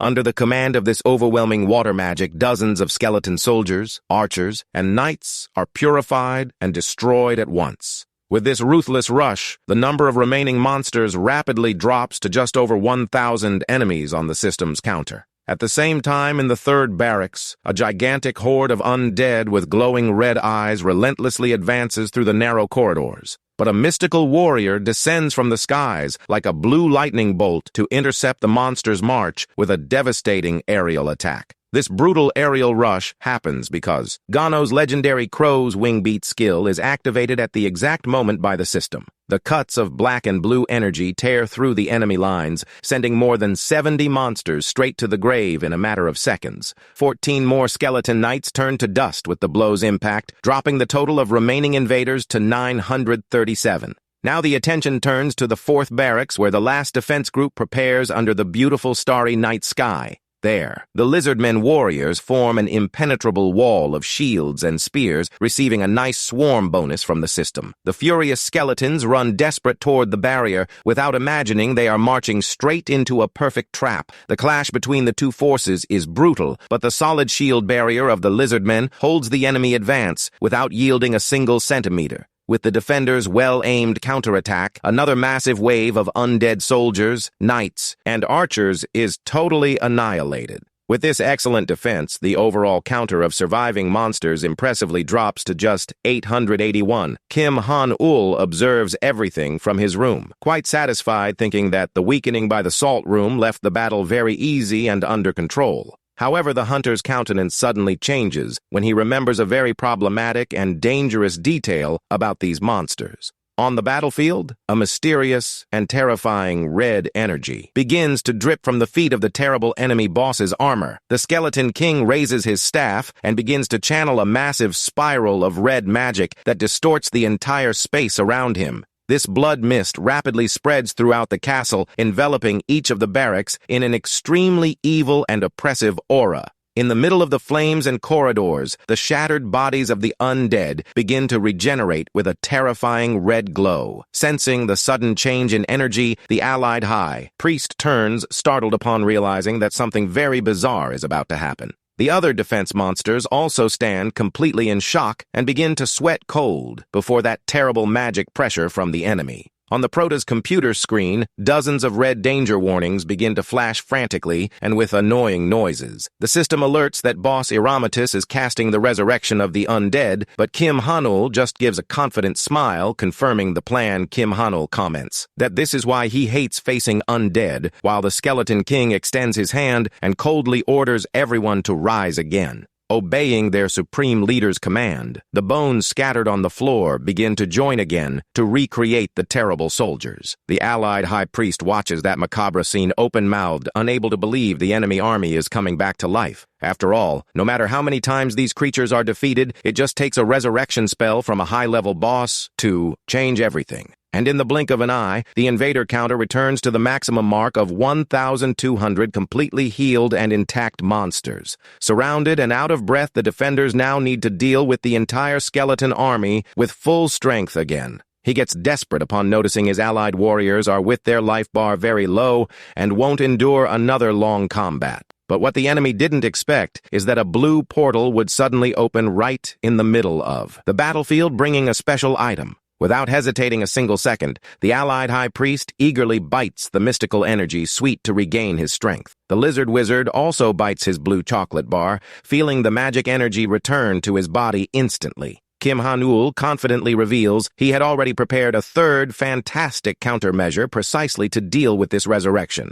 He used none other than 23 energy bars at once, sending direct healing charges to all his allied warriors. The defenders' bodies begin to glow intensely with a powerful green regeneration aura, fully restoring their lives. The hunter excitedly explains he can buy these healing bars unlimitedly with the special peddler during this entire invasion. With a bright and challenging look, he proposes a stamina contest to see if the boss's mana runs out before his valuable items. On the other side, the feared Skeleton King roars furiously with his red eyes glowing, ready to start the real massacre. But Gano advances from above with extreme fury, raising his gigantic club wrapped in destructive flames to crush the enemies. The allied wizards also waste no time and shoot colossal torrents of holy water to sweep the undead from the path. With forces fully renewed and shields raised, the lizard warriors start the second round of that insane battle. Large explosions of blue magic and lightning begin to echo throughout the structure of the defensive castle, roaring like a true, unstoppable beast. Gono descends with his fire club, spreading destruction wherever he passes. The hero's rush is so violent that dozens of skeleton soldiers, archers, and knights are pulverized in an instant way. The invader counter drops again in an impressive way, quickly falling to 981 survivors. But the terrifying skeletal hand of the enemy boss glows in red once more, casting the resurrection spell again. The imposing Skeleton King raises his arm again, releasing a massive, evil energy, and casts his resurrection spell once more. With this, all undead soldiers return to stand from the ashes in an instant way, replenishing the enemy army to the maximum number. The defenders advance against the hordes, restarting the combat with total fury and decimate more than 90 enemy monsters in a matter of a few seconds. The system counter updates, showing that the total of remaining undead slightly decreases to 1,110, but the terrible enemy boss simply roars again, ordering them to stand up, activating his resurrection magic without any hesitation. In a totally repetitive and annoying scene, the defeated creatures return to life and throw the counter back to the 1,200 enemies. Without time to lament what happened, Kim Han-ul's forces attack tirelessly, slicing the opponent's skulls with well-aimed blows. The system registers an insane amount of casualties in the enemy army, with dozens of knights, archers, and soldiers being destroyed again. The total, which had dropped to 850, is reset to maximum capacity, the exact second the cursed boss uses the spell again. Kim Han-ul monitors the entire situation before his screen displaying a highly focused expression while studying his opponent's behavior. He takes a quick look at his phone on the table and notices that time is passing fast with the display marking exactly 4 in the morning. On the screen, one more red resurrection alert flashes in an outrageous way in the 4 defense barracks that the young man organized so well. The pixelated simulation shows the skeleton army repeatedly clashing against the lizardmen's defenses, who hold firm on the front line. The small wise beholder begins to float irritated from one side to the other, but the Prota tries to calm it, saying everything is under control. Meanwhile, in the heat of battle, the allied high priest stuffs one more energy bar into his mouth to fully restore his strength. Thanks to the system's powerful tactical snack, the life of all defense monsters is completely restored in the middle of the chaotic combat. Kim Han-ul displays a highly serious and analytical look, commenting that the terrible Skeleton King is also already about to reach his mana limit. The hunter explains that although it seems like an infinite ability, this resurrection consumes a lot of energy and will stop as soon as the enemy's mana runs out for good. The Skeleton King begins to show extreme fatigue with his glowing eyes, wide in pure hatred, wondering the reason for that resistance. He is outraged at not being able to dominate that castle, and notices his mana is depleting rapidly with this endless cycle of fights. Realizing his ordinary army won't manage to advance, the powerful boss concludes he will need to appeal to another extreme tactic to win. Wrapped in flames of dark energy, the armored giant decides he will have to resolve this invasion and destroy the opponents with his own hands. In the same instant, the system triggers a massive red alert warning that the feared boss is marching straight toward the throne room. Kim Han-ul analyzes the screen, realizing the Skeleton King finally lost patience after spending all his mana resurrecting soldiers at the crossroads. The young streamer decides to strategically retreat the Lizardmen's forces and orders the rest of his powerful elite monsters to prepare. The boss crosses the fourth barrier and hits the last defense barracks before the main hall, making the system trigger one more maximum danger warning. The Skeleton King steps with extreme arrogance on the hall floor, finding ridiculous any attempt to stop his relentless march of destruction. But he is confronted by 3 small goblins, carrying with much effort a gigantic glowing golden cross that radiates a strong holy energy. Faced with that comical and unusual scene of such weak opponents, the terrible commander of undead just mocks the situation, finding everything foolishness. Raising his staff with disdain, he prepares to obliterate the small invaders with a single crushing attack of pure dark magic. The Skeleton King summons a terrible and devastating tsunami of death that advances like a colossal torrent of dark waters to swallow everything. While the giant wave is about to crush them from above, the 3 small goblins firmly hold the golden cross, which begins to glow intensely. Back in his room, the Prota maintains a highly calm smile on his face and tells his small beholder there was no reason at all for panic. The young man holds in his hands a glowing and mysterious purple magic sphere, revealing he had already planned everything in detail for this exact moment. A message on the screen shows that 2 hours before the invasion, he had received a fantastic Rank S item in the system's premium draw. At that moment in his room, the hunter leaped with joy and let out a scream of excitement upon seeing the absurd rarity of the prize he won. This is the legendary Cross of the Primordial God, a Rank S holy item capable of annihilating any dark creature with a destructive divine light. Back in the barracks, the boss's gigantic wave of black magic is a few centimeters from swallowing the 3 small warriors on the defense line, but the golden cross reaches maximum brightness with the activation of the special skill Straight to the Lord, with a single blow decreed by the system. A colossal explosion of divine and holy light consumes the entire combat area, tearing the tsunami of death and completely blinding the Skeleton King. The description of the special skill reveals that it emits a holy light, capable of instantly obliterating an undead monster, no matter the rank. Totally paralyzed and without reaction, in the middle of that celestial glow,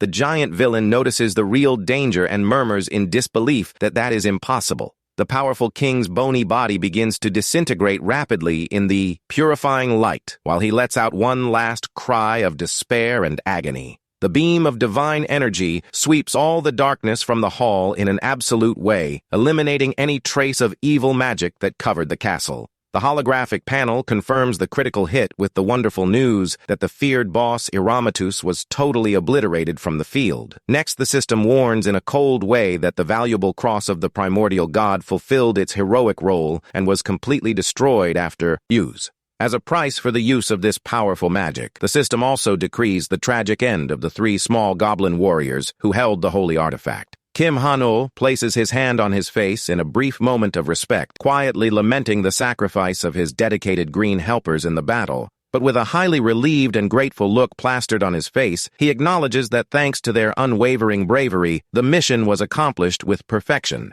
The computer screen glows, intensely congratulating the young hunter for the great victory upon successfully completing the difficult 70-second wave. The game's panel announces in a dramatic way that the terrible immortal army that plunged infinite lands into darkness finally met its end. The system even mocks the powerful enemy, asking if he ever imagined his invincible army would be defeated by just 3 mere goblins. Kim Han-ul analyzes the standard rewards received and laments a bit, thinking the loot of skeleton dust and lich heart is quite simple for so much effort. Suddenly, an alert flashing on the computer screen warns that processing the monster's remains in the castle ended up finding a special hidden item. This is the half-body of Illimatus, a strange vestige of special rank that remained from the destruction of the terrible undead boss, and that leaves a mystery in the air. The young man gets intrigued staring at the information on the screen because he has never seen an item like this before, as it has no defined rank, nor is it classified as equipment. He scratches his head thoughtfully with a drop of sweat dripping down his cheek, questioning if that actually is nothing but a useless piece of game trash.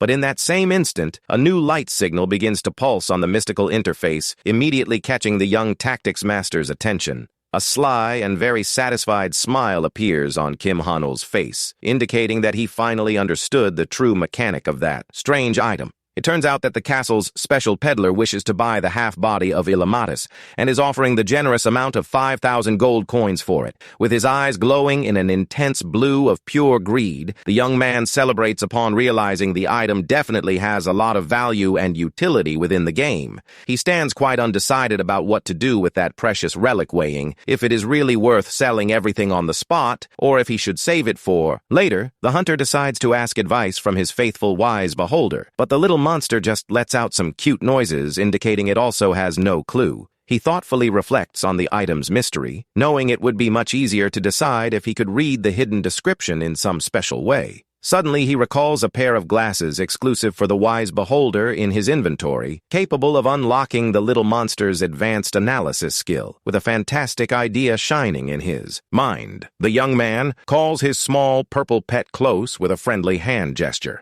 He extends the small glasses to the floating pet, asking if it would like to test the equipment that releases the powerful mystical analysis skill. The hunter hopes that with the equipment's help, they will finally manage to unravel all the hidden secrets behind the boss's mysterious mortal remains. In the next moment, the wise beholder puts the new glowing glasses on its giant eye, leaving its pet look extremely cute and intelligent. The system confirms the pet learned the skill, Wise's advanced analysis, allowing it to reveal secret information of any monster, item, or dungeon. Seeing the little monster do flips of happiness, Kim Han-ul asks if it liked the gift and asks it to do a full analysis of the Skeleton King's item. With a confident look from the prota, the mystical scanning skill is activated by the beholder, which focuses its glowing eye in the screen's direction. In a few seconds of mystical processing, the system announces that all hidden data was successfully obtained and begins to be displayed in detail. The report explains that the half-body of Illimatus can be deposited in the castle's throne room and that the Skeleton King will revive upon meeting certain conditions. And best of all is that as soon as he is fully resurrected by the player, the terrible giant will start to faithfully serve as one of the castle's defenders. The hunter almost falls from his chair in so much excitement, realizing he now has the unique opportunity to place a powerful undead boss to fight by his side. He reflects that he always found it a waste to see the fallen monsters disappear at the end of the waves and celebrates the chance to obtain a legendary 7-star warrior. With a highly mischievous smile plastered on his face, the young man sends a mental apology message to the poor peddler who hoped to buy the valuable item. Feeling that he lost the best deal of his merchant life, the small pet lowers its head with an extremely disappointed and sad expression. The next day, under the bright light of the morning sun, the prota walks through the quiet village streets toward the usual mechanical workshop. Upon spotting the famous wooden sign of the ActionToon workshop, a highly familiar voice calls his hunter name from behind the metal entrance gate. Blacksmith Master ActionToon displays a tired face from having spent the entire night up working, but proudly guarantees he managed to create a masterpiece.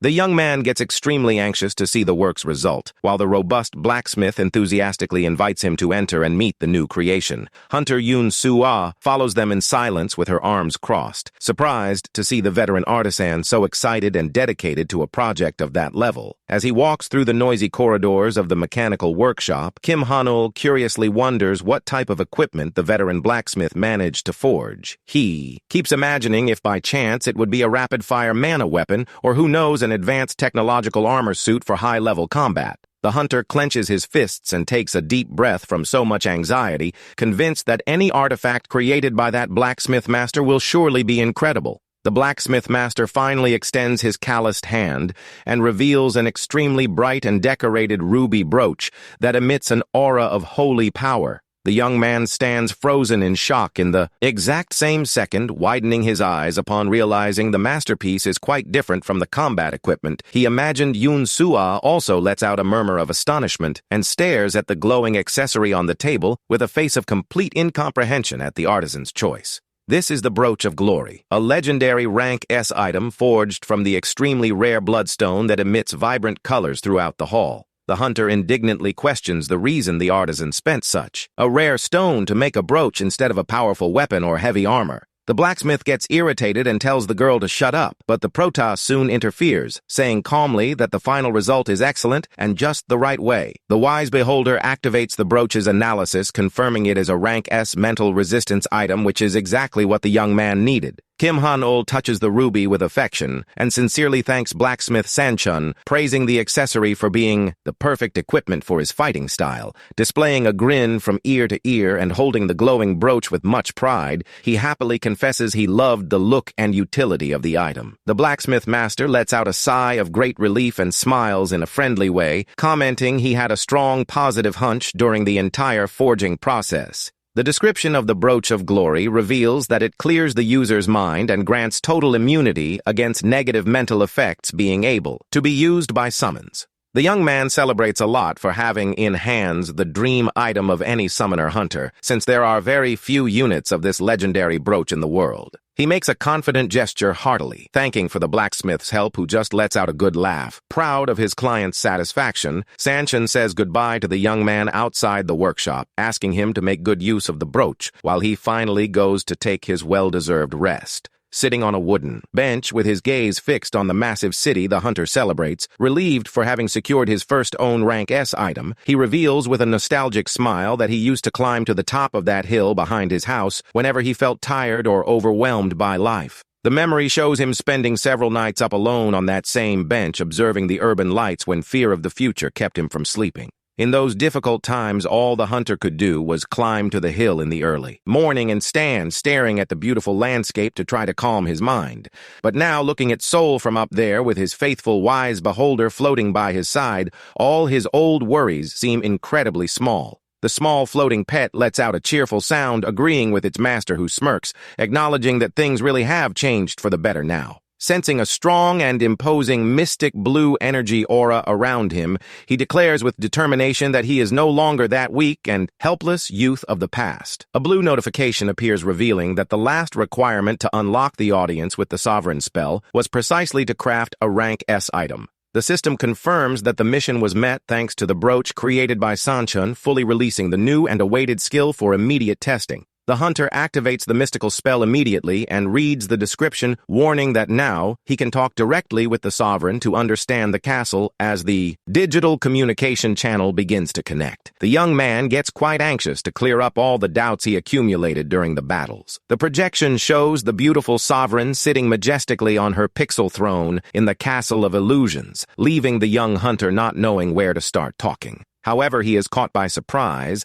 when the system opens an RPG choices panel, asking if he wishes to greet the imposing queen or not, finding that dialogue mechanic quite bizarre and different from what he imagined for a direct conversation. The young man clicks on the first option to be polite. The system confirms the greeting, and the Sovereign responds with a hand wave and a short pixel speech on the screen, acting in an extremely calm and simple way. The blue dialogue box flashes once more on the screen, just to mechanically narrate that the powerful Sovereign waved back in response to his gesture. The hunter gets somewhat disappointed with the simplicity of the interaction, wondering irritatedly if all future chats with the entity will be carried out like this. Next, a new list of conversation topics is opened on the system screen, allowing him to select matters like the status of the monsters and the castle. Decided to test all available alternatives, the young hunter curiously chooses the fourth option of the menu to discover the meaning of the memorial rite. The system explains that a funeral rite is being held at the moment to honor the monsters killed in combat, asking if the master wishes to participate.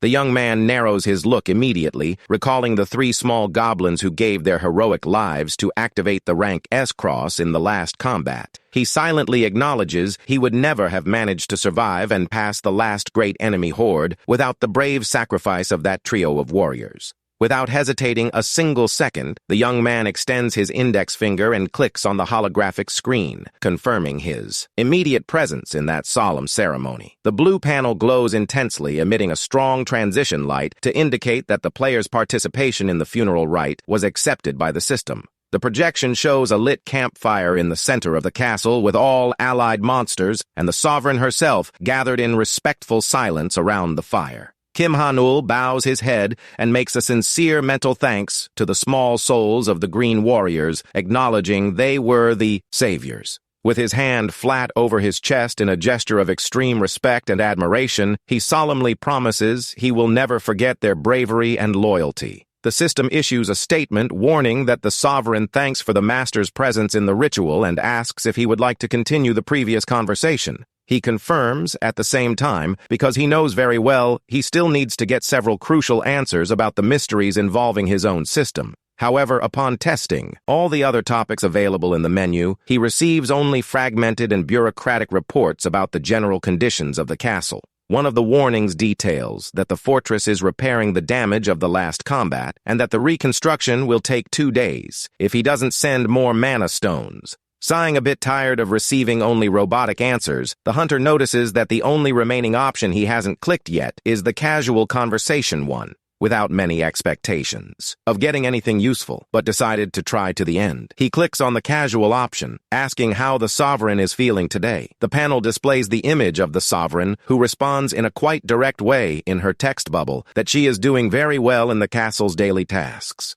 The hunter closes his eyes with a slight drop of sweat on his forehead, despondently thinking that social question also wouldn't bring any relevant information. However, the queen surprises by continuing to speak, voluntarily revealing that her special half-drake steaks ran out just the day before. She chatty explains she tried to make a soup boiling the bones of the skeleton horse that remained from the horde leaving the Prota, with a face of total astonishment. The sovereign keeps chattering endlessly about how the monsters love the bone broth and says proudly she is thinking of opening a kitchen in the castle. She gestures while commenting she has been gathering herbs in the surroundings and almost lets slip that a secret method indeed exists to send items between dimensions. The hunter begins to sweat cold and displays a forced smile before his screen, wondering in disbelief how such an imposing queen can talk so much like that. After long and exhausting 30 minutes of pure one-sided gossip about exotic monster cooking, the sovereign finally says goodbye briefly. The mystical portal suddenly closes with a metal crash, and the young streamer concludes he managed to extract 2 great revelations from that small talk.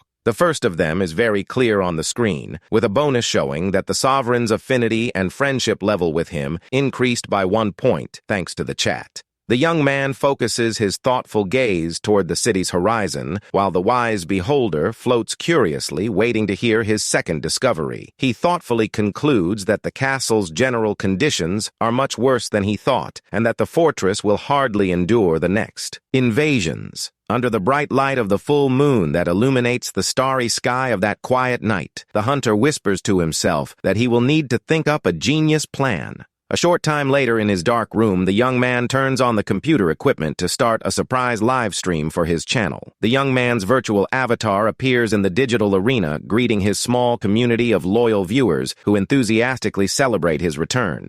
The chat users begin to send mass messages demanding explanations about his recent disappearance and requiring him to do daily streams from then on. One of his oldest viewers interrupts and anxiously asks what happened in the Garden of Deep Sorrow dungeon, begging for him to tell the whole story. The hunter apologizes to the community and reveals he is actually there to discuss another very important matter, leaving everyone in the chat somewhat disappointed. The moderators and loyal followers begin to curiously speculate, wondering if the young man will finally bring some type of totally brand new content to the channel. Kim Hanul places his hand on his thoughtful chin and confesses he urgently needs his experienced viewers' help to solve a big problem. He explains that his doubt is technical and involves the MBM game presenting a hypothetical situation where a monarch's castle would be on the verge of total ruin. In this clever way, the hunter manages to ask the chat's sincere opinion, masking his fortress's real crisis as if it were just a difficult video game level. He proposes the tactical challenge to his followers and directly questions what each would do to save the kingdom in case they were the supreme commander of that virtual base. With a focused look, the young streamer summarizes all the crucial points and asks the veteran players what would be the best strategy to turn things around.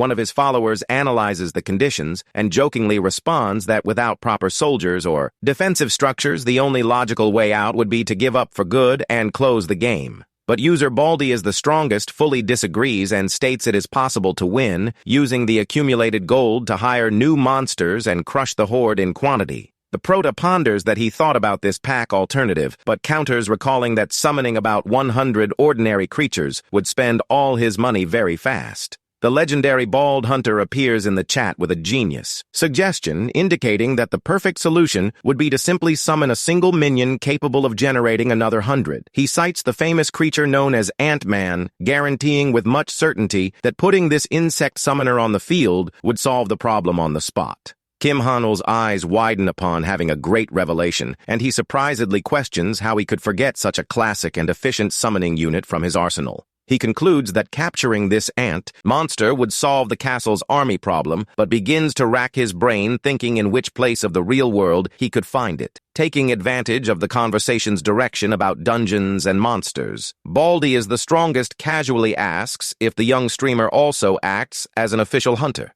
The Prota confirms yes, and recalls that he even already showed his mystical license in the last stream, making the man ask if his rank is B or higher. Kim Han-ul scratches the back of his neck, somewhat confused, and confirms he meets the minimum classification requirements, questioning the reason for so much sudden curiosity in the chat. On the other side of the screen, the agile fingers of the mysterious guild leader frantically type on his keyboard, revealing that an incredible coincidence just happened. He reveals with a victorious smile on his face that he located an active dungeon portal where precisely the ant creature they just discussed usually appears. The hunter opens his mouth in astonishment when the chat user tells that his guild secured the rights to that portal and invites him to capture the monster inside. Kim Han-ul is totally in shock with the bombshell revelation, unable to believe that his oldest bald viewer is actually a professional hunter. The scene shifts to the imposing and luxurious headquarters of the Aegis Guild, one of the most prestigious and tallest corporate buildings located in the financial heart of the metropolis.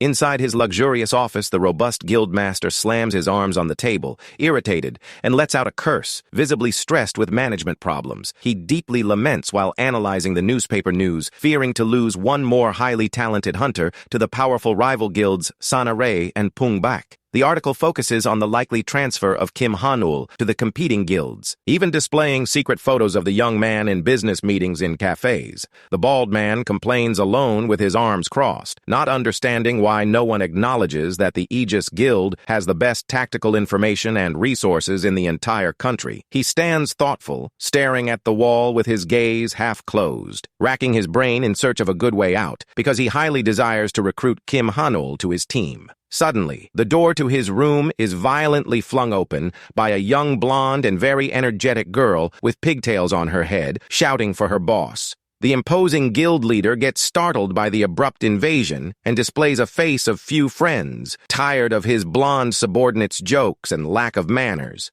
This is Asha, an elite hunter who cheerfully waves from afar with her hand raised, casually asking if the boss would have a free minute. The robust bald man immediately reprimands her, requiring her to call him by his official guild title to avoid external talk, but the girl just calls him stingy. The young blonde mocks, saying that stressing too much about reputation will end up leaving him completely bald, making the brute tremble with anger at the teasing. He gets up furious, shouting for the girl to stop dropping insults on him and requires her to reveal once and for all the real reason for her visit to the office. He asks if she detected any valuable portal, knowing that the guild's reputation for secret information is due to the divine skill the girl possesses. The Eye of the Outer Dimension skill allows the young hunter to perfectly see the monsters inside a dimensional rift even before the portal opens. Thanks to this divine ocular power, she not only predicts the exact locations of the dungeons, but also manages to catalog and identify each of the beasts inside them. The robust leader scratches his head thoughtfully, deducing that if the girl came to find him in person, in this agitated way she surely discovered some colossal dungeon. However, Asha counters, waving her hand, that it is not about dungeons, making the boss ask the reason she is not in her room playing games as usual. The blonde displays a highly bright and mysterious look, opening a beautiful smile on her face as she softly confesses that actually she came to ask a big favor. He gets quite shocked to see the proud girl asking for help and listens to her ask about the military expedition scheduled for next Saturday in the special dungeon. The blonde confirms if the master himself will lead the raid, and he responds that he will surely be present as it is a territory full of rank A dangers. She then lets out a big shout of joy and asks the boss to include her name, and also that of a mysterious great friend on the official dungeon attack team. The bald man sees no problems in scheduling her, but intriguingly questions who this external colleague would be and if he possesses the rank B qualification required to survive. He turns his face, displaying a countenance of distrust, pointing out that allowing a hunter from outside the guild into an elite mission is something very serious. Asha slams her hands on the table with force and reminds the boss that he himself had complained about the lack of qualified personnel and asked to bring anyone who was strong. The brute shrinks in size in his comical version with a drop of sweat on his forehead, agreeing that there are few people but insisting on knowing which guild the rookie belongs to. The chibi version of the blonde makes a highly mischievous face and shamelessly confesses she knows nothing besides the fact that the mysterious young man is of mystical rank. The robust leader incredulously questions what the candidate's name would be and is left slack-jawed upon hearing the girl calmly admit she simply forgot to ask. He completely loses his temper and begins to yell at the girl in the room, asking irritatedly if she is pulling his leg by recommending a total stranger. Asha tries her best to defend the guy, firmly guaranteeing that he is an outstanding person and asking her boss to just trust her judgment on this one. But Master Ma Dongpal furiously puts his foot down, responding with a deafening shout that there is absolutely no way he will accept a complete stranger into their ranks. He argues seriously that a dungeon is a dangerous battlefield where real lives are on the line, making it impossible to recruit just any random guy off the street. With a very serious and focused look, the young blonde begs her master to trust her just this once, even while admitting she has yet to meet the guy in person. She even offers to take full responsibility for any incident that might happen during the mission, desperately pleading for her boss's permission. Surprised by the girl's sheer determination, Ma Dongpal decides to give in, figuring that since he will be personally leading this A-rank raid, he can easily handle any unexpected trouble. Upon hearing her boss's grumble of approval, Asha's eyes light up with joy, and she celebrates being allowed to bring her online gaming buddy along for the fight. The leader reinforces that the ultimate responsibility will still fall squarely on her if anything goes sideways, while the blonde skips away, thanking him happily for the vote of confidence. A few days pass, and the scene shifts to the beautiful mountainous region of Seoraksan, where the elite raid team of the Aegis Guild finally gathers. While waiting for the operation to begin, Asha looks back, slightly confused as she spots a young hunter in a gray coat casually walking toward her. The girl's eyes go wide, and she starts breaking out in a cold sweat of pure shock as she recognizes the physical features of the famous late-night streamer she always watches. At the same time, Kim Ha-nul is completely frozen and speechless upon realizing that his most aggressive, bald avatar viewer from the chat is actually a young blonde girl. She stammers in sheer embarrassment as she realizes her tough, manly online persona has completely crumbled right in front of her favorite gaming content creator. The young man's eyes also go wide with pure shock as he confirms that the veteran player who used to help him with tactical strategies is actually a renowned professional hunter. A total reality check and mutual awkwardness fill the air between the two hunters, who stand there staring at each other without being able to utter a single word. The young man tries to break the ice by asking if his bald fan was indeed the hunter Anastasia, and the blonde, blushing, replies that she never meant to hide anything from him. She confesses that she was the most surprised one of all, while Kim Ha-nul politely apologizes for not revealing his true identity before they met. The hunter playfully asks why she used such a masculine username online, making the blonde snap and yell that gamertags do not have genders. Her data profile reveals that she is indeed Anastasia, an A-rank hunter of the Aegis Guild, holding the position of vice leader and ranking 20th nationwide. Known as the Eye of Libra, she possesses unparalleled divine detection skills, making the young man chuckle as he remembers that this legendary figure used that bald username. Cutting through the light-hearted fan meet vibe, the young blonde firmly grabs the MC's arm to pull him toward the rest of the assault team. She pulls him along in a fast dash through the mountain forest, warning him that their time limit to meet up at the base is quickly running out. The blonde adds with a laugh that her master has been losing a lot of hair from stress lately, making him extremely sensitive and aggressive about any delays. Kim Han-ul makes a hilarious, terrified face, wondering in fear if it is actually safe for her to be gossiping so openly about her boss like that. The two finally reach a wide clearing among the trees, where a large, heavily armed troop of Aegis elite hunters stands ready, waiting for the signal. The imposing and furious leader, Ma Dongpal, bellows at the top of his lungs the moment he spots the duo approaching, demanding to know why on earth they are walking so slow. He complains irritably, saying that the vice leader is getting way too lazy and should be setting an example by arriving much earlier to coordinate the attack group. Asha waves her hand dismissively and shoots back that she calculated the timing perfectly with her ocular power, calling the big guy an overly dramatic old man without a single shred of fear. The master angrily tells her to shut her mouth and reminds her that she practically begged to bring an outside guest, who ended up being the very last one to arrive for today's battle. But the big man suddenly cuts his own angry lecture short, his eyes widening in complete silence as he finally gets a clear look at Asha's guest. The leader stammers in shock as he recognizes the famous hunter Kim Han-ul, who simply waves back shyly, giving a friendly hello to the massive guildmaster right then and there. Ma Dongpal changes his attitude in a split second and gives the young man a friendly, heavy slap on the back, laughing out loud and celebrating the presence of such a warrior in his group. He immediately begins treating the guest with extreme politeness and flattery, asking if his trip was pleasant and making sure that the slacking vice leader did not cause him any trouble on the way.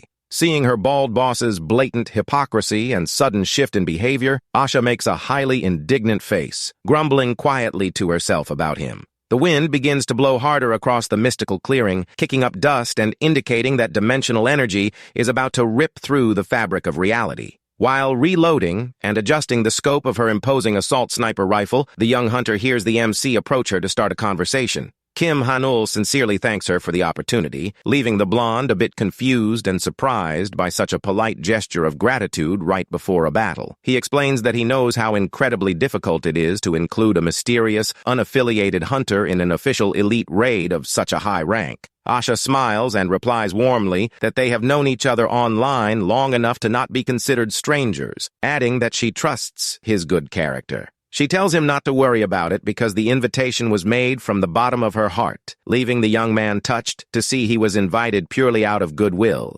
However, she confesses with a laugh that she still finds it incredibly bizarre to see such a highly skilled elite hunter spend his days streaming terrible games on the internet. The duo's casual conversation is cut short by the thunderous shout of the guildmaster, who commands with authority for everyone to stop talking and pay attention. Right in front of the entire assault force, a colossal vortex of purple energy and dimensional lightning begins to rip violently through the forest air. Ma Dongpal commands in a booming voice for everyone to get into combat formation immediately because the dungeon gate has just stabilized in the clearing. With her sniper rifle firmly braced against her shoulder, Asha takes her position, aiming her scope directly at the center of the unstable rift. Suddenly, the little sage beholder begins to glow intensely with a purple aura right next to the MC, leaving Kim Han-ul highly confused by the reaction. The system announces that the bespectacled little pet has activated its special analysis skill, successfully tracking hidden information about the gate. Kim Han-ul almost trips backward upon reading the urgent new mystical alert, warning that a severe anomaly has occurred within the dungeon's structure.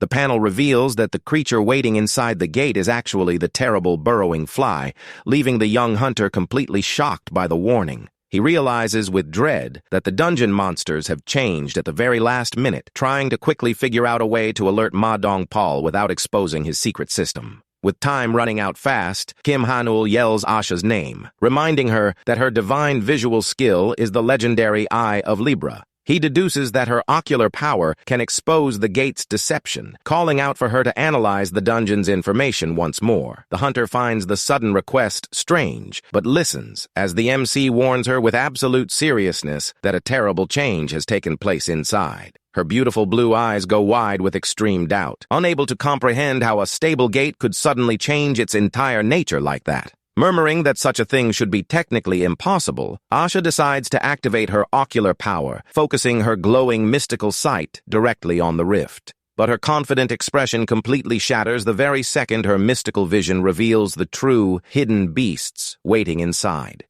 She is completely paralyzed with shock by the bizarre discovery, while the MC breathes a sigh of relief, noticing that the girl has finally realized the danger. Without wasting a single second, the young man shouts to Master Ma Dongpal, urgently warning him of the immediate need to change the team's entire combat formation. The bald big guy finds the rookie's tactical orders bizarre, shooting back and claiming that using a tight cover formation would be highly inefficient against a giant monster. Kim Han-ul insists aggressively, yelling to the entire army that the beasts emerging from the rift are actually the terrifying burrowing flies. The leader, Ma Dongpal, stops in his tracks, stunned by the news, knowing full well that this type of flying creature was not even on Asha's detection list. However, Asha herself screams right after, desperately confirming that the MC is absolutely right and that something very bizarre has happened to the dungeon. Upon hearing the confirmation from his highly trusted vice leader, the big man's expression changes instantly, realizing the situation is extremely grave and urgent. He roars with all his authority, ordering the hunters to abandon the initial plan and make an emergency tactical retreat to assume a defensive formation.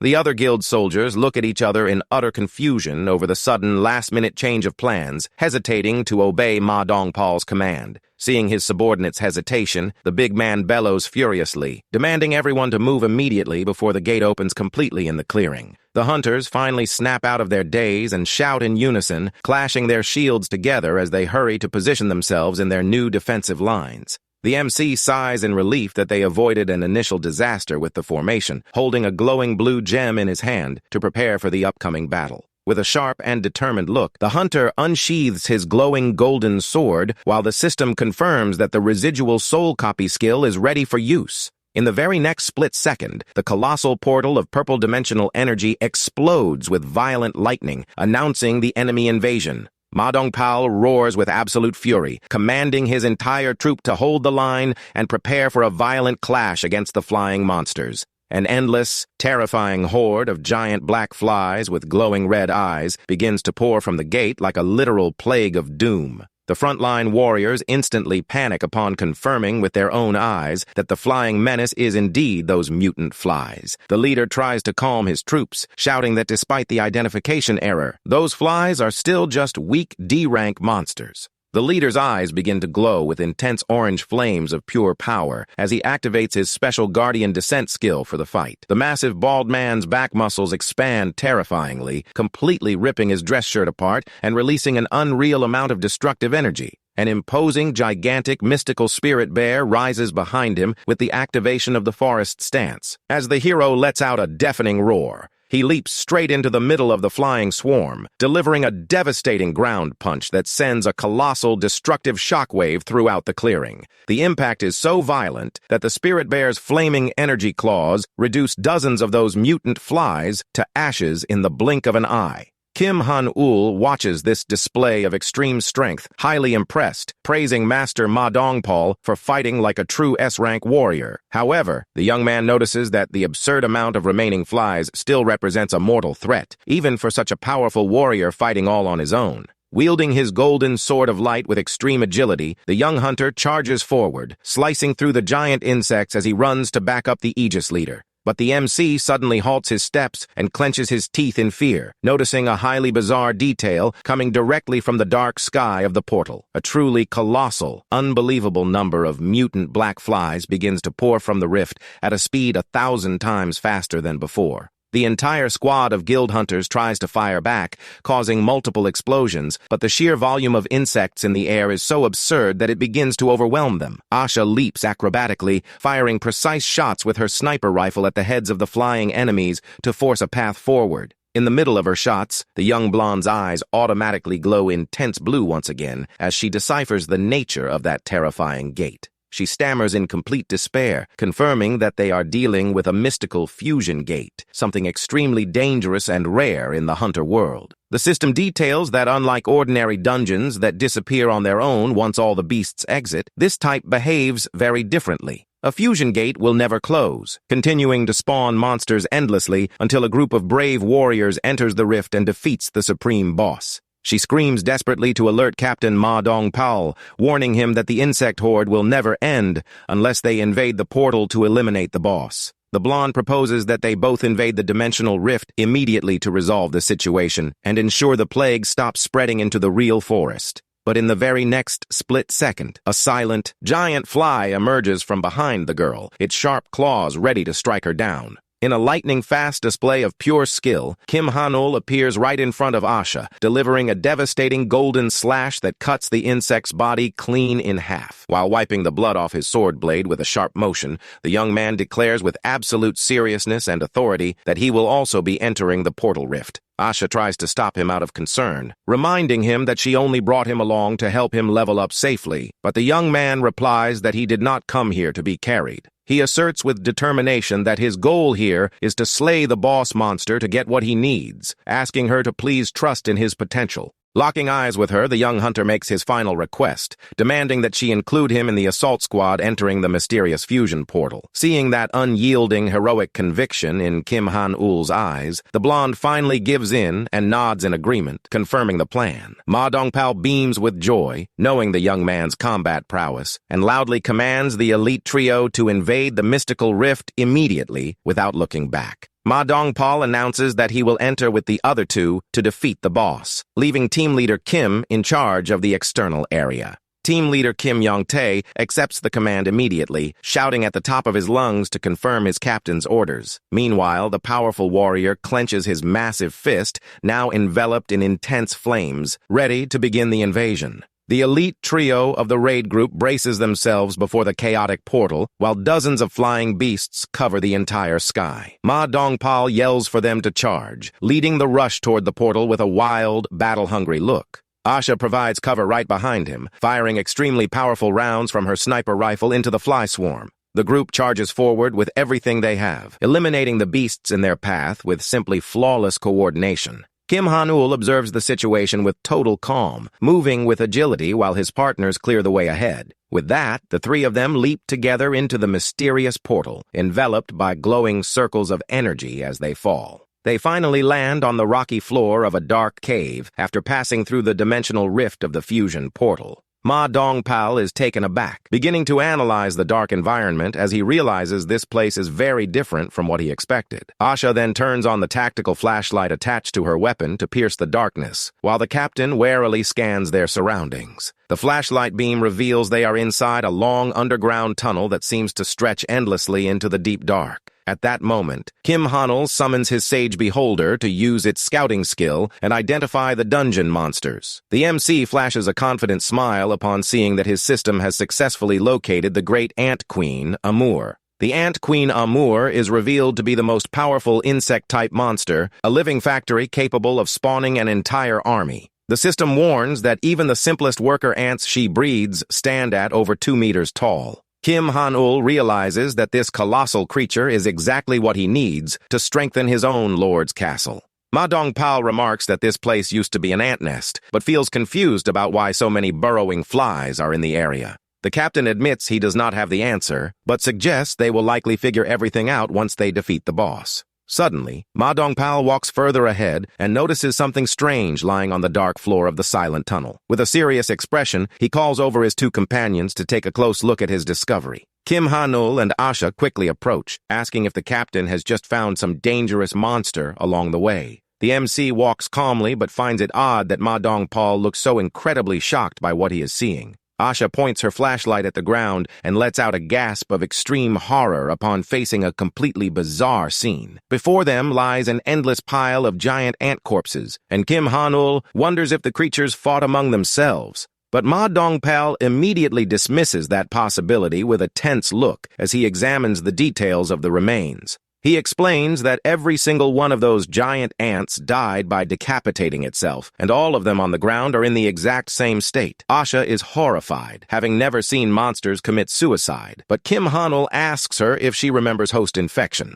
The captain is shocked as he connects the young man's hint, realizing that the burrowing flies used the ants as hosts. Kim Han-ul confirms this, explaining that this type of fly exists even on Earth, commonly known as the phorid fly. The explanation details that the terrible parasitic fly lays its eggs directly inside the body of a living ant, and when the time comes to hatch, the parasite takes control of the host, forcing the ant to drag its head along the ground. Once the ant's head finally falls off, the newly developed parasitic insect hatches from inside its body, fully grown. Ma Dongpal reflects thoughtfully, hand on his chin, as he understands the terrifying and stealthy nature of the burrowing fly. Asha asks if all the carcasses there died that way, and Kim Han-ul confirms that they indeed became hosts to the parasite. Just then, Ma Dongpal senses a strong odor spreading through the cave, warning that it is the alert pheromone of the queen herself. He warns that the burrowing flies are also heading that way, based on the noise, stating they need to move incredibly fast. Kim Han-ul offers to lead the way, leaving the captain quite surprised by his eagerness to take the front of the group. The young man tells them to trust him, explaining that his sage beholder will actually be doing all the tracking in the area. The small, floating, mystical eye activates its special analysis, focusing directly on the ant queen's pheromone trails. The system begins processing the mystical data of the substance to try and translate the hidden message it carries. Bit by bit, the fragmented translation begins to reveal jumbled words that sound like a desperate plea for help. When the sentence finally completes with a clear cry for help, Kim Han-ul's eyes widen in absolute shock. The MC feels a sharp headache from the flood of data, stumbling to the side while holding his face. Ma Dongpal and Asha grow worried, immediately asking if the young hunter is all right or if he was hit by something. He tries to reassure his partners, saying everything is fine and that it was just an unexpected reaction to the skill. But on the inside, the young man admits he received a massive mental shock while the system confirms the complete analysis.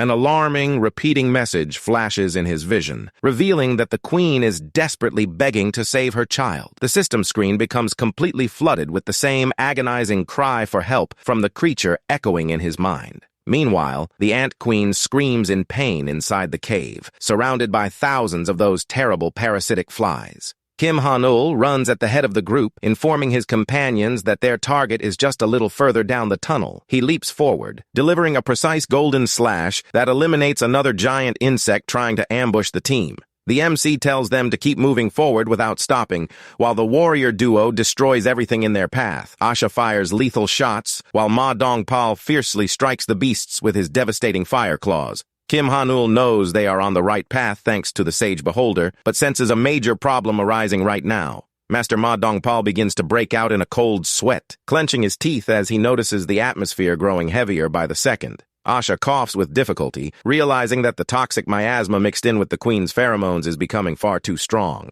Fortunately, Kim Han-ul has acquired poison resistance through his skills, but notices his partners are suffering. He knows their situation will turn highly dangerous if they do not hurry, deciding he needs to clear this dungeon as fast as possible. Ma Dongpal wipes blood from his exhausted arm, saying with relief that they have finally reached the end of the long tunnel. Before them stands a barrier of purple energy, and the captain deduces that the terrible boss monster is hiding right behind it. The MC asks if the master is doing all right, but the warrior replies tiredly that he can handle the pressure without any issues. However, Kim Han-ul notices the duo is merely trying to act tough, and entering a boss fight in this state would be fatal. Making a sensible decision, the young man asks for Asha and Ma Dongpal's attention to make a serious revelation before they breach. He firmly declares that he will enter the boss room alone, leaving the two experienced hunters completely shocked. Ma Dongpal refuses instantly, angrily claiming that this dungeon was assigned to his guild and they must be the ones to finish it. Asha agrees with her captain, proudly stating that an elite guild cannot simply let a guest handle everything.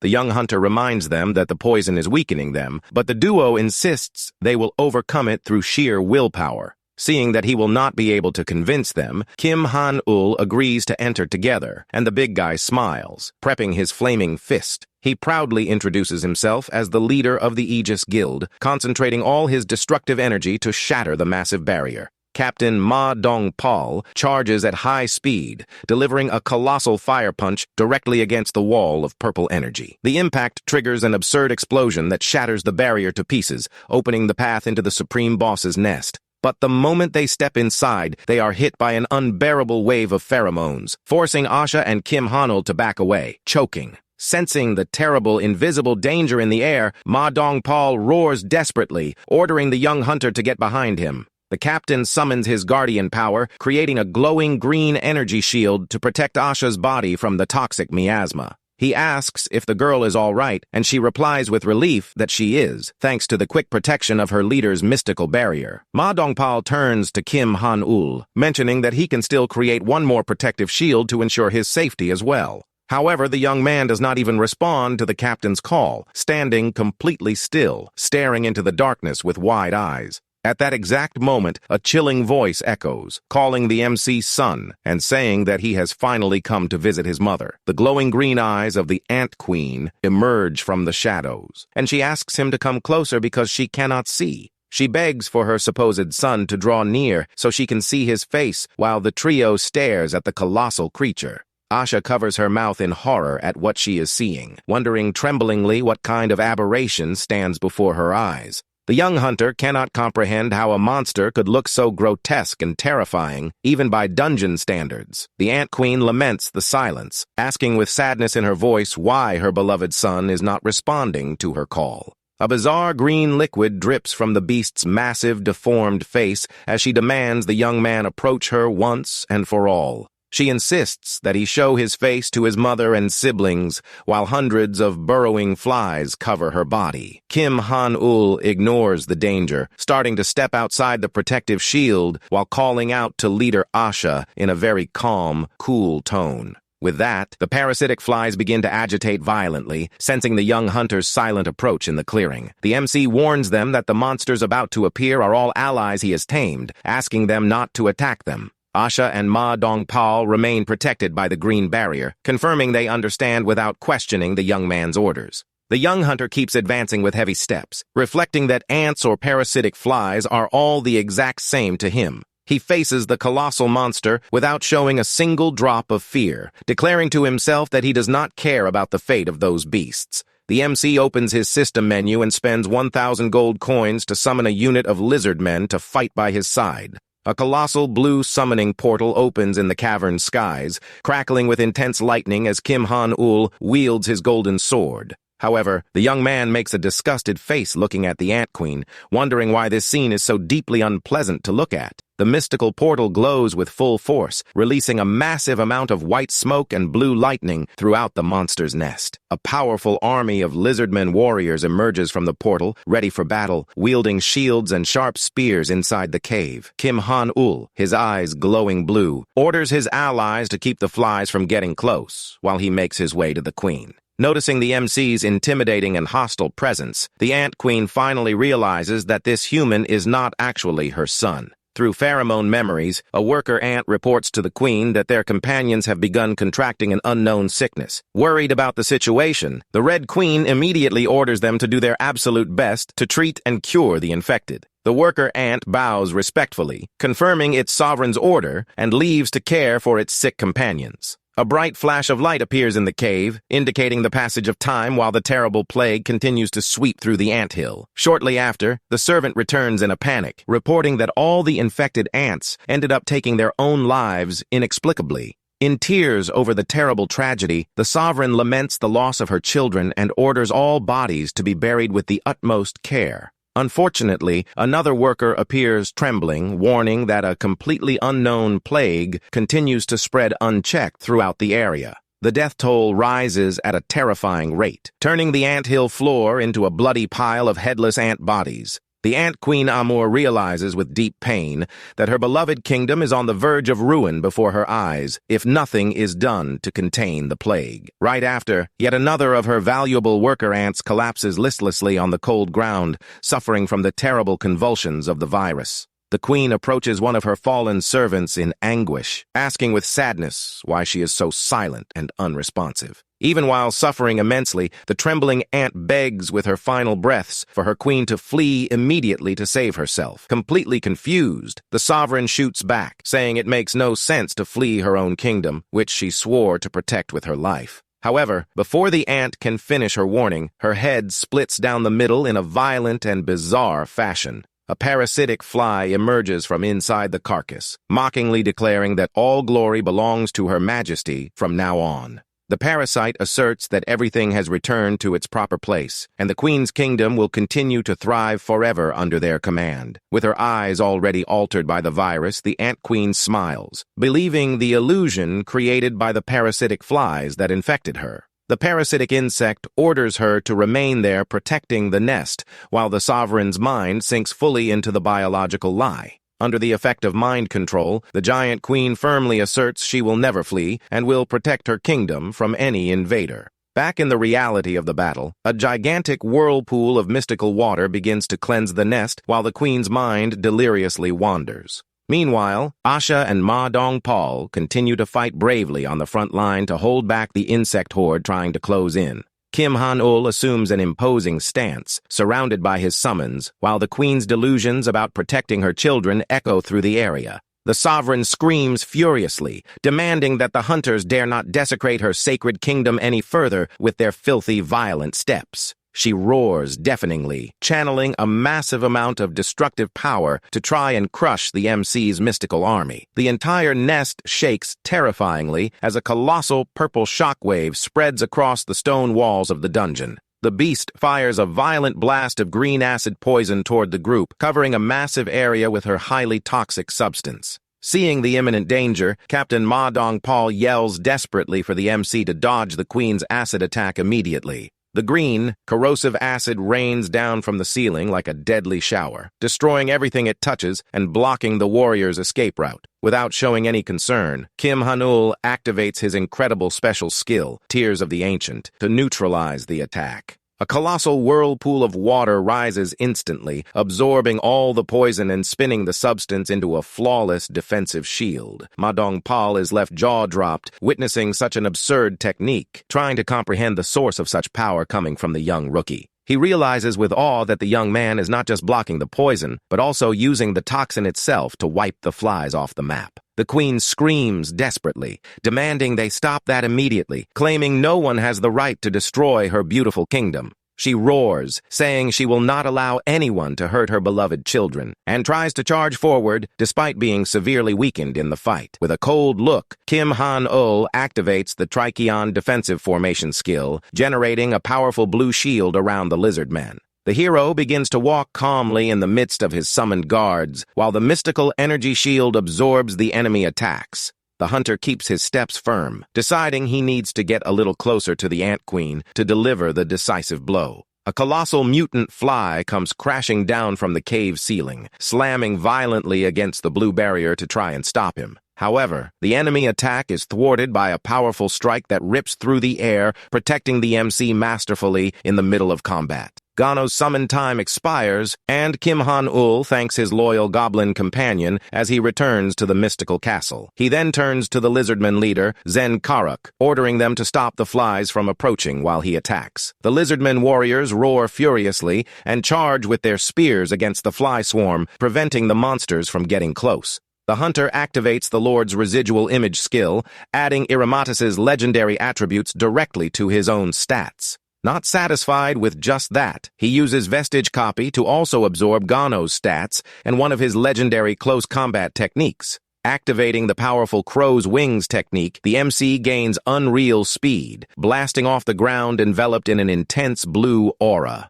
The Ant Queen Amur panics completely upon seeing the young man's lightning-fast approach, screaming desperately for him to get away from her. She yells for the invader to stay back, but Kim Han-ul continues to ascend at high speed, wielding his sharp golden sword. Thanks to the absurd stack of bonus stats, the MC realizes he will be able to reach the boss monster's head with a single leap. He delivers a devastating vertical slash of golden and blue energy that tears through the dungeon darkness toward his colossal target. Completely consumed by the terrible illusion, the queen screams for her precious soldiers, ordering them to save their sisters and flee. In the queen's visions of the past, she weeps desperately as she watches all her precious children succumb to the parasitic fly infection. She begged with her motherly heart for her tiny larvae to hold on strong and listen to her final words of salvation. Back in the present, Kim Han-ul ignores the beast's pleas, leaping to deliver a devastating mystical strike that cuts the air with golden energy.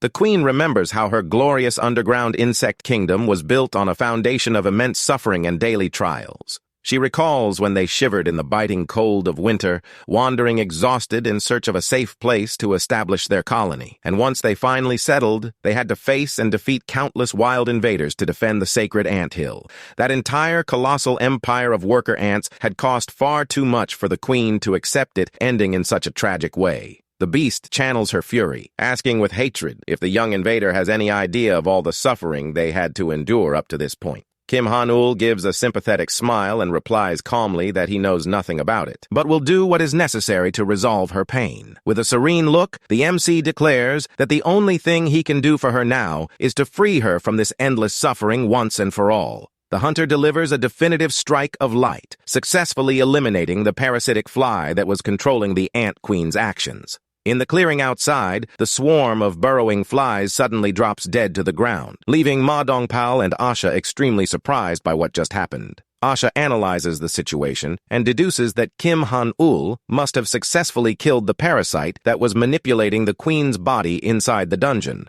The master asks if they need to attack the queen now, but the young blonde shakes her head, stating there is no longer any need. She explains that the boss monster's body has already been almost entirely eaten from the inside by the flies, and she will die on her own if they just leave her in peace. Free from the terrible influence of the parasite, the queen's mind finally begins to clear after so much time of darkness and mental manipulation. She opens her damaged eyes and is able to see the real world with total clarity, noticing the peaceful presence of the young hero in front of her. With extreme melancholy, the Ant Queen accepts that her beloved underground empire has already completely fallen, and there is no longer any salvation for her. The colossal creature collapses weakly onto the cave floor, letting out her final breath as she accepts that everything has finally come to an end. But Kim Han-ul walks calmly toward the remains and declares in a firm tone of voice that things are not over for her just yet. The hunter asserts that her empire will not fall, guaranteeing that she will be able to rebuild her entire kingdom inside the powerful Lord's Castle of Illusions. He makes his final proposal, asking the sovereign to lend him her battle strength to bolster his own mystical castle.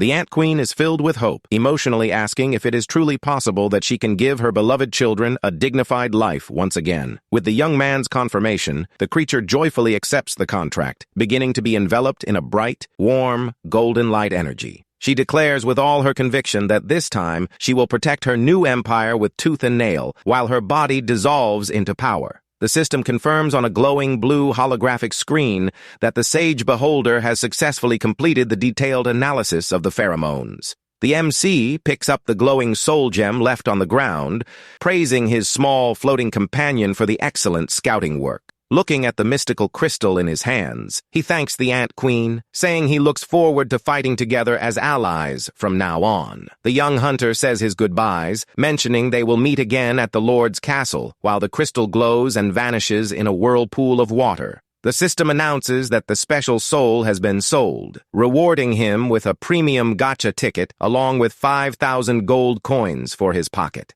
Queen Amurakasha appears rebuilt inside the Lord's Castle of Illusions, her body completely purified of the plague, celebrating her new reality. Observing the vast blue sky and the peaceful environment of the place, the sovereign smiles in relief, realizing she has finally found the perfect home to rule. She gazes at the imposing castle before her, promising from the bottom of her soul that she will use her entire massive army to protect it from any danger. Akasha raises her head with dignity, proudly declaring that this beautiful mystical sanctuary will now be the new, safe kingdom for her children. Outside the dungeon, the fusion gate begins to release an intense purple magical energy, drawing the attention and awe of all the soldiers. The elite trio steps back through the portal safe and sound, making the entire guild cheer with joy upon confirming the dangerous threat has been eliminated. Ma Dongpal praises the efforts of all the hunters, while Kim Han-ul notices the sage beholder floating excitedly near his head.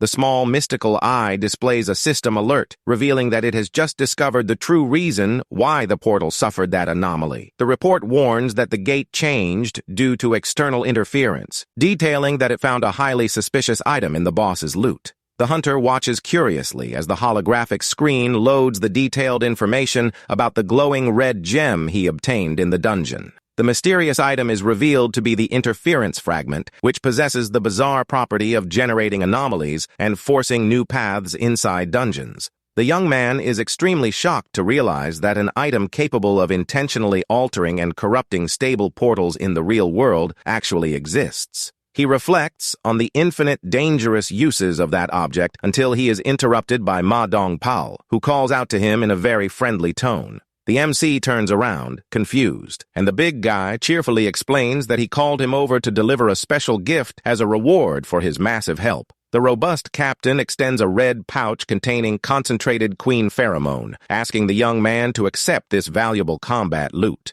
Kim Han-ul hesitates slightly, knowing the high market value of the item, but Ma Dongpao insists, claiming the hero did practically all the heavy lifting in there. He tells the young man not to stand on ceremony, taking advantage of the moment of gratitude to ask if the hunter is still without an official guild. Asha interrupts the captain mockingly, telling him to put the recruitment talk aside, as the young man already has important plans scheduled with her. The blonde turns, crossing her arms with a grin stretching from ear to ear, calling the MC by his old favorite streamer username. She winks playfully, reminding him that he promised to do an official fan meet with her right after today's dungeon mission. Sometime later, the scene shifts to the cozy entrance of a highly charming cafe, illuminated by warm golden lights at night. On the inside, two people whisper gossip as they recognize the famous hunter Asha sitting with an unknown young man near the window. They wonder if the guy in the coat is just another fan of hers, but they have no idea that the truth behind that meeting is entirely different.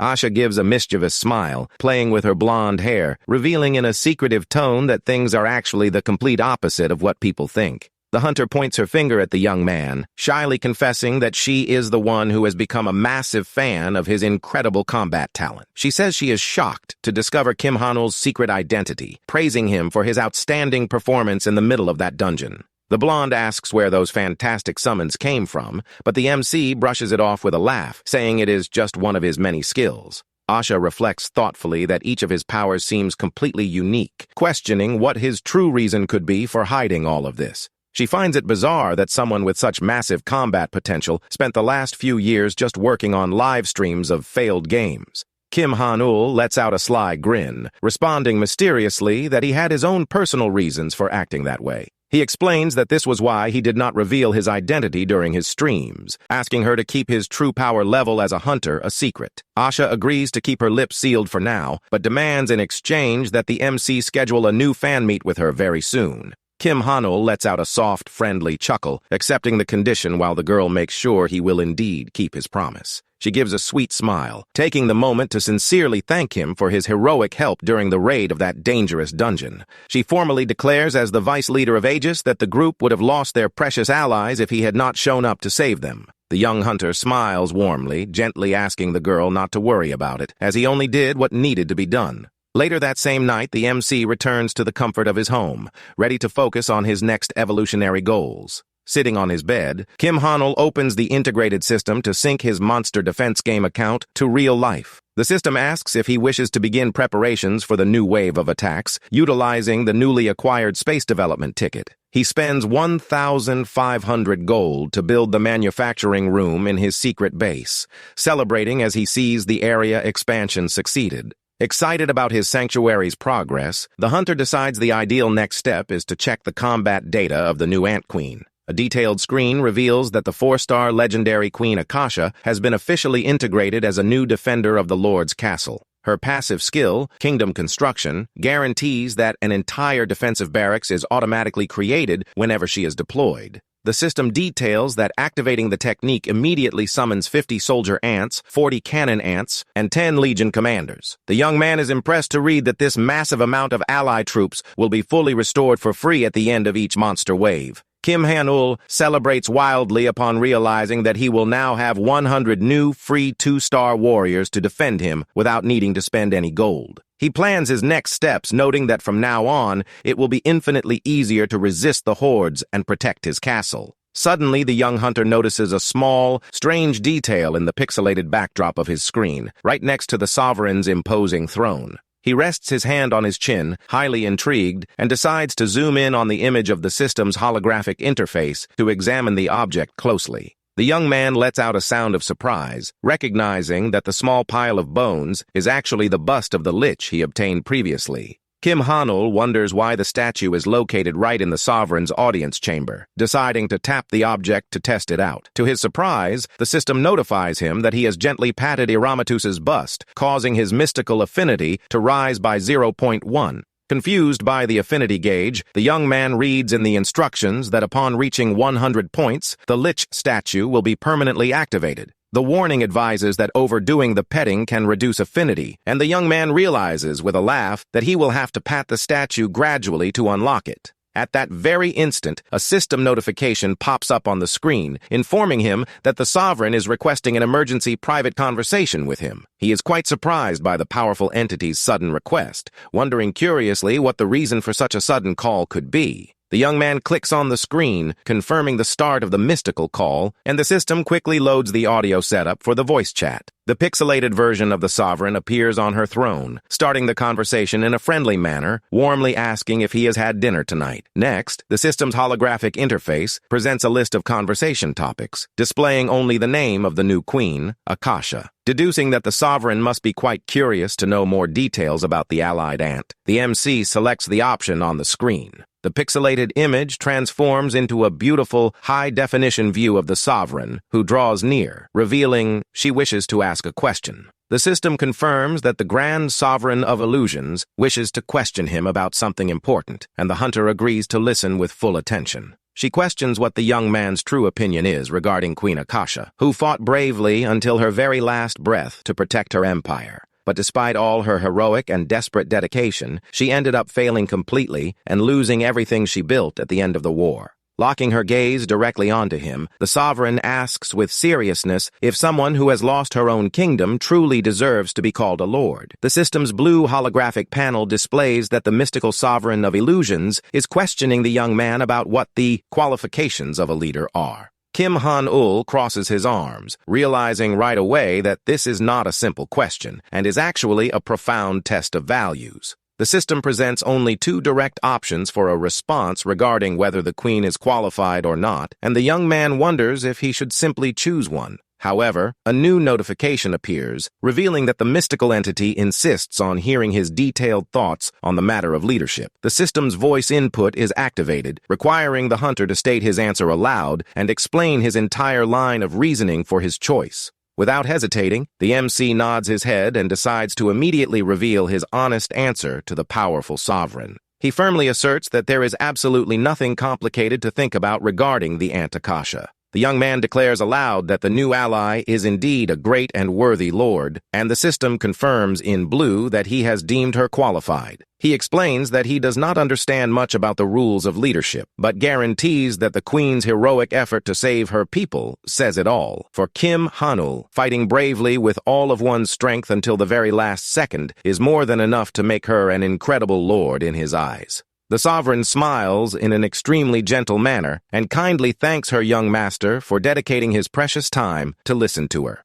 She happily confesses that she truly loved talking with him, and the system notifies him on a blue screen that the dialogue session has concluded. Right after, a beam of blue light appears in the secret chamber, indicating that his affinity level with the sovereign has immediately increased by 10 points. Kim Han-ul is startled to see a notice revealing that he has helped shape the leader's values and that he will gain new skills as her affinity rises. Since his affinity gauge has already passed the 10-point mark, the system grants the young man a new combat skill as a reward. The young hunter is extremely surprised to read that he has just obtained the sovereign's legendary swordsmanship technique named Standard Horizontal Slash. Thrilled by the surreal power of the reward, he declares with a smile that he needs to test the new move immediately, right there in his cold room.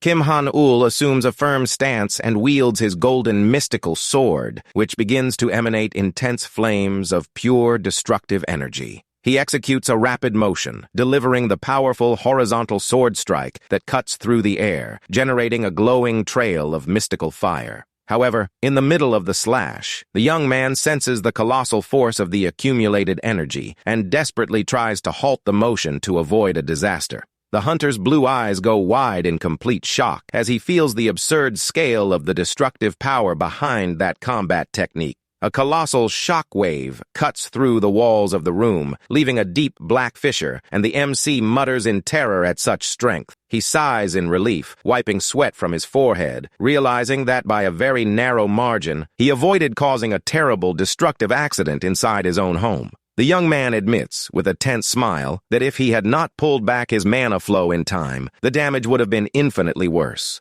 The hero knows that the absurd strength of the mystical slash would have been more than enough to bring down the entire building if used with full force. He runs his hand over the black burn mark on the refrigerator, admitting that he got way too excited and almost caused a true tragedy. At that moment, a new notification pops up on the system screen, successfully informing him that the construction of the manufacturing room at his base is complete. Kim Han-ul finds the speed of the process surprising, commenting that the new facility was finished much faster than he had estimated. Without wasting any time, he taps on the glowing blue interface of the holographic system to check out the new item manufacturing options at his base. The panel details that the manufacturing room is used to craft various types of consumables and special structures using monster remains from the waves. The list displays all of the young man's accumulated loot, including wyvern bones, dragon scales, and even the mystical heart of the legendary defeated lich. The hunter rests his hand on his chin, beginning to fully understand the true utility of those byproducts he obtained while defending his castle from the waves.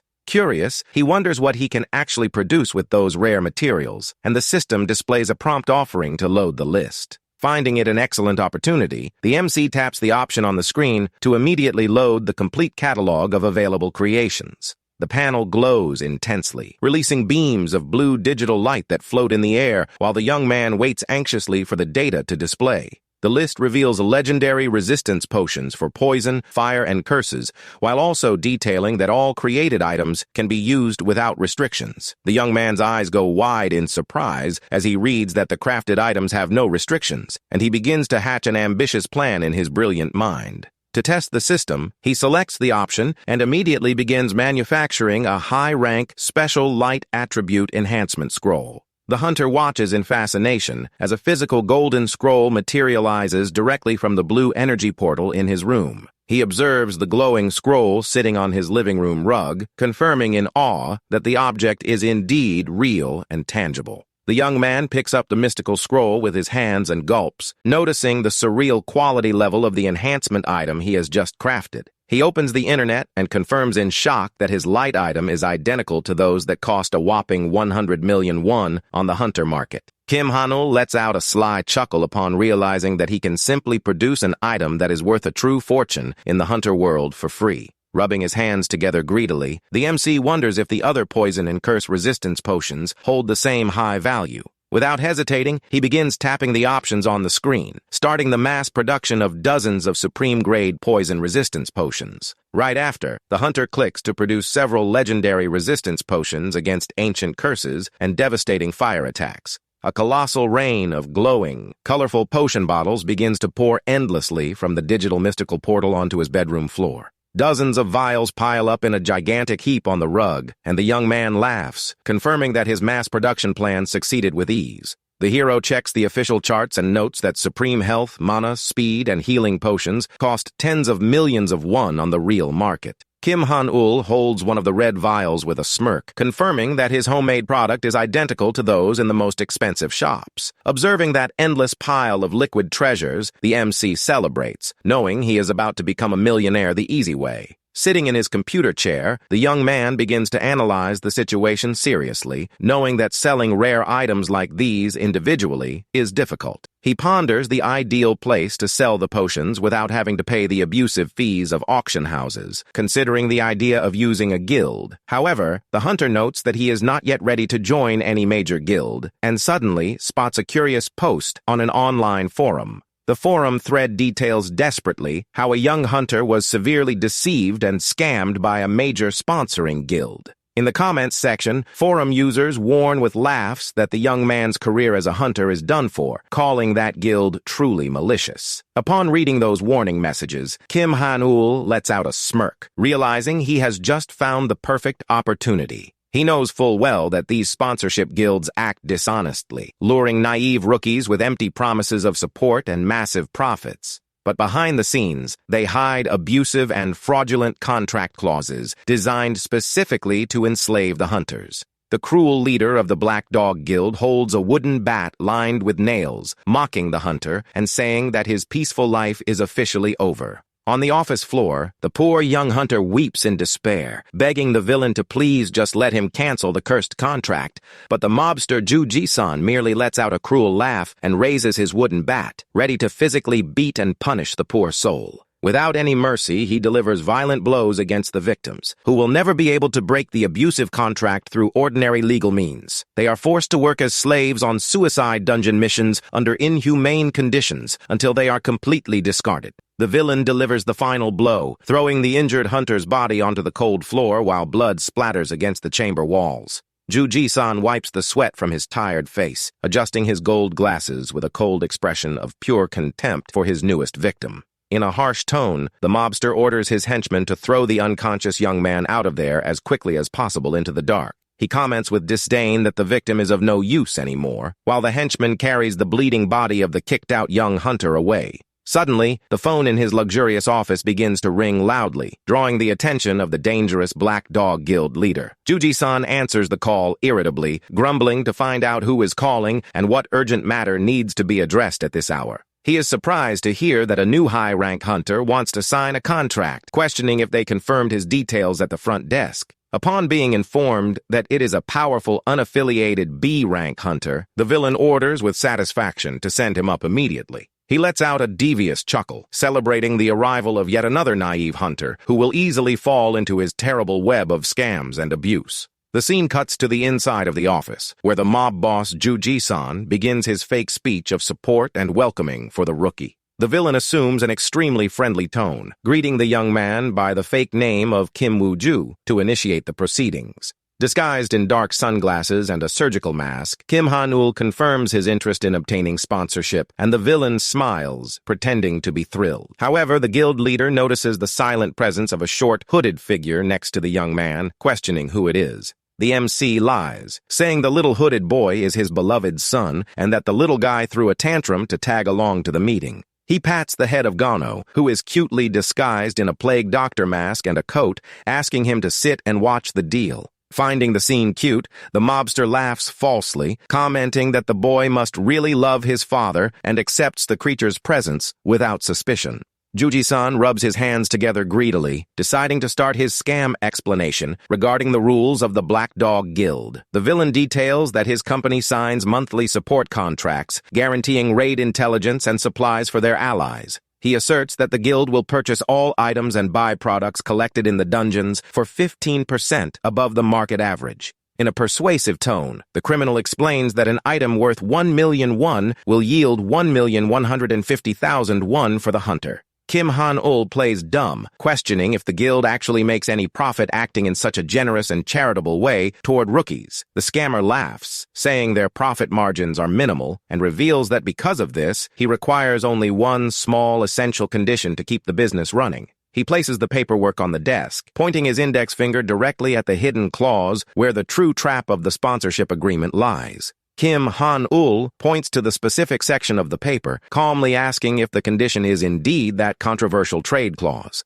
The sheet details that the contractor must obligatorily sell 500 million won worth of materials per month, and the young man questions the target. Juji-san smiles confidently, lyingly guaranteeing that this colossal monthly target of 500 million is extremely easy to hit during missions. He reassures the MC, insisting they will provide all the necessary support so that the absurd target is met without any kind of issue. Understanding the scam perfectly, the hero slowly removes his sunglasses, revealing a sharp and highly determined look. Kim Han-ul smirks, revealing his true intentions, catching the attention of the dangerous leader of the scamming mob guild. The hero asks, staring directly at the villain, if he would be capable of putting together 1 billion won in cold, hard cash today, leaving the mobster stunned. Juji-san hears Kim Han-ul's question and lets out a sarcastic chuckle, repeating the massive sum of 1 billion won in a mocking tone. The disguised hunter calmly says he is sure they can pay that amount, but explains he only asked the question out of concern.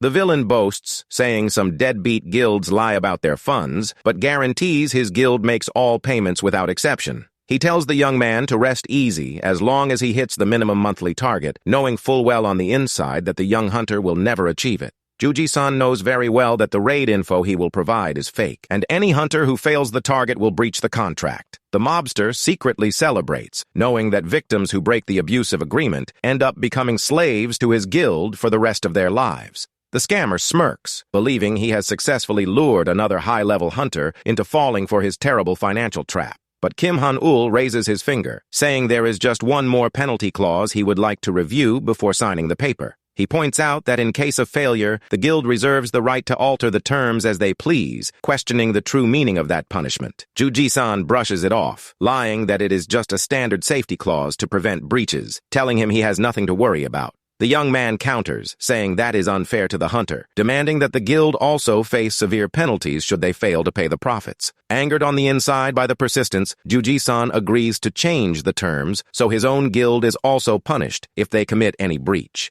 Satisfied, the MC says he brought the perfect paperwork for this kind of agreement, pulling a magical scroll from his dark backpack. He places a glowing red scroll on the coffee table, leaving the dangerous leader of the mob guild highly suspicious. Juji-san's eyes go wide as he recognizes the extremely rare mystical scroll of targeted incineration, which glows with potent magical energy. Kim Han-ul confirms this, explaining that whoever breaks the agreement signed on that paper will have a designated part of their body burned to ashes. With a confident smile under his mask, the young man asks if the mob leader is willing to sign the contract with all the rules they just discussed. The villain accepts the challenge, thinking that the impossible target of 500 million won will be the absolute noose around the hunter's own neck. Juji-san takes the pen and begins writing his cruel conditions directly onto the red magical scroll, which emanates a scarlet glow. The mobster writes aloud, demanding total exclusivity and detailing that any failure in the monthly transaction will grant arbitrary rights to the guild. But Kim Han-ul cuts the scamming leader's speech short, demanding he skip the unnecessary explanations to finalize the contract once and for all.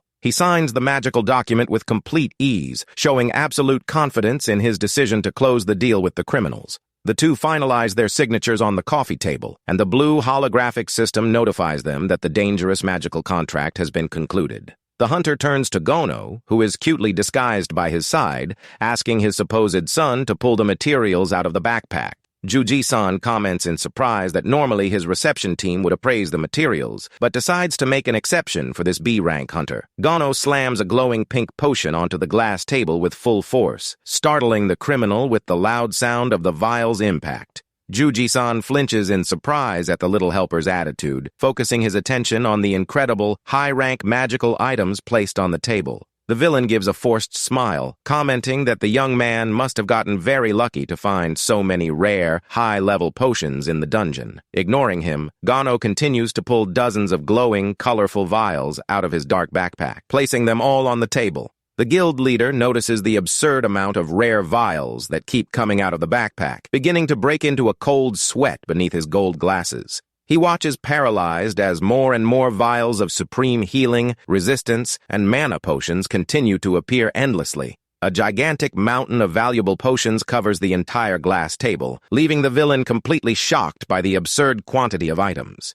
Juji-san stands up from his leather armchair in despair, shouting to ask the meaning of that entire mountain of rare potions in front of him. Kim Han-ul calmly explains that he brought 150 supreme resistance potions and holy scrolls, totaling 1,800,000,000. The hero slightly lowers his sunglasses, mockingly calculating that with the 15% bonus, the final value exceeds 2 billion won. He asks, with total calmness, if the payment of the full 2 billion won will be made in cold hard cash or via bank transfer. Desperate and shaking with rage upon realizing he does not have that money, the mobster opens his mouth and screams at the top of his lungs for his secretary. The employee runs in, and Juji-san immediately orders him to bring the office's mystical mana scanner device. The employee rushes off to fetch the device, while both hunters observe the pathetic reaction of the scamming leader in the face of the bill. The villain assumes a harsh, threatening tone as he glares at the hero, asking with hatred if the hunter truly thought he would be fooled so easily. He slams his hand down hard on the coffee table, warning that the young man signed the magical contract without reading the crucial details in the fine print. The scammer asserts that the guild will pay absolutely nothing for items the young man did not collect personally, threatening to charge a severe fine for fraud.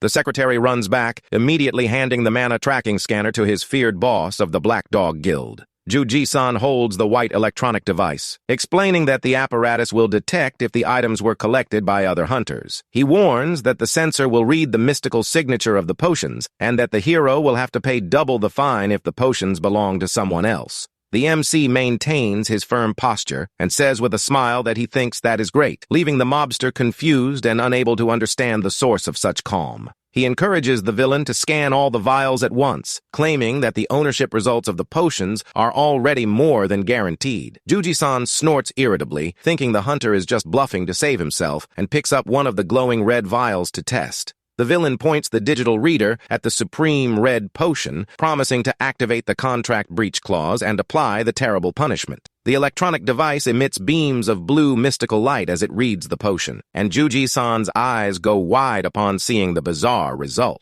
Juji-san tries to scan the mystical potion vial again, failing to understand why the device is not showing any registration fraud. He sweeps the digital reader frantically across all the potions, starting to break into a cold sweat as he realizes that absolutely every single one belongs to the young man.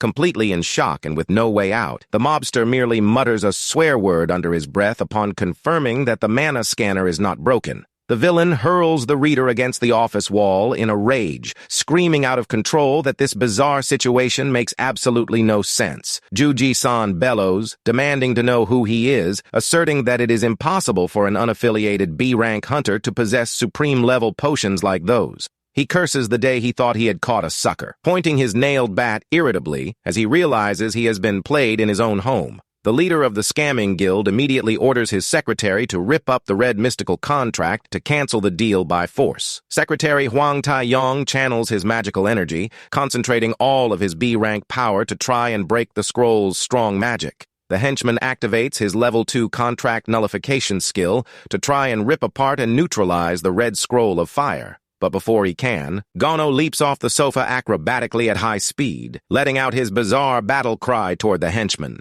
The goblin delivers a brutal blocking blow that completely shatters Huang Taeyong's defense and bones in an extremely merciless, swift manner. The mob secretary coughs up a large amount of blood, screaming in pain as his arms are completely broken by the impact of the mystical strike. Gono smashes the henchman's body against the floor, generating a shock wave that destroys the office tiling and cancels the contract nullification. The little helper's hood falls off, revealing his classic green skin of a goblin warrior, staring down the mobster with a wild and hungry look. Juji-san begins to sweat cold, backing away in panic as he realizes the young hunter's supposedly innocent son is actually a terrifying goblin monster. Kim Hanul rests his index finger on the red magical scroll, activating the flame energy, and calmly tells the villain to make his choice. With a macabre smile beneath his hood, the young man questions if the mobster is going to pay the 2,700,000,000 won without making a scene. He delivers the final ultimatum, asking if the villain prefers to hand over all the cash amicably, or if he prefers to have his body burned to ashes by the scroll.